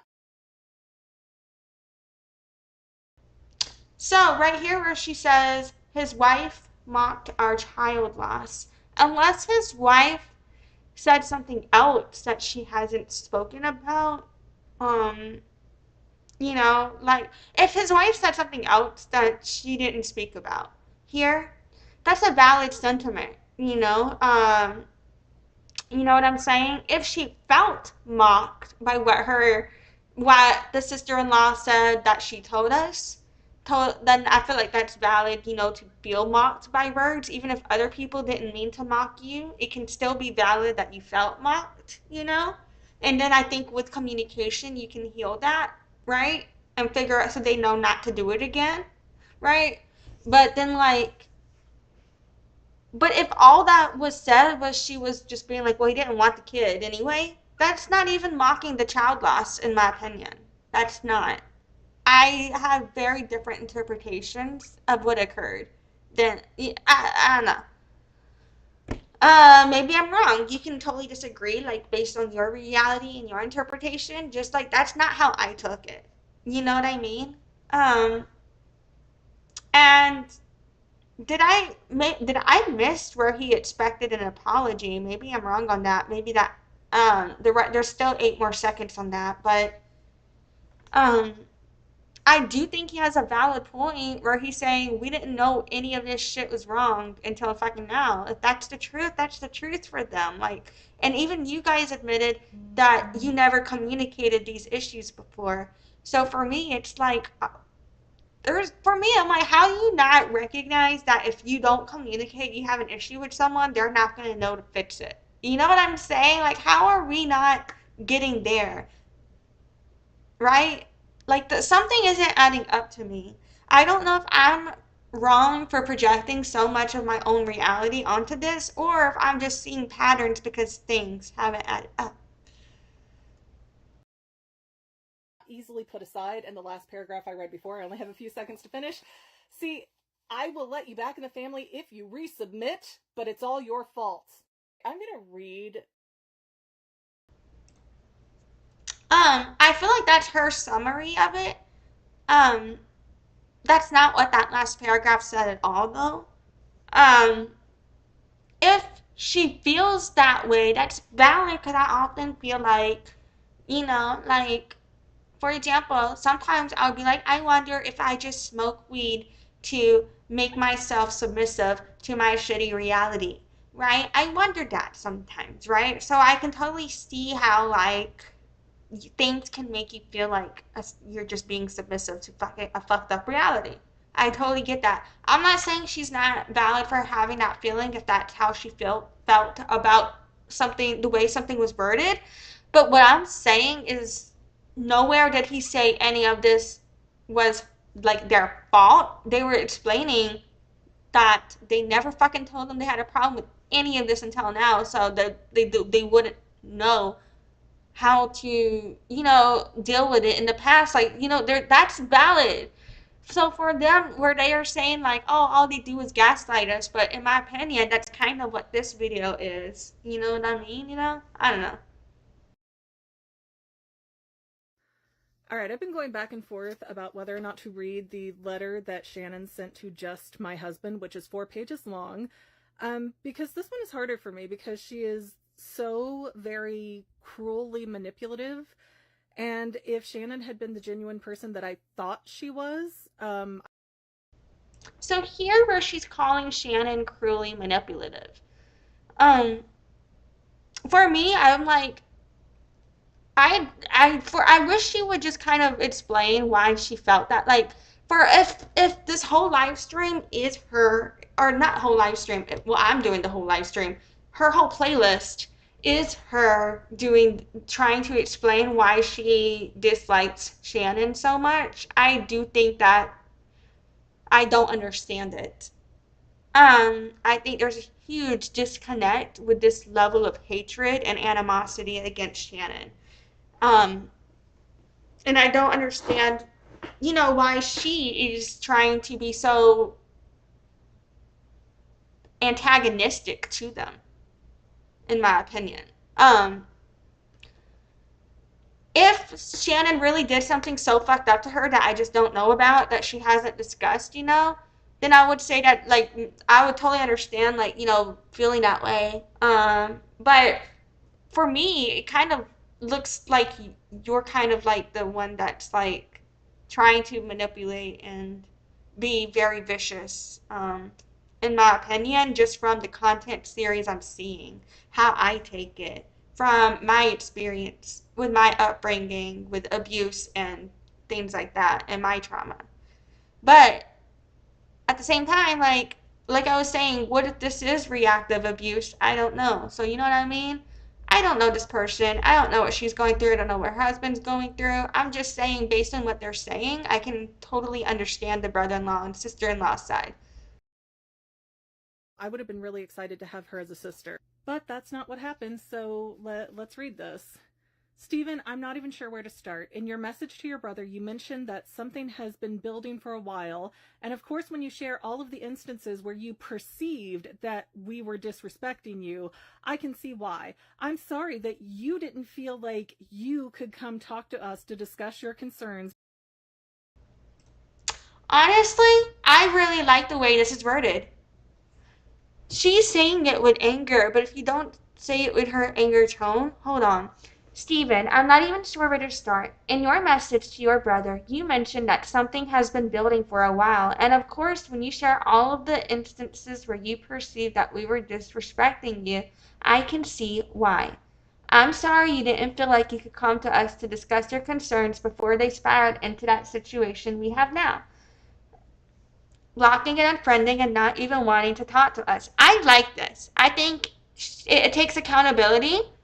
There was so much that was mentioned that it's hard for me to, that usually when you say, you're sorry, you're going to apologize for for the specific thing you done. But in this case, because they didn't address anything but one by one, they're just coming at them with this big list of shit they didn't like all along. You know what I mean? And they've just been degrading them the whole time online. Um, when you come to it and when you look at this, they're taking the high road, in my opinion, for this to be their response. And it seems very genuine and heartfelt. It seems like she's trying to address whatever you think we did to you. We recognize that's how it could have been, and we're sorry we just didn't know it at the time because no one told us. That's how I take their messages. You know what I'm saying? When you read it through her anger, like, if it was said that way, if they talk to her that way and she's reading it in the way they talk to her, then I can kind of understand why she's reading it that way in the way they speak to her regularly, because she knows how they are, if that's how it is.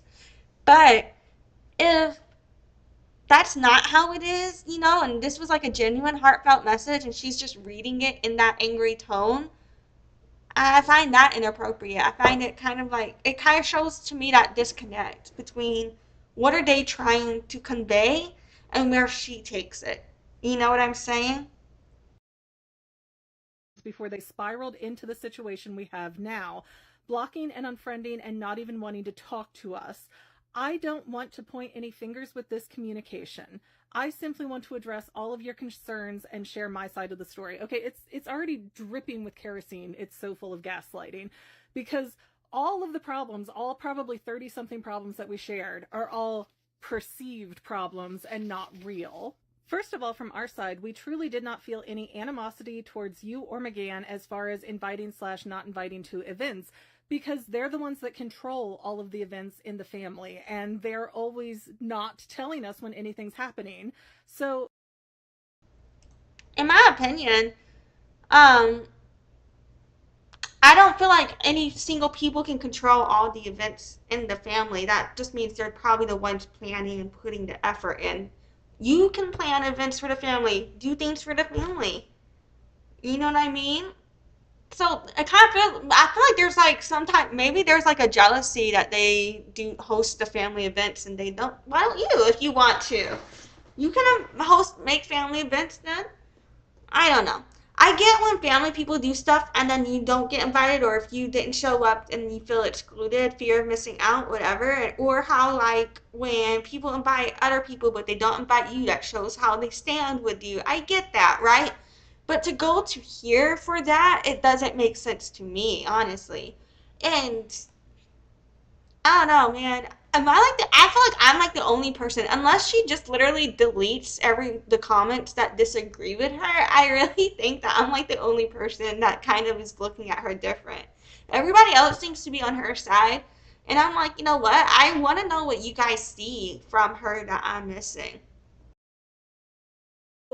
It also doesn't make sense because David's original text, if you follow the chain up that far back, he shows and expresses a lot of animosity towards me and me refusing, quote unquote, to go to their events.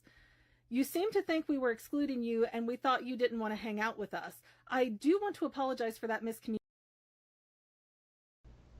In my opinion, even though on one level when you're a couple, like what you do in some way cosigns the other because you are supporting each other by building your life together, right? But on another level, when just because you're a couple doesn't mean you two should be compared for everything you do. Like those are individuals. So you can't,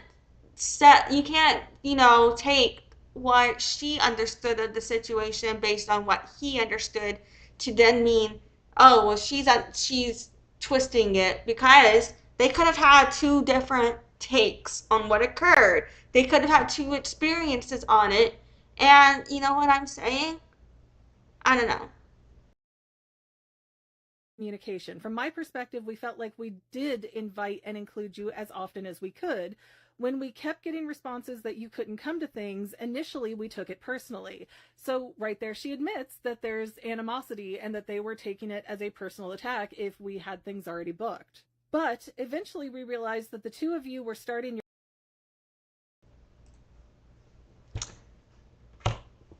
Um, hold on. I need a replay on this. So right there she admits and me refusing, quote unquote, to go to their events. You seem to think we were excluding you and we thought you didn't want to hang out with us. I do want to apologize for that miscommunication. From my perspective, we felt like we did invite and include you as often as we could. When we kept getting responses that you couldn't come to things, initially we took it personally. So right there she admits that there's animosity. That's where there's a disconnect. Someone telling you that whenever they are inviting you and you decline, so they took it personally, doesn't mean there's animosity.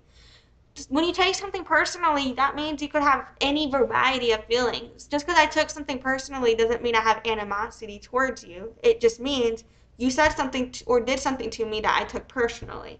That's not an admission of animosity, in my opinion. So that's where, again, another one of those things where there's like something happens and then she seems to be the one to take it and spin it somewhere else, in my opinion. And that they were taking it as a personal attack if we had things already booked. But eventually we realized that the two of you were starting your own family and had your own thing going on. Again, not at all expressed in what David has said. We thought we were respecting that. Again, they can have their own, like, even if they make decisions jointly and they do things together, they can still have their own interpretations of what that is. You know what I'm saying? Just because they wrote different letters doesn't, I don't know. I don't like how she's all like negating one person, the wife's side on the sister-in-law side, just because the brother-in-law said something different than the sister-in-law in this way. If there were things that happened where the facts were completely different and the brother-in-law's letter proved that the sister-in-law was lying, I would get it. But in this case, it's not that. It's clearly just a difference of opinion, in my opinion. For you to feel excluded was not our intent at all. I'm sorry you felt that way. Not, I'm sorry that we have not invited you to make Christmas cookies with the family, or that we have not included you when we have set up holiday events. None of that. It's Okay, I want to point out that, like, right here, I'm having more of the same criticisms that I've been having again, where I feel like I'm like, at this point, I'm just spiraling, it's like the same kind of, um, again, they don't communicate the issues they have as they occurred. She's waiting until way later until to she waited until they did one thing where she knew that the public would hate that. So then she can go be like, and fuck them for every other reason. I just don't like them anyway, is how I'm taking this whole series, in my opinion. I'm sorry you felt that way, which is just blame shifting. As far as not treating McGann right, I'm completely heartbroken to think that you truly believe this. She doesn't give a shit what I believe, the person who actually experienced this from her. I did everything I could to try to make her feel welcome. I know you mentioned McGann's long blocks of text to me. I am not a writer. I don't usually send long blocks of text to anyone. Bold-faced fucking lie, because when I was asking her questions, when I was at the end of my rope with my husband Steven early in our relationship, and I'm like, I can't tell if he's autistic or if he just doesn't like me. This is ableist as hell, in my opinion. In my opinion, this is ableist as fuck.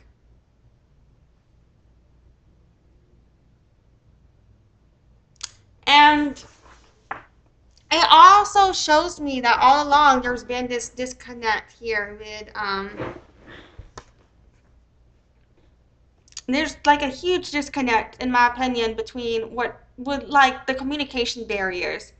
You know what I'm saying? There's never, in my opinion, seems to have been clear communication in this relationship from the start. That's unfortunate. This is extremely ableist. If she's autistic, I wish she would talk about her own autistic experience, because I would see it more of a she's just relating it to her lived experience in that scenario. But if she's not autistic, then all of this is very problematic for me. Um, yeah, like, I don't know. Can you tell me if this behavior is typical from what you have seen of Steven? Like, I came to her to talk, like... Honestly, for me, like, every relationship I've had where someone discriminates against me and my community the way she does, it doesn't work out because, like, fucking, I don't know. I just, like, I try to educate them and then it doesn't work out. So, I honestly wonder if this relationship is gonna work out. Like, I don't think it will, to be honest. Like, in my opinion. Like, I feel like the reason this is all blowing up is because her relationship is possibly not gonna last. You know what I'm saying? Girl to girl, honestly, because I didn't have anybody else that could understand him. All the people I went to were like, yeah, he defies all logic when it comes to how men typically respond to things. So I did come to Shannon. I did, like, reach out and build that friendship up over, like, issues with Steven, and that's on me. That was my choice to do that. But this idea that she doesn't text, like, bitch was sending me long ass...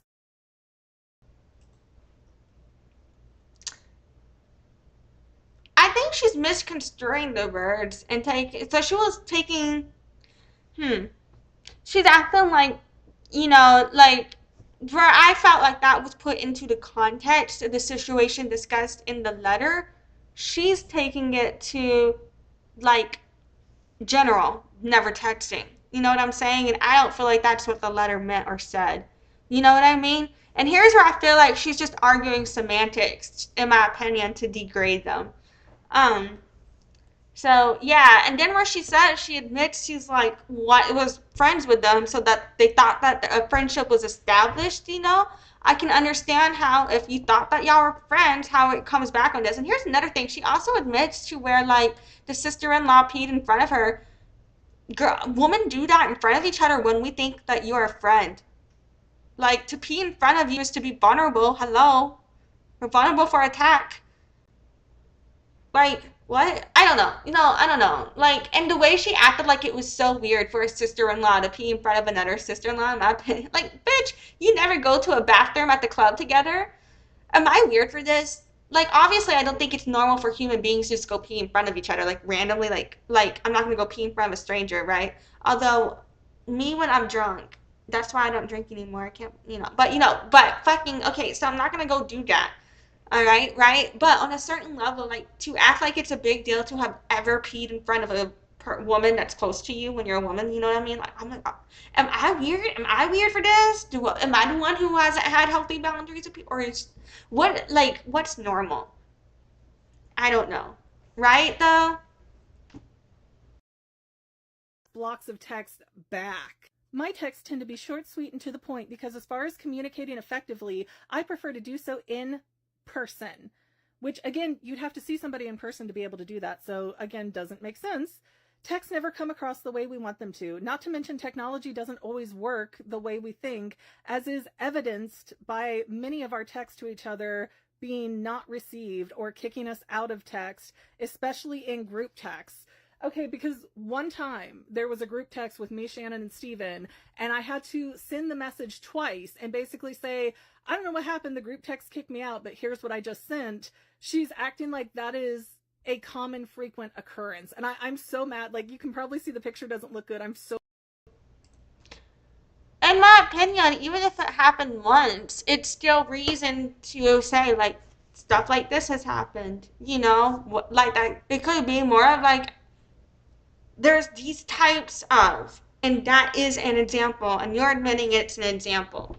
And then now you're just saying you just don't like it. And when she says she's so mad reading this, she's shaking, why does that make you so angry?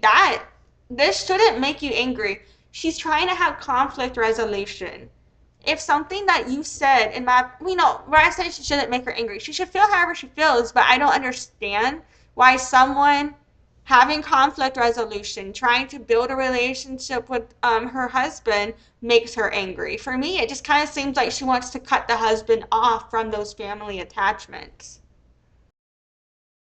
So mad reading this, I'm shaking. Often I'm driving or at work, and whenever someone sends me a text, I'm more concerned with not forgetting to text them back. So my messages are generally something like, okay, thanks, or just LOL. That's just me. That has never been my experience with her. As far as freezing her out, this was not the case at all either. I've reread all of our texts multiple times over this past week to find out what I could have possibly sent that's so terrible, and I honestly don't see any changes in friendliness. Okay, and this is where it's mean girl bullshit. Because, yes, on the surface, anything that I had in hand that I could screen... Alright. What I don't like though is where she acts like this other person is doing the mean girl bullshit when as if she isn't. You know what I'm saying? This is the mean girl bullshit. You know what I'm saying? This whole playlist is her doing the mean girl bullshit thing. You know what I mean? And for every single thing that has occurred, what her response has been to what it occurred, kind of leads me to believe that she's the mean girl all along. Now, I wonder if that's why they're not responding, because they don't have to, because anyone that looks at it long enough will see, in my opinion. Like, the people, I don't know, I don't understand the people who take her side on this, in my opinion, unless they know her in real life, and they have reason, but, yeah. Shot. She has always been very fake and very, mean girl-esque of, hey, yeah, it's so wonderful, love you. It's when you walk away or you don't have the phone that, yeah, I'm like shaking, you can't even see. But it's when you are not in front of her or recording her, getting it in writing, whatever, where Shannon's being like, that's the ugliest effing skirt I've ever seen. Like, that's Shannon. And, of course, I didn't know that at first, but I've learned. So if Shannon is that way, then I can totally see how you feel that. Almost every neurotypical person I meet is that way. So perhaps Shannon is neurotypical. You know what I mean? Every neurotypical person I know acts that way. Everyone. And I don't like being that way. Like, if I like you, if I don't like you, you know how I feel. I just say it. I just say if I like or don't like something you said. Like, that's what I've been doing this whole live stream. You know, I've been acting like I liked something I didn't like. You know, I've said what I liked and don't like.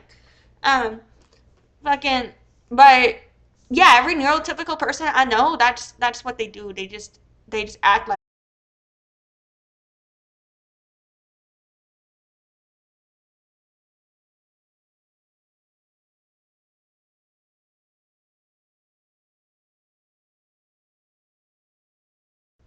Oh shit, I just realized I was muted. I just realized I was muted. Okay, so OBS has been connected. I just realized I was muted. My bad. OBS disconnected on me again. It fucking crashed. I had to restart it, and apparently you guys are still here. So we're gonna see if we can finish this out because I was like so upset about that because I was like, oh my god, not again, not again. Okay, let's see if we can finish. Not to mention, instead of coming to me, the party who is saying, hey, My bad. Hold on. I need to pull this window back up. Oh, it's here. I swear it just went black. Okay, hold on. I am hurt by your actions and being frozen out by you. She's writing a letter addressed only to my husband saying how she's never done anything wrong and she's a pretty little princess. Like, why wouldn't you go directly to the source? In my opinion, that's not what the letter said word for word. In my opinion, if I were to just listen to her story, I would want to validate her, want to support her, and be like, yes, how you feel is valid. That's what I think it is. I think that's why a lot of people support her. Like, I don't think a lot of people actually are reading the letters. You know what I'm saying? That she's showing. Like, if you actually read the letters that she's showing, but you don't listen to her talk about it, but then you listen to her talk about it, it's like there to me there's a very big disconnect between where I perceive them to be coming from versus where I see her coming from. For me, I would have need to know really what's happening in the background to understand why she is elevating it to this level. And I feel that's what, theoretically, that's what I thought this whole big ass playlist was supposed to do, but it doesn't do that for me. And I don't really see how it does that for other people. Am I not processing trauma correctly on this? I don't know. She's never gone to the photographer either and said, what's the miscommunication here? Because I thought this. And I think they're doing that because they know that they're lying and they know that they're full of shit. So instead of coming to me and saying, hey, what happened? Like, this was my perspective. Like, what's going on? Like, I didn't mean to hurt you. Let's work this out. She's going to my husband and insinuating your wife's a liar, which is more mean girl bullshit. And moreover, not only is she freezing me out by not addressing me directly in this letter, but the freeze out happened, and you can tell it happened because all of a sudden we had the miscarriage.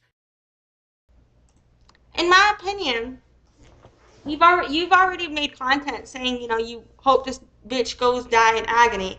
These letters were a response of you putting out content about them. So for you to act like that they owe you something after you're degrading them and defaming them and putting libel and slander out there about them, in my opinion, I feel like you seem to be wanting them to apologize to you for you harming them. You know what I mean? That's how it comes off. And even if you were upset about them, about what they did, you know, if you wanted an apology about them harming you, I feel like you going to cause a bunch of harm to them and then be like, now apologize to me isn't going to do it. That's just perpetuating harm. You know what I mean? Like, I feel like that's where she's going, you know? Shannon said the mean comment of Stephen never wanted that baby, he was just forced into it, to me privately alone, and then all of a sudden she stopped. So you yourself seem to say like that was an awkward car ride, you know what I'm saying? I don't know. But even if she just stopped texting you completely or whatever, that's still not a reason to go to this with that. Like, I don't text people back all the time, or when I do text, I text a lot. But then when I'm going through shit, I don't text in at all. You know, whether her texting you shouldn't be an excuse. You know, I don't know. Like, you if you felt isolated, that's valid. But to put all this anger on Shannon because you're insecure and you're isolated is inappropriate in my opinion. And because her username is insecure super empath, I do kind of wonder if this is all like a projection of her insecurities. Um,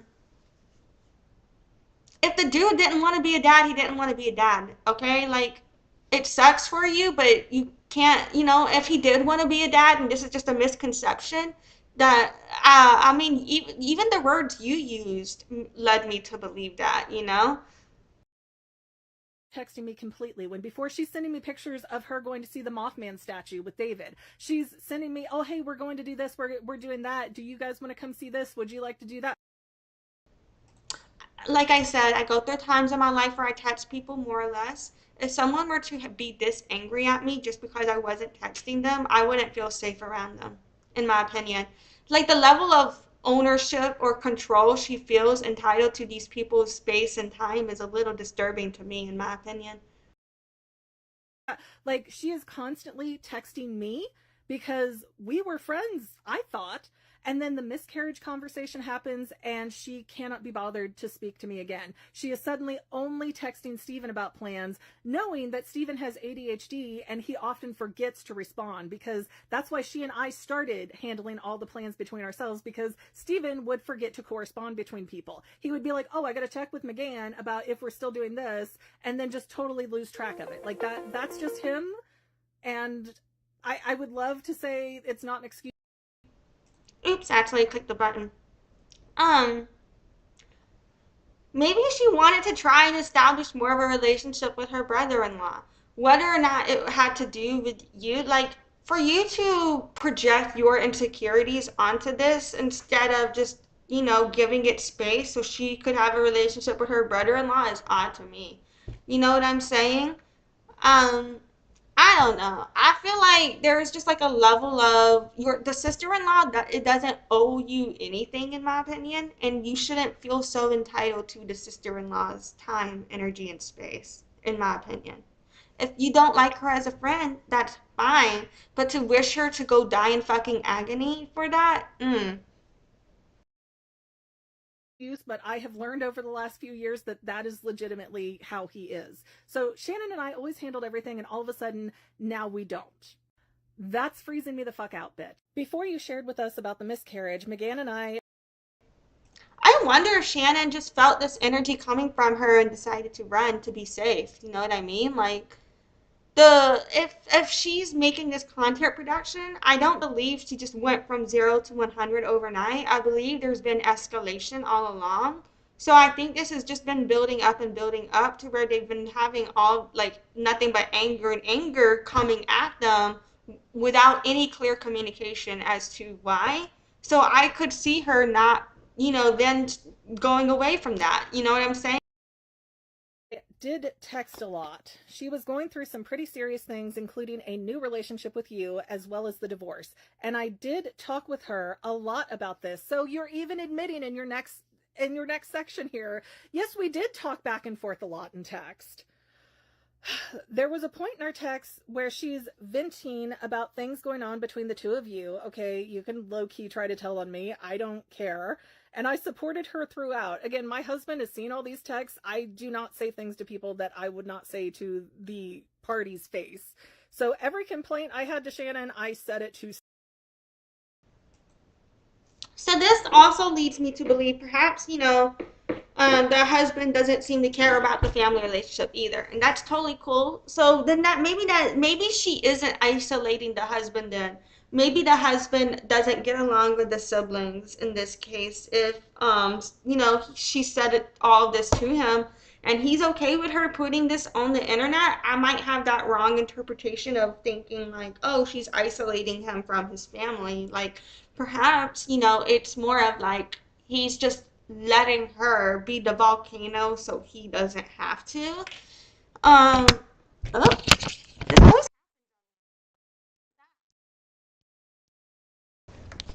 this always happens, and then there's a mute button on there, and I always hit the Steven's face at one point or another. Then, when you went public with your relationship on Facebook, as stated in a text, what is she talking about? Like, okay, at our 1-year anniversary, my now husband made us like Facebook official, but we never had. She did discuss, if I remember correctly, at the beginning of all of this, that the only way they announced their engagement was on a Facebook post, but she was also saying that they didn't interact with that Facebook post. But I wonder if they're referring to that Facebook post. Had like a secret relationship. We had all kinds of posts back and forth.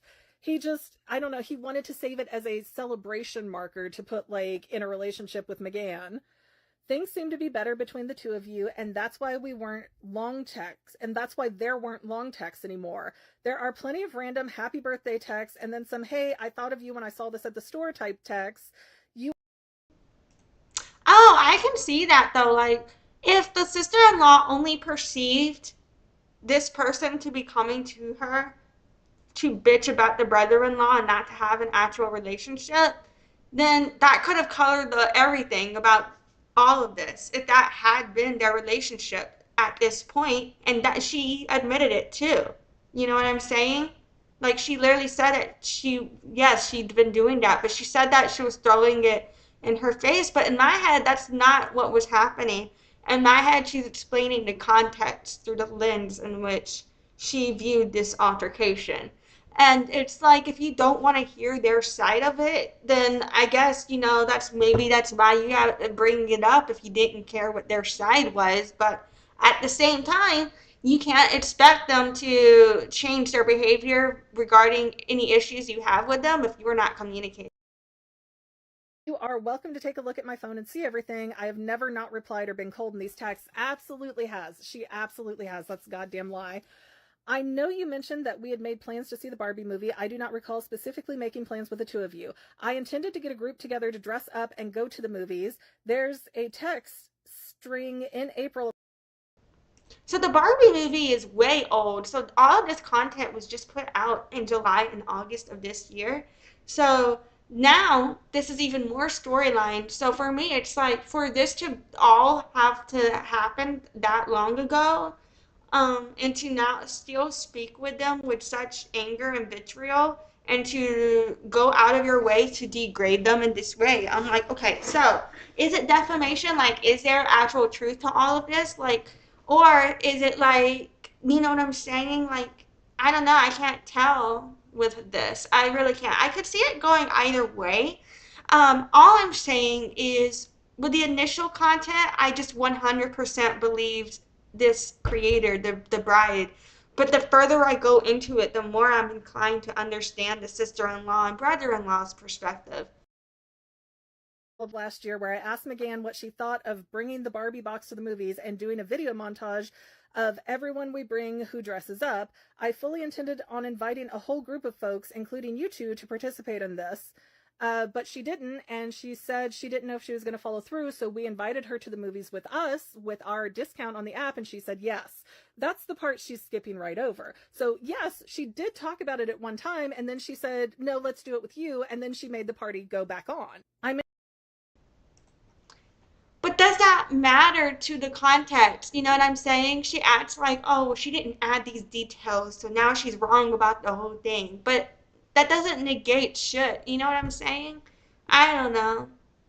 Like, just because she's not saying the words you want her to use, because this to me speaks to some. I wonder if there's like a control issue here on the creator's part, like, because it seems like that she's just not happy with them not using what words they want her to. She wants them to use, but she doesn't want to tell them what words to use to make her happy either. You know what I mean? Like, damn. I may not be recalling correctly, but I really could have sworn that I said I would put a call out on Facebook to see who wanted to join. Nobody said shit to us, and nobody invited us. All right, I've been going back and forth about whether or not to read the letter that Okay, so continuing the bullshit and lies from Shannon, here's the next part of her letter.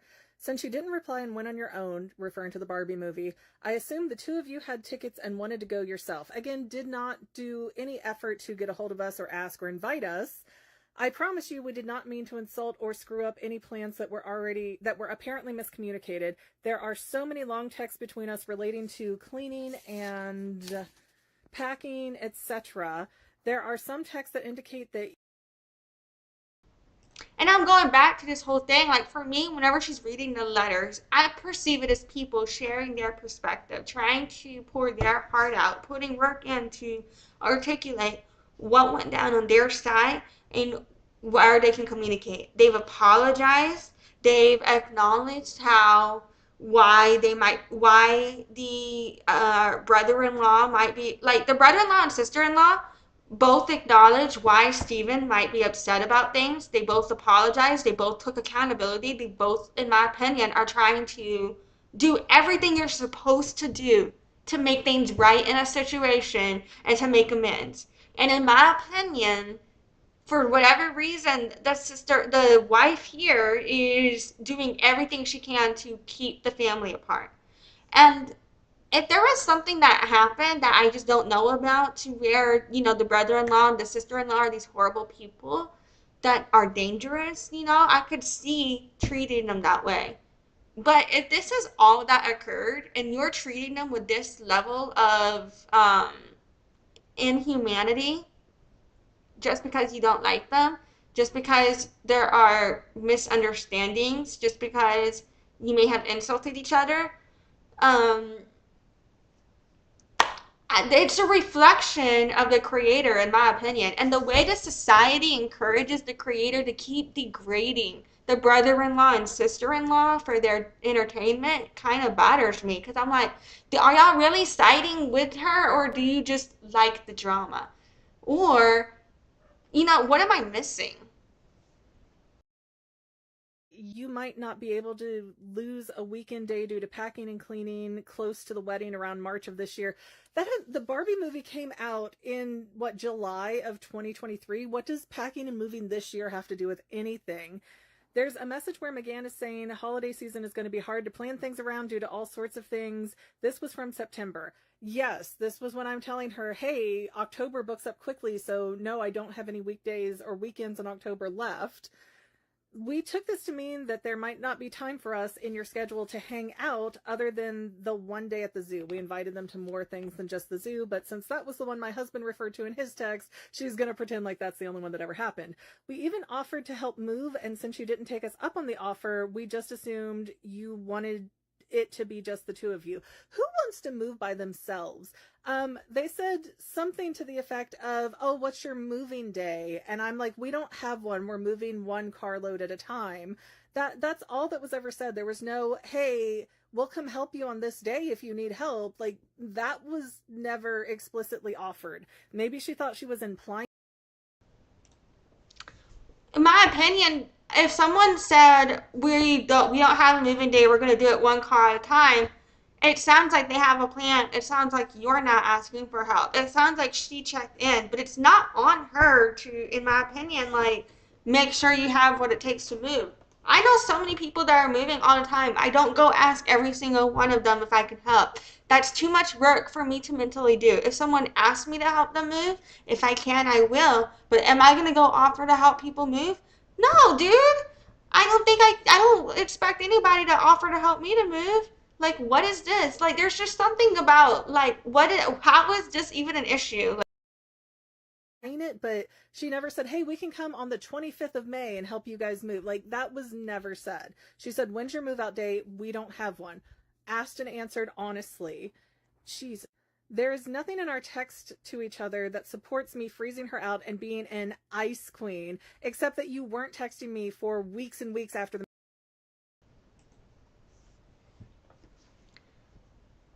if you feel unsupported after your miscarriage, that's valid.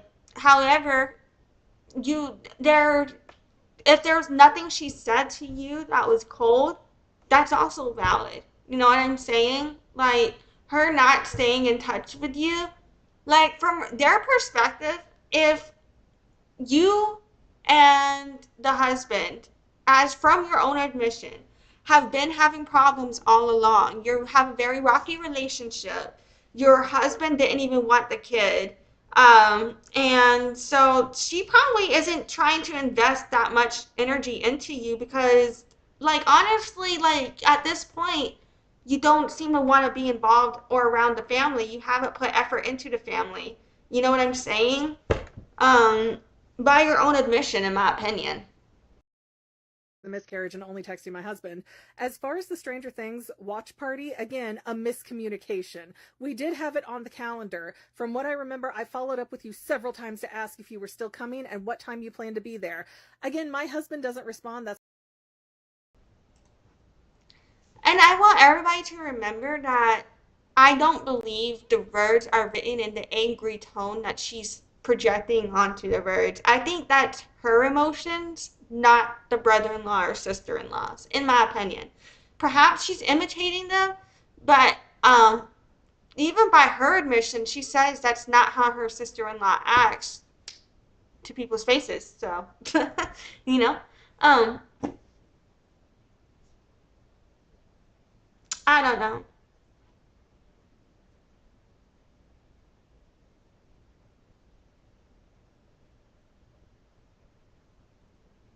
Someone else said, I think it's safe to say this relationship is over.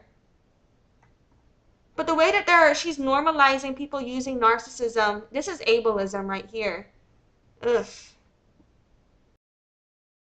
why Shannon and I always handled this on our own, but she didn't text me fucking once to ask a question. You kept responding that you would let us know, even the day before. Okay, but my opinion is, like, if this was someone, I wouldn't want to text her either. You know what I mean? So I can't blame Shannon, honestly. I kind of support the sister-in-law. I asked what time and you said you'd get back to me. At this point, we weren't sure if you were coming, and yes, we decided to go for a hike. So at no point could you fucking say, hey, since we didn't hear from you, we're going to cancel it. So you can text him over and over and over and over and over again.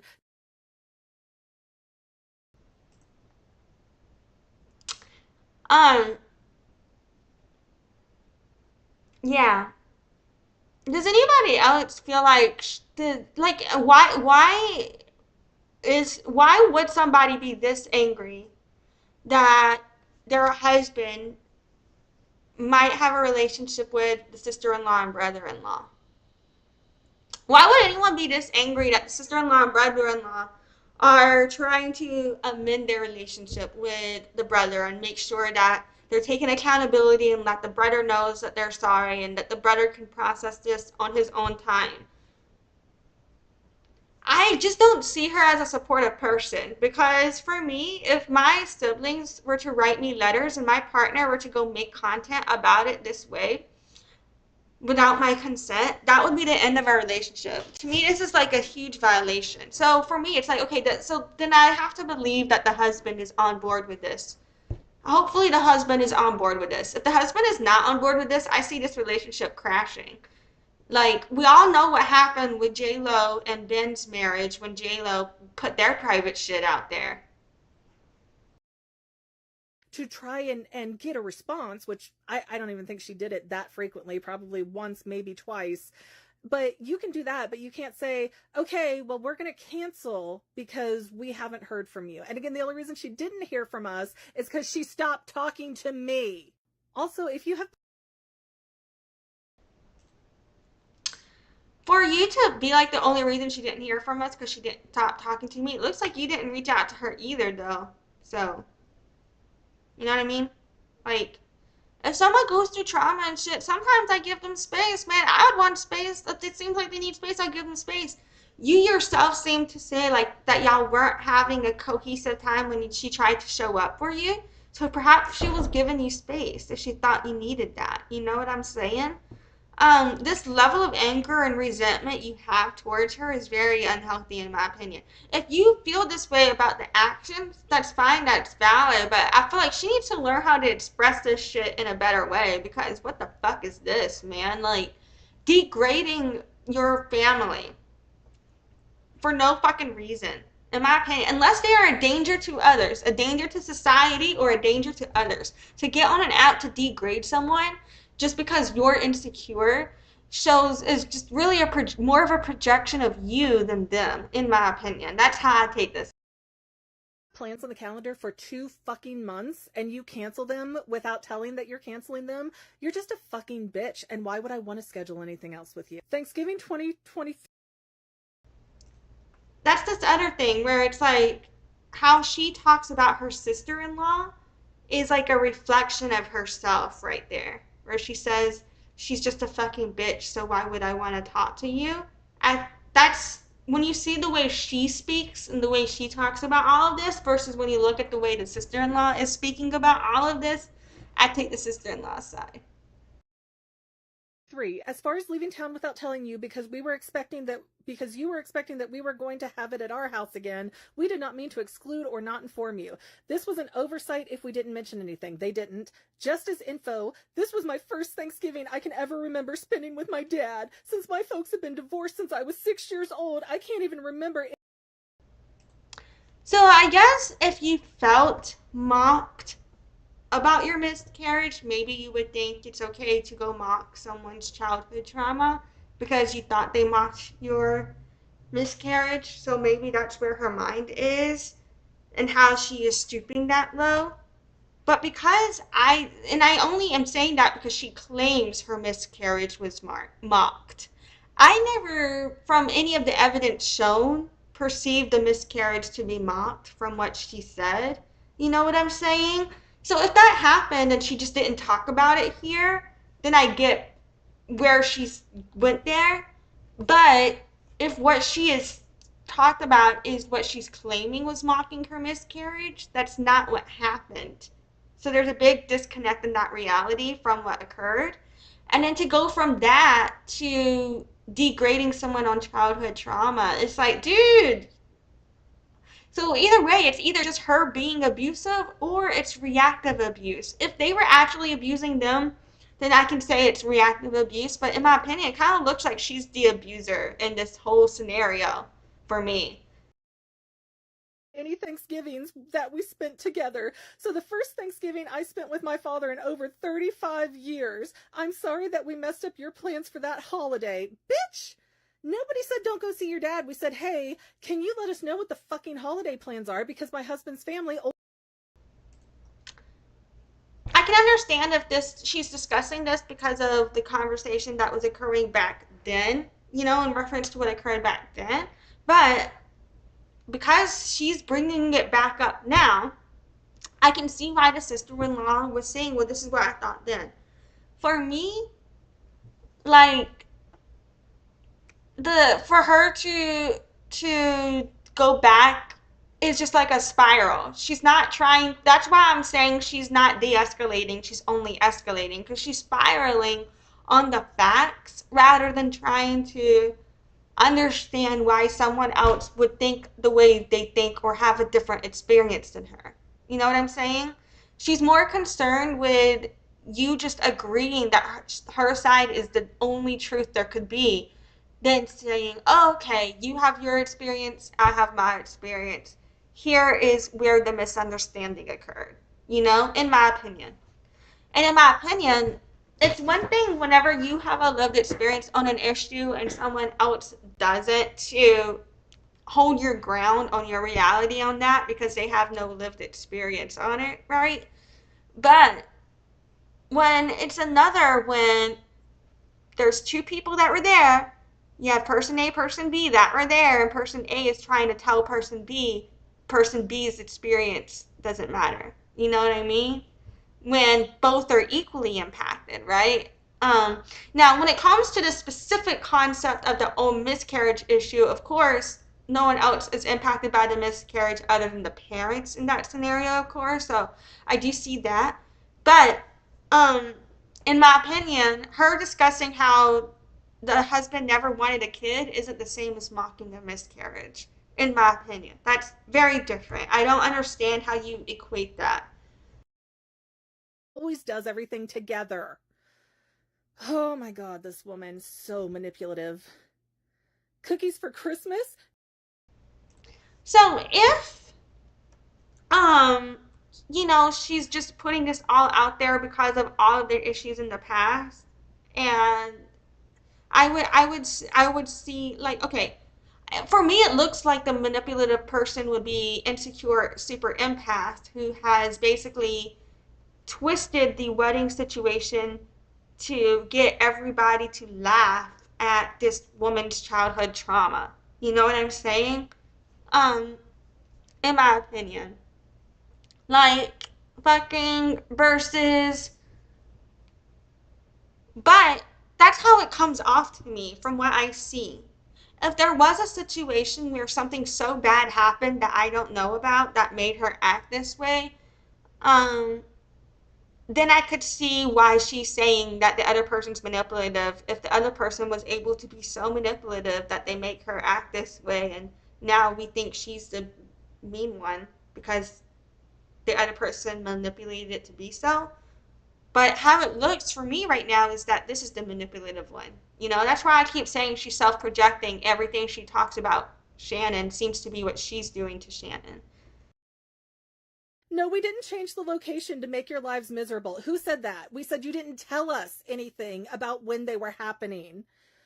Jesus, from my understanding, I thought your parents wanted to do it here because our kitchen was better. We certainly didn't mean to exclude you from this. I also think it's the way she speaks reminds me of how my mom speaks to me. And so the way she speaks to my mom abused me. My dad abused me too. My parents abused me. My stepmom abused me. All my fucking authority figures were abusive. So my mom was very abusive. And the way she speaks to her sister-in-law very much reminds me of the way my mom spoke to me. I think that's another reason this is also triggering for me. Then invite us. Then tell us it's happening. Don't act like, oh, you were invited, but nobody informed us of when it was going to happen. And now here we get into super bitch mode. Now I want to address the comment that I supposedly made to McGann. Stephen never wanted that baby. He was forced into it. Oh, good. She remembers it verbatim. I cannot believe that someone would even think I would. Okay, so this does answer it. So she is claiming she never made the statement itself that Stephen never wanted the baby, he was forced into it. Okay. So, because here's what I'm thinking. Here's why I'm inclined to believe the sister-in-law. In so many other scenarios in this live stream, the brother-in-law or sister-in-law said one thing and she took it somewhere else. You know what I'm saying? That's happened in this entire times I've been reacting to the letters. So in my opinion, I bet it's a very similar situation where that's not what the sister-in-law said. That's just where she's taking it. That's what I'm assuming happened. That makes sense to me because that would be part of a pattern of this whole thing. Now, even if the sister-in-law was lying about that statement, I think it would still be a reason to be mad at the sister-in-law, still be a reason to say the sister-in-law, would be a reason to say sister-in-law is manipulative and isn't being truth, and that was a bitchy thing to say, but was it mocking the miscarriage? No, right? So even if it was said, it wasn't mocking the miscarriage, right? So that's another thing. It's like all of it, there's a lot of things where it's like hard for me to figure out where this truth is because, you know what I mean? Because of where she takes the letter, I have to assume perhaps it's somewhere in the middle.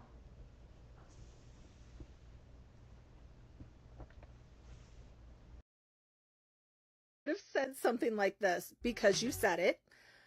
I reread your message multiple times and I've burst into tears every time. How do you think it felt hearing it after going through a miscarriage? How do you think it felt hearing it from somebody you thought was your friend, you two-faced cunt?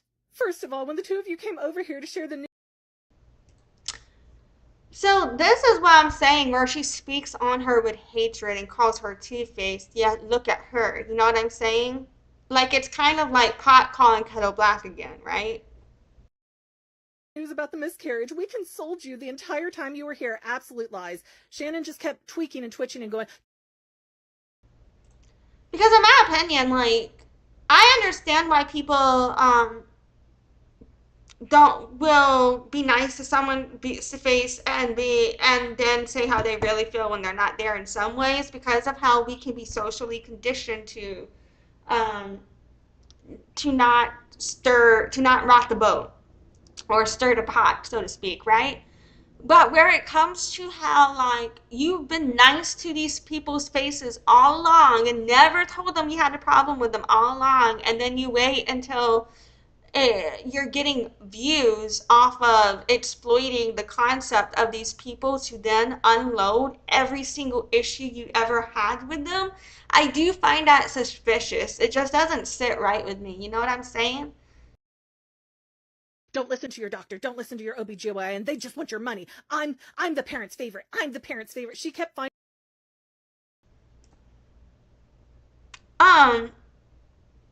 I mean, honestly, the OBGYN thing, that's bad. Like, there's a lot of communities that, believe that. And a lot of places, the OBGYNs don't listen to women.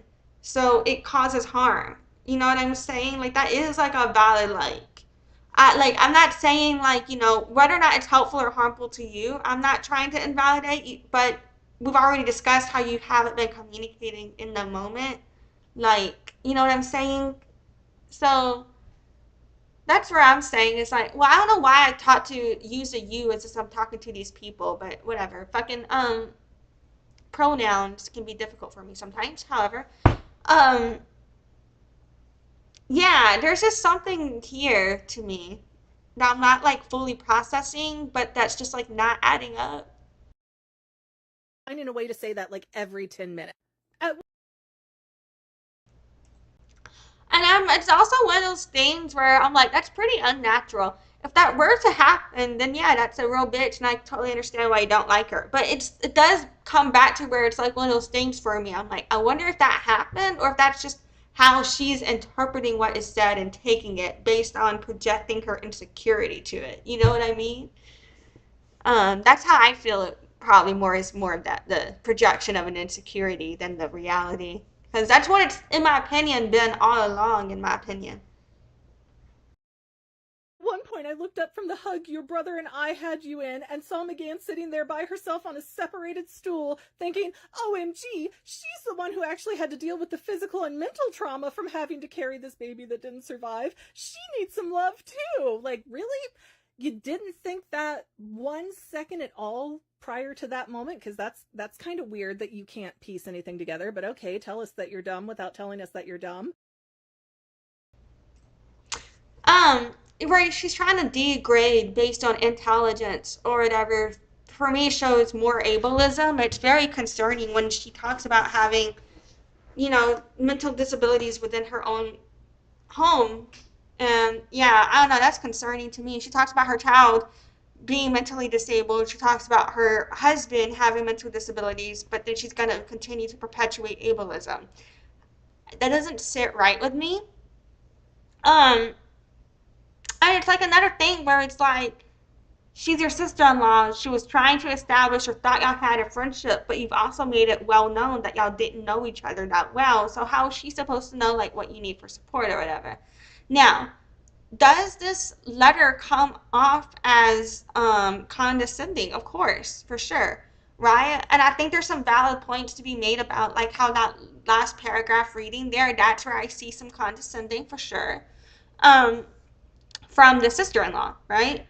But where she takes it, I don't understand. Because for her, it's like, I think it's about the sister-in-law not considering the brother family, because the brother-in-law family from, you know what I'm saying? So the sister-in-law is going to consider the brother-in-law family because she's married, right? But because y'all have had this rocky relationship, and I just think it's like a reflection of how she potentially doesn't see you guys lasting, right? Like, how is she going to maintain a relationship with someone she doesn't know is going to still be there? All right, I've been going back and forth about whether or not to read the letter that... Oh, whoops, did I restart this? That sucks.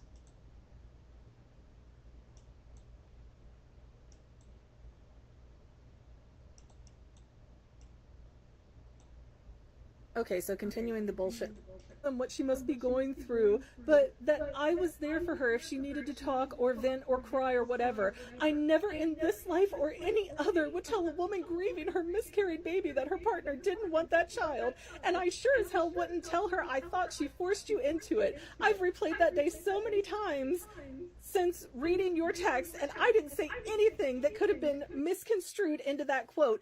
Absolute fucking lie, because she said it, because it felt like my I just don't believe this person. Um, here's kind of like I said with the discrepancy. So I'm wondering if that was a lie or the truth. You know what I'm saying? Because she's kind of been caught in so many lies at this point. When you watch it all and you process it, I'm like, dude, I think she's the one lying. You know what I'm saying? But that's just me. I can totally understand why, like on concept, if I listen to her story without reading the letters, I would be like, yeah, that's a horrible story. Poor you. I want to support you. And it makes you want to pity her if someone isn't paying attention to what the brother-in-law or sister-in-law could be going through experiencing her. You know what I'm saying? My blood went cold. I felt like I got stabbed. It seared into my fucking brain, and I barely spoke for the rest of the time that we were together. And for her to recall all of... So she's admitting she was cold as fuck to the person when the person tried to support her, and then is upset that the person didn't continue texting her. You see what I'm saying? Like the level of anger that she harbors towards her. I think I really do believe that she may have felt that way, or she projected her own insecurity to whatever was said. To that could probably be an accurate summary of what was said, but I don't believe that that was what was said word for word, because every single time she has an issue, like you know what I'm saying, that's how she summarized like the last line of the brother-in-law's letter, for example, right? Like she summarized it as if he was blaming her when he never did. You know what I'm saying? So things like that, like she will take her insecurity about the issue and then say that they said that when they didn't say that. You know what I'm saying? Like it could be like I could see why she felt that way about what they said, but that's not what they said. And I'm wondering if it's a very similar thing here. I bet that's what it is. this other bit, all these other tidbits, and fucking cut it off right before she turned into a bitch. Yeah, you're doing that on purpose. Nobody's fooled Shannon. Second of all, if you truly don't think you said this, then why aren't you talking to me and saying, hey, wait, when did this happen? What happened? Well, again, you have to think of the timeline of it all. Like the letters didn't come out until after you made these videos. So you could then say, well, why did you take it to social media instead of going to her face? And if someone said that to me and I had a problem with them, I would go to their face and say, I don't like that. The moment even if I didn't process it in the moment they said it, I would have waited till later. When I processed it, then I go tell them directly, I don't like that you said this to me. You hurt me in this way. Don't do that to me ever again. You know what I'm saying? Like, why didn't you go have that conversation with her and hold her accountable for what she did to you in person, instead of wait till way later and then use her family to defame them, degrade them, get views for yourself? And you know what I'm saying? That's what I don't like. That's where it seems wrong for me. Happened? I don't remember this. Can we talk it out? Nope, she's not doing it. She's just trying to tell my husband I'm a liar. You know me, Steven, which is where my husband actually went, no, I don't. If I truly thought that someone was forcing you into something... Did she actually ever say the words lie, that Megan is a liar though? I don't remember that. I didn't see that. So that's what I'm saying, right? Like never once did she say that Megan lied. She just had a different perspective of what occurred than Megan. Um, and so then for Megan to say, well, she said I lied then. You know what I mean? That's why I think the way I think about the miscarriage thing, I highly doubt she actually said it, because because of how Megan reacts to all of the letters, in my opinion. Something I would have told you, and I didn't, because I never said any of that. I really wish you would have brought this up to me when it was actually said, instead of letting it build up to a point where you actually hate me now. I agree with that sentiment. Like, I agree with them with the sister-in-law entirely, and I think it's weird that she's mocking the sister-in-law. Like I can go back again, like I said, if she actually felt mocked, I can see how she got there mentally. But the fact that, in my opinion, she was never mocked by the sister-in-law to go do this to her is very just wow. And then to act like the sister-in-law should be more nice to her or something when you've been this awful to her all along is just like, dude, holy fuck. Like, I'm sorry you had a miscarriage. That is very traumatic, but it does not excuse all of the problematic shit you're doing, in my opinion. And again, she's worried about Steven hating her, but not me, the person who she wronged and mistreated in this situation. As for the TikTok video, the one that started all of this, yes, of course, McGann has the right to vent on social media, but calling out your mom, your brother, and me for things that were entirely misread was not okay. If our roles had I agree with that. Like, in my opinion, like when you look at how she misreads all of the letters, I definitely side even more with the brother-in-law and sister-in-law. Like, I was siding more with the brother-in-law after I read the brother-in-law's letters. Now after the sister-in-law's letter, I side with the brother-in-law and sister-in-law um on what she did with the whole relationship. If she had just left it to the wedding portrait scenario, I would have been more on her side. You know what I'm saying? In terms of, like, I would have been against the brother-in-law and sister-in-law and against the photographer, but I would have been pro her. But the more this goes on, the more I'm just like, yeah, you kind of all suck, you know? Have y'all not thought about that? Like, when it comes to the relationship issues, when it comes to the wedding portrait thing, brother-in-law and sister-in-law were in it wrong. When it comes to how the relationship escalated to become so bad, I think what the problem here is this creator right here escalating everything instead of de-escalating.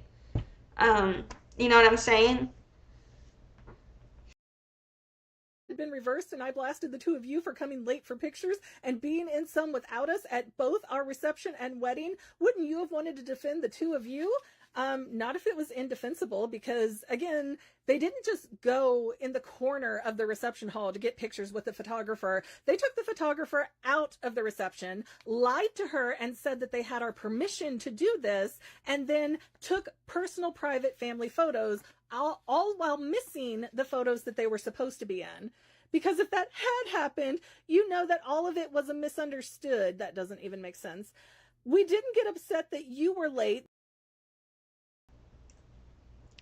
Well, and we also have to take into account here, like, when you kind of look at it, where she's using the wedding situation to then, like, so you see how the letters referencing the like, that is what created the letters, right? So the way she uses the letters from the wedding situation to go then air out like every single thing. They made a video. She made videos, talking about them, and that's how this letter came about. You know what I'm saying? So then she acts like they wrote these letters for no reason.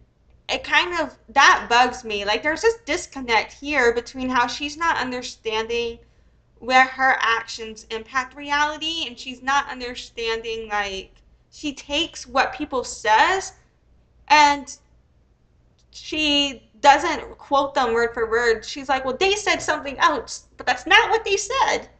You know what I mean? There was so much happening during the day, similar to your reception day. We weren't late to their reception. What is that nonsense? Yes, on the wedding invitation, it clearly stated what time we were having photos taken, and whoever wanted to could join. No one was mad that you weren't there to be in photos, though. We couldn't find where the photos were happening. That was the point. We were there on time, but there were no signs. There was nobody directing. Okay. Fucking, in my opinion, though, like, whether or not there was a misunderstanding on their end, like, even if, like, you didn't show up for their shit either. Even if you have an excuse for it, they could say the same.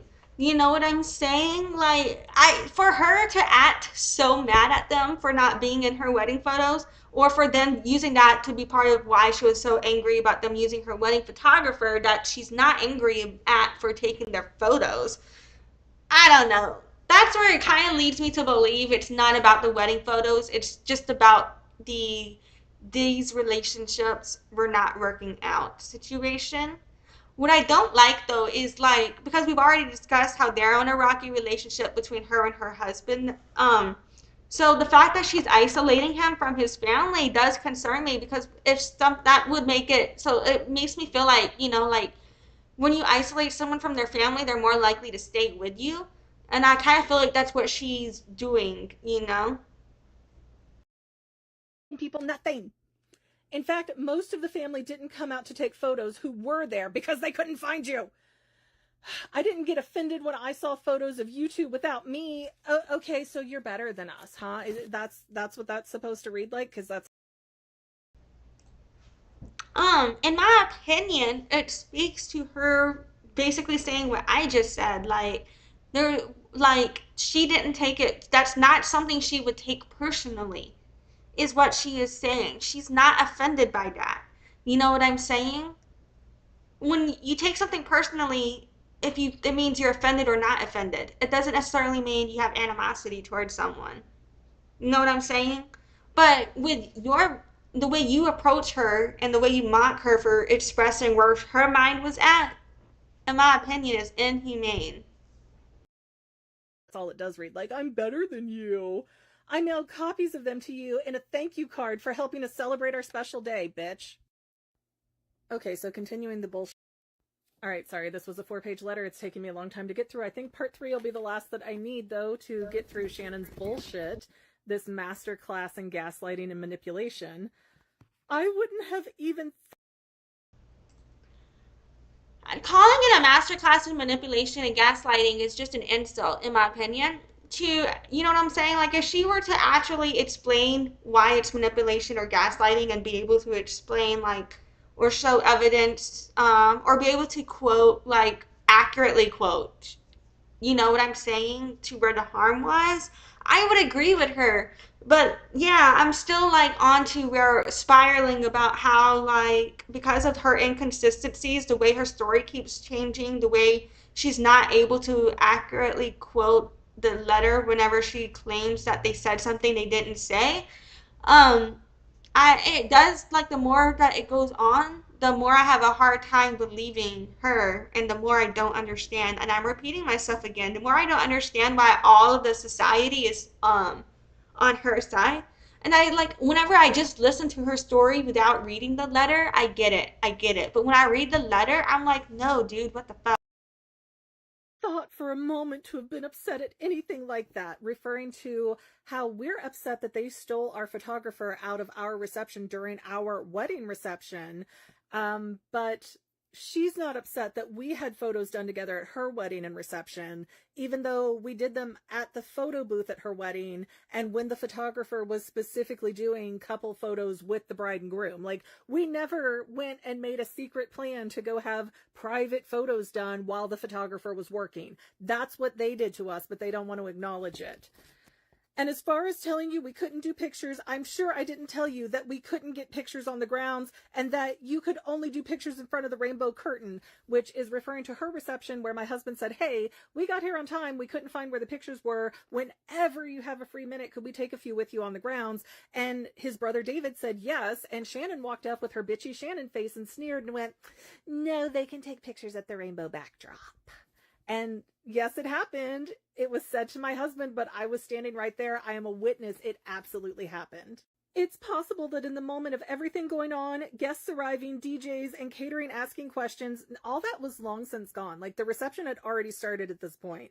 And everything else, that something was misunderstood. You know what it's like when everyone you love is in the same building. It's overwhelming and hard to handle everything coming at you. I promise you I wouldn't have excluded you from any of this, except you did. And you did it verbally. And we both heard you, so you're not going to gaslight us into saying it didn't happen. During the time that you were having photos... Okay, so I've processed more a little bit. Reading the comments, you know what I'm saying? It looks like she puts it like other people surround her who also like kind of tokenize and exploit their kids' medical histories, in my opinion, and overshare about the other people's medical conditions that they shouldn't be speaking on, in my opinion, in the comments. So I just feel like the algorithm has put her with people that think like her, and so that's why it's like an echo chamber. You know what I mean? Of like that, and she might be like, because I remember her saying in that in a one of these videos that she had someone disagree with her, but then I couldn't find like many comments for that. So I wonder also if she just deletes those people too. In the garden at your own reception, Will was having a meltdown, which is like their 22-year-old son. He might be 21. I might be a little off in the age, but he's legal to drink. You can ask him if you want. He's brought it up several times since then and feels I don't like the way that she mocks them for discussing that. You know what I'm saying? This was meant to be a private letter. They didn't post this publicly. It should have stayed private. For her to exploit this person's medical condition for views in this way is discrimination, in my opinion, against autism, against all medical conditions, against disability. It's ableist as fuck. This creator, in my opinion, is ableist as fuck and problematic as fuck. Um, so yeah, the way she is minimizing how what the different struggles different people go through when it comes to meltdowns, and she has other people in there kind of encouraging that too. That really bothers me. So I'm just putting that out there. Like there are things about this that do really. genuinely bad about it, but funny that he's never texted his uncle to say anything about it, like, hey, sorry that I threw a fit at your wedding. When we got there, it was difficult to hear any announcements in that reception hall, and when we finally caught on that people were outside taking photos, Will had already begun the breakdown. He shouted, "Don't hit me," at Alari, which is like his 23, 24-year-old daughter, David's 23, 24-year-old daughter, who found out later that who we found out later told Will not to. Her naming people and naming them with their medical conditions also very problematic. Like this is very triggering. There should be no way ever you're ever using somebody else's medical conditions to exploit that shit for your content for views. This should not have been put out. And I'm back on being very upset with her. Like that's why it's very the way she is so inhumane, the way she discriminates against mental health, and the way she has no care for people with disabilities consent and autonomy, it really bothers me. To touch them when Will had tried to give Alari a hug. Okay, again, these are kids in their 20s. These are fucking adults, and they're describing a story that sounds like a 7 and an 8-year-old had an argument. That's actually not how I took it at all. I just see you infantilizing them for discussing their mental health. I don't think discussing mental health is should be something you infantilize in this way, and I think that speaks to how you project it and your discrimination and your ageism. Like this is ageism, this is ableism. At that point, David took Will outside to avoid any additional disruptions to your guests. He spent some time outside with him, trying to get him to calm down. Then they came back inside, where Will proceeded to crouch into a ball right inside the door where your guests were coming inside. This is why we said, don't bring Will. This is why we said to Shannon directly, if this isn't Will's cup of tea, don't bring him, because family gatherings shouldn't be. You wanting to exclude someone just because they're struggling with their mental health shows you being ableist. He could have wanted to try and calm and still been struggling with his mental health. You and your lack of accommodations for mental health, your lack of awareness, and your discrimination against it, in my opinion, is part of what exacerbates these types of issues. Through videos like this. Like, what the fuck? Like, it's so fucked up for me.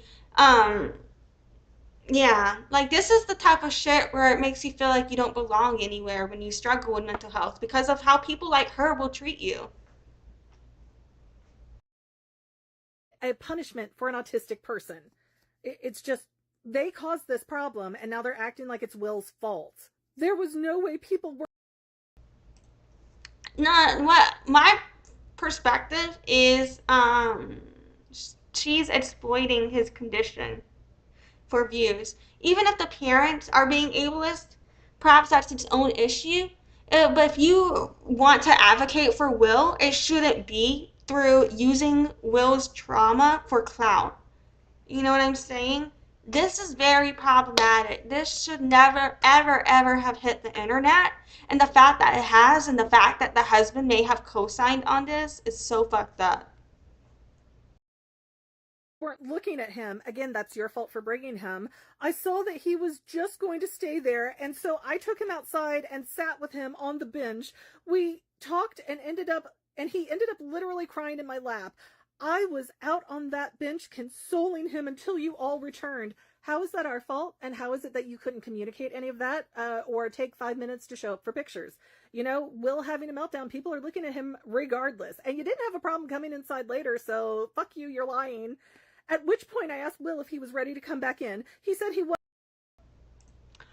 Every single bit of this, everything she reads, all I can think of her is that she is being ableist. So just know that.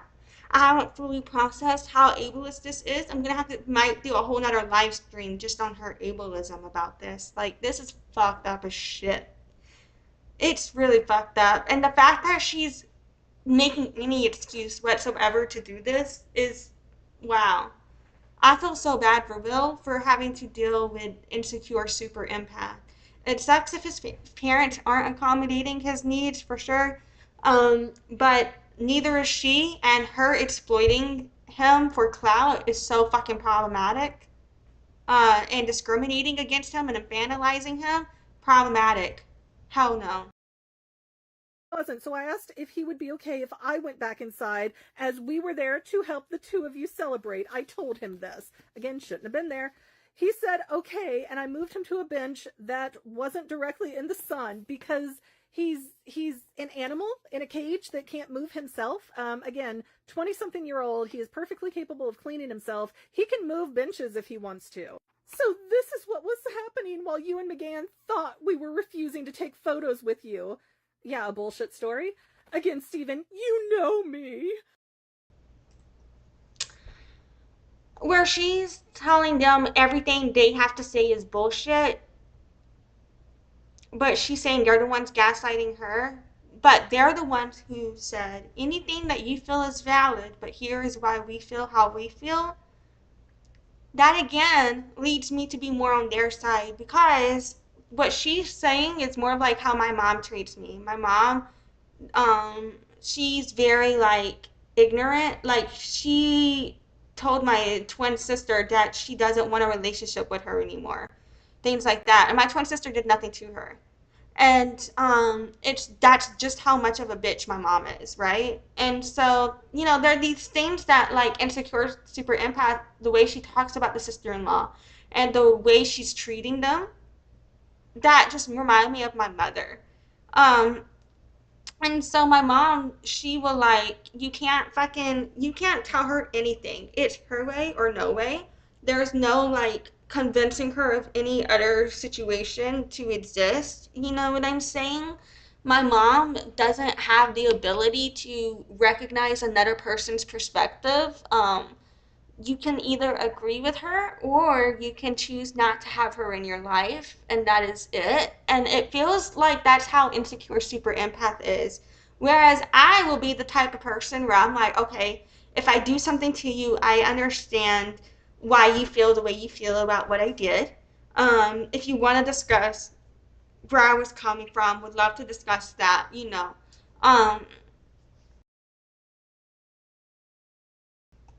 Oh, god damn it. Have I been muted the whole... Oh, no, I just hit that button with the space bar. Oh, I never knew it did that. Okay, damn. All right. Anyway, I'm sorry. I've been talking too much. But anyway, just something about this bothers me. I would have never done something to disrespect you like that, but you did it, and you're literally recounting the details of it right now. There were witnesses to the whole situation. I made a few new friends while we were there because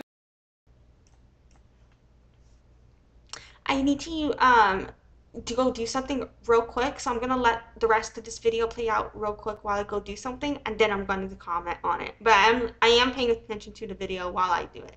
But yeah. because of it. And yes, you did say Will didn't have to come if he didn't want to, but he wanted to come. There was no way we could have planned for this, except he does this at every event. And yes, you could have. And yes, you could have chosen not to bring him because he doesn't do well. I don't believe for a minute that Will wanted to come, because Will has not said shit about wanting to be there before, since, or after. Now, here's what I find funny. To address stealing your photographer, I meant zero disrespect, so you admit that you did it. When I learned that all of my household besides me would be wearing blue shirts to the wedding, and that the 3 generations would be at the same place for the first time in years, and who knows when the next time would be, I suggested that your dad wear a blue shirt, and maybe we could see if photographer's name, our mutual friend, who also photographed our wedding, might have some time to take photos. But you couldn't wait until after our reception was done. That's the key fucking moment there. You had to take her out of the reception right as we're about to cut the cake.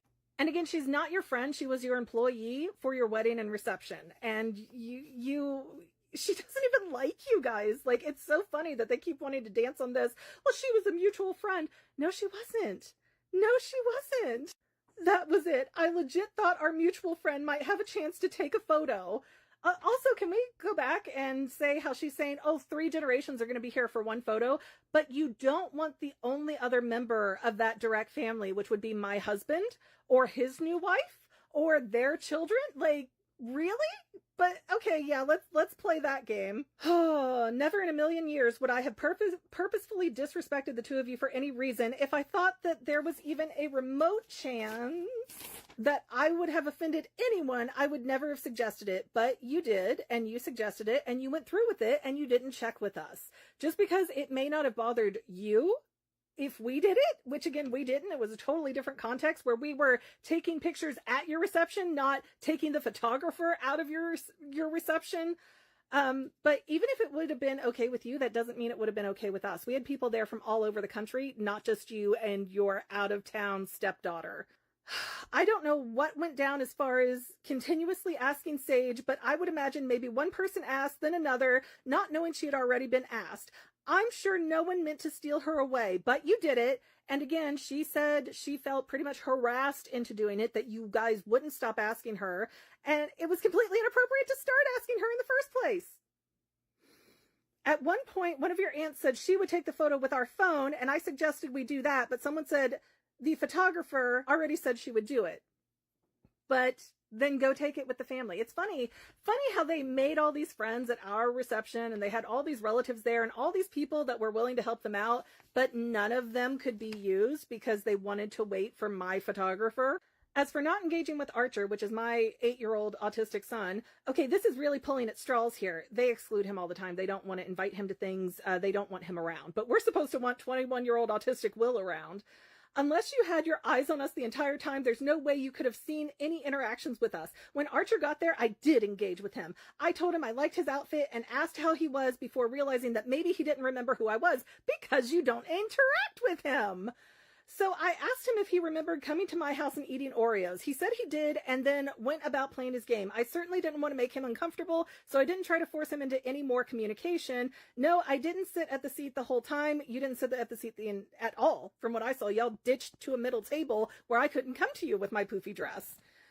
I was visiting family, making new friends. Oh, and yeah, I did get up to leave the table after hearing the bride's ex make a comment about the bride's, quote, taste in men at the wedding of the bride in front of his girlfriend. That dude was the reason I didn't want to sit there for long. Funny, that seems like exactly the kind of thing that you would text the bride and be like, oh my gosh, I see what you mean about your ex now. Doesn't that seem, if you're friends with the bride and you're on good terms with her and you're not freezing her out, doesn't that seem like something you might say of like, hey, yeah, your ex-husband like really sucks, I get it now. I would, but, you know, I'm not a two-faced bitch. Look, I know David messaged you in the heat of the moment after watching the video with me, so you showed him the video. You started the problem in that regard. We shouldn't have reached out while we were upset. I'm sorry for any heated comments made during that time, but no one's apologizing for what was said to or about me, by the way. I really do wish you would come to us with your concerns when you had them instead of letting them get tangled up in a big ball of... So this leads me to believe that way more has happened than she has aired out. I'm hoping she does not air it out. She's already aired out too much. The way she weaponizes and she kind of uses her kids as shields, you know, she kind of like deflects from all the harm she's causing by being like, well, I had a miscarriage and my son's autistic. You know what I mean? In my opinion, seems to be like her two shields for like all of this harm that she's doing. I really hate the way she's exploiting her kid's medical condition. That's extremely problematic. I really hope she processes and works on how her ableism and discrimination against disability is not okay. I fucking, dude, yeah. Uh, do I think here's another thing where this whole thing where she keeps trying to be like they didn't know people like I would be very surprised if my siblings knew absolutely no one at my wedding. You know what I mean? Like, sure, there are people in our lives who they're closer to one of us than the other, but in my opinion, if someone is my friend, they're my sibling's friend too. Typically, on a base level, if they've been introduced, if you've done a certain level of social gathering together, I think it's reasonable to say I thought we were friends. You know what I mean? Even if they're not claiming a degree of closeness other than a certain level of they thought they were friends. And they thought this was like a chill thing to do, right? Like there had been problems between you guys, but they thought that it would work. Things would go one way or the other, maybe need some space, something. That seems to be the vibe I'm getting from the letters. Um, fucking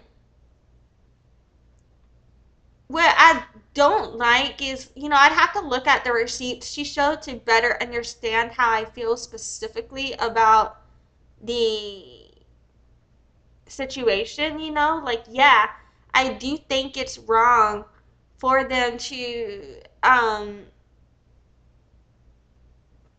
I do think it's wrong for them to have stolen the wedding photographer for sure. Totally against that. But at the same time, the wedding photographer is equally as wrong.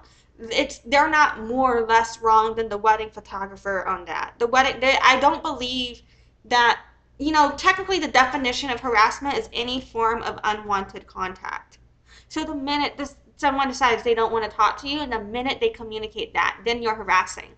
So if the photographer had told them, I don't want to do this. I don't want you speaking to me about this anymore, I don't believe they would have gotten the photos.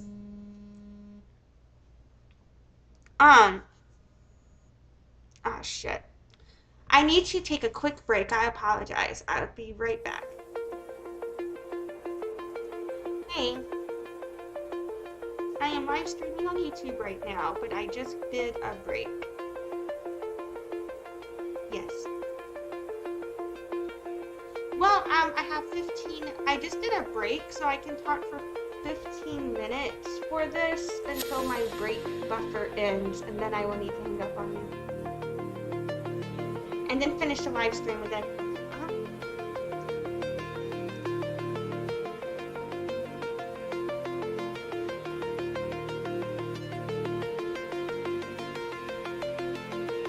Nope, don't like any of those people, don't talk to any of them.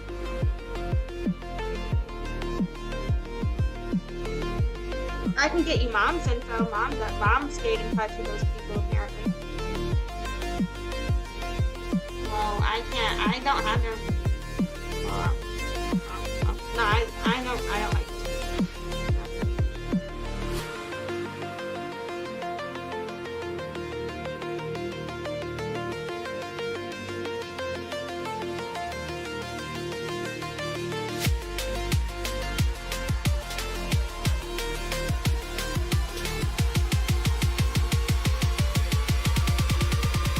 Absolutely. I just don't like those people. I'm gonna try. Oh wait, shit. Am I dead?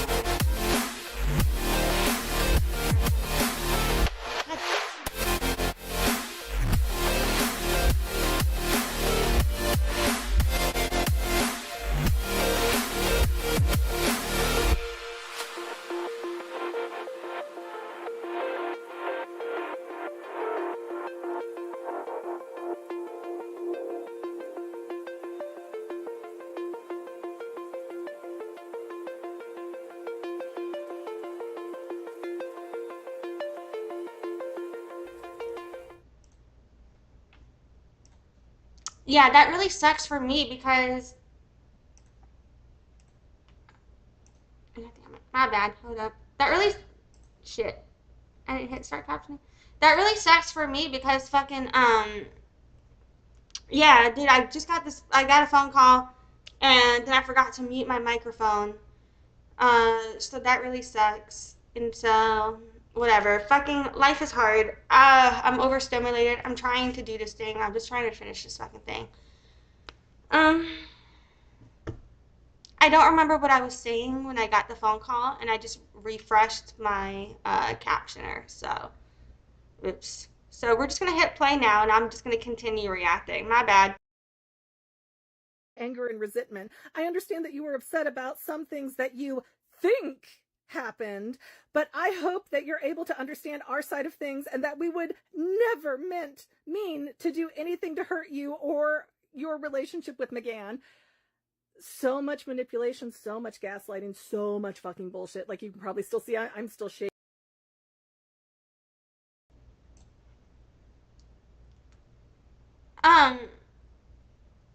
Yeah.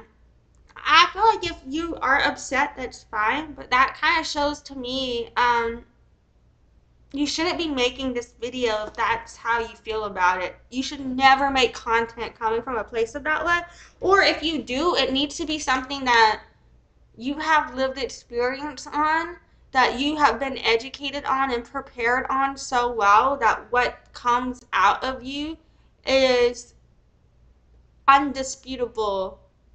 You know what I'm saying? I'm like that's when it's okay, in my opinion, if you're not upset, but you know what, you've got sources for every motherfucking thing you are about to fucking say. There you go. That's when it's good, in my opinion. You've got every single screenshot, every single source ready to go. Then, in my opinion, when you use that energy on that level, it actually works out. I've been there. But if you have that energy, but you don't have proof for things, you can't just make a video this way, because when you have this proof or the evidence for every single thing that you say, you then get to sum it up with how you feel about it, right? But when you don't have proof for that, and when what they're saying is one thing, and you take their words and you put it and you paraphrase it in a harmful way, and it's not what they said, it then puts into question how you interpret reality. Versus if there was a source there, and you could say, go to the source and decide for yourself, then it doesn't matter if you are emotional, because people can go see the logic in the source, right? But when that's not there, you know what I'm saying? Um, if she is telling the truth, then I think the reason her content production went so wrong is because she was not in a good mental place to create this content now, in my opinion. Making this letter pisses me off so much. She is fake, she is two-faced, she is taking pieces of truth. In my opinion, you could say the same thing about her and her husband, though. In my opinion, if they didn't literally, like the sister-in-law and brother-in-law said, and like she admitted, if they never said they had an issue with any of this and then just blew up one day, I can see why the brother-in-law and sister-in-law would think that they're the two-faced ones. You know what I'm saying? For those of you. All right, okay. We have finally reached the last video of this, and it's only 26 seconds, so I'm just going to play it. Here.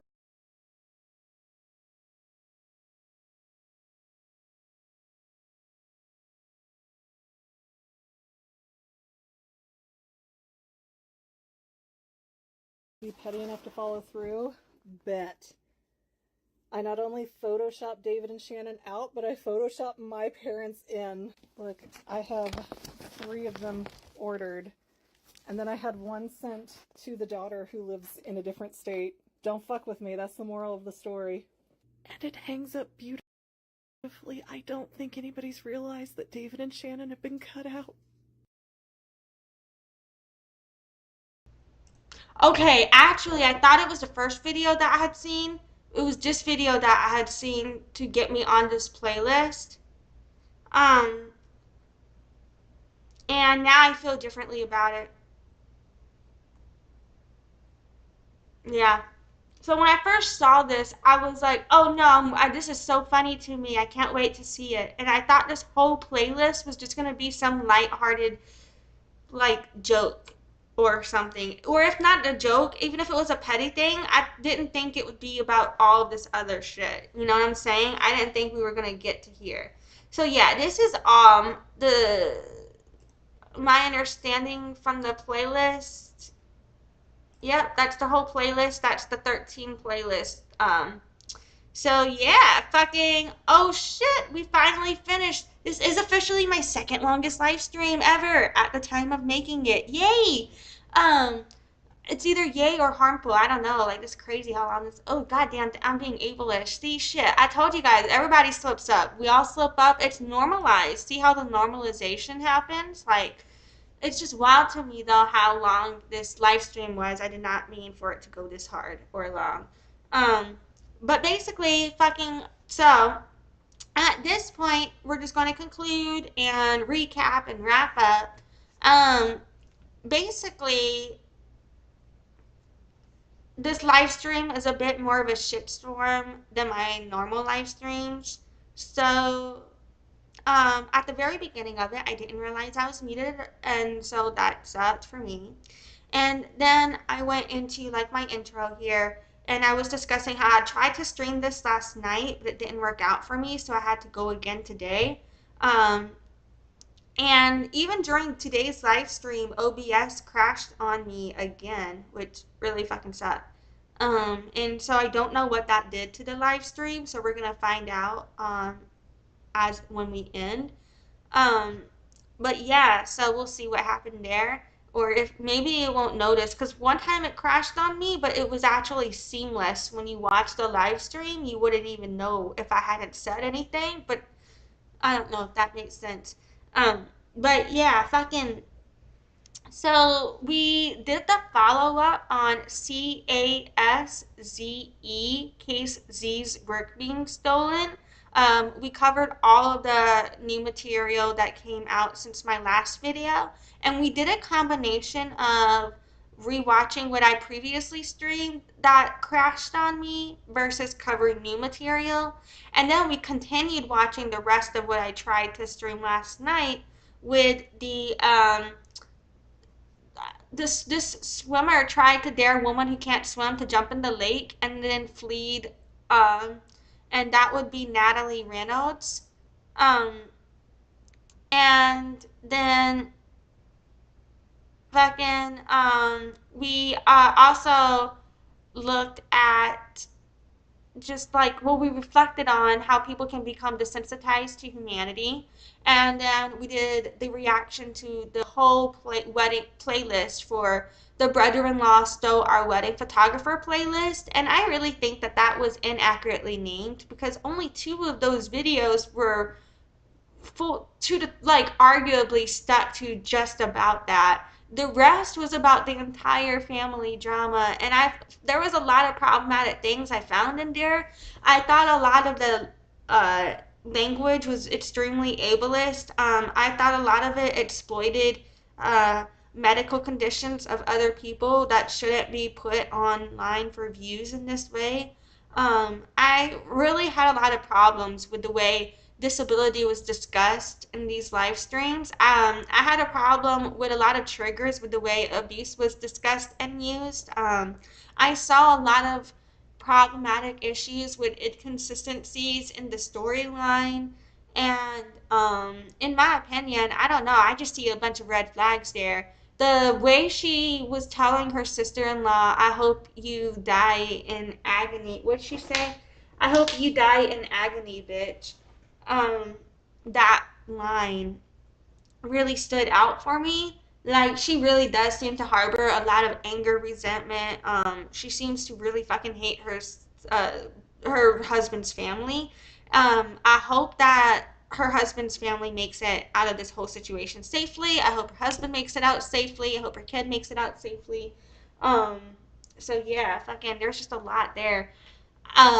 That's how I feel, in my own my opinion, from, in my opinion, like, based on like everything that occurred, I do think there could be a very small chance that perhaps their brother-in-law and sister-in-law are really just skilled at manipulating the situation to make her then react this way. There, I do think there is a small chance that could be there, but for me, what I'm seeing is I personally believe that the problem could be in this situation, her. Um, but that's my interpretation of the events. It seems like the general consensus is to disagree with me on that, and I totally understand why you might. I don't.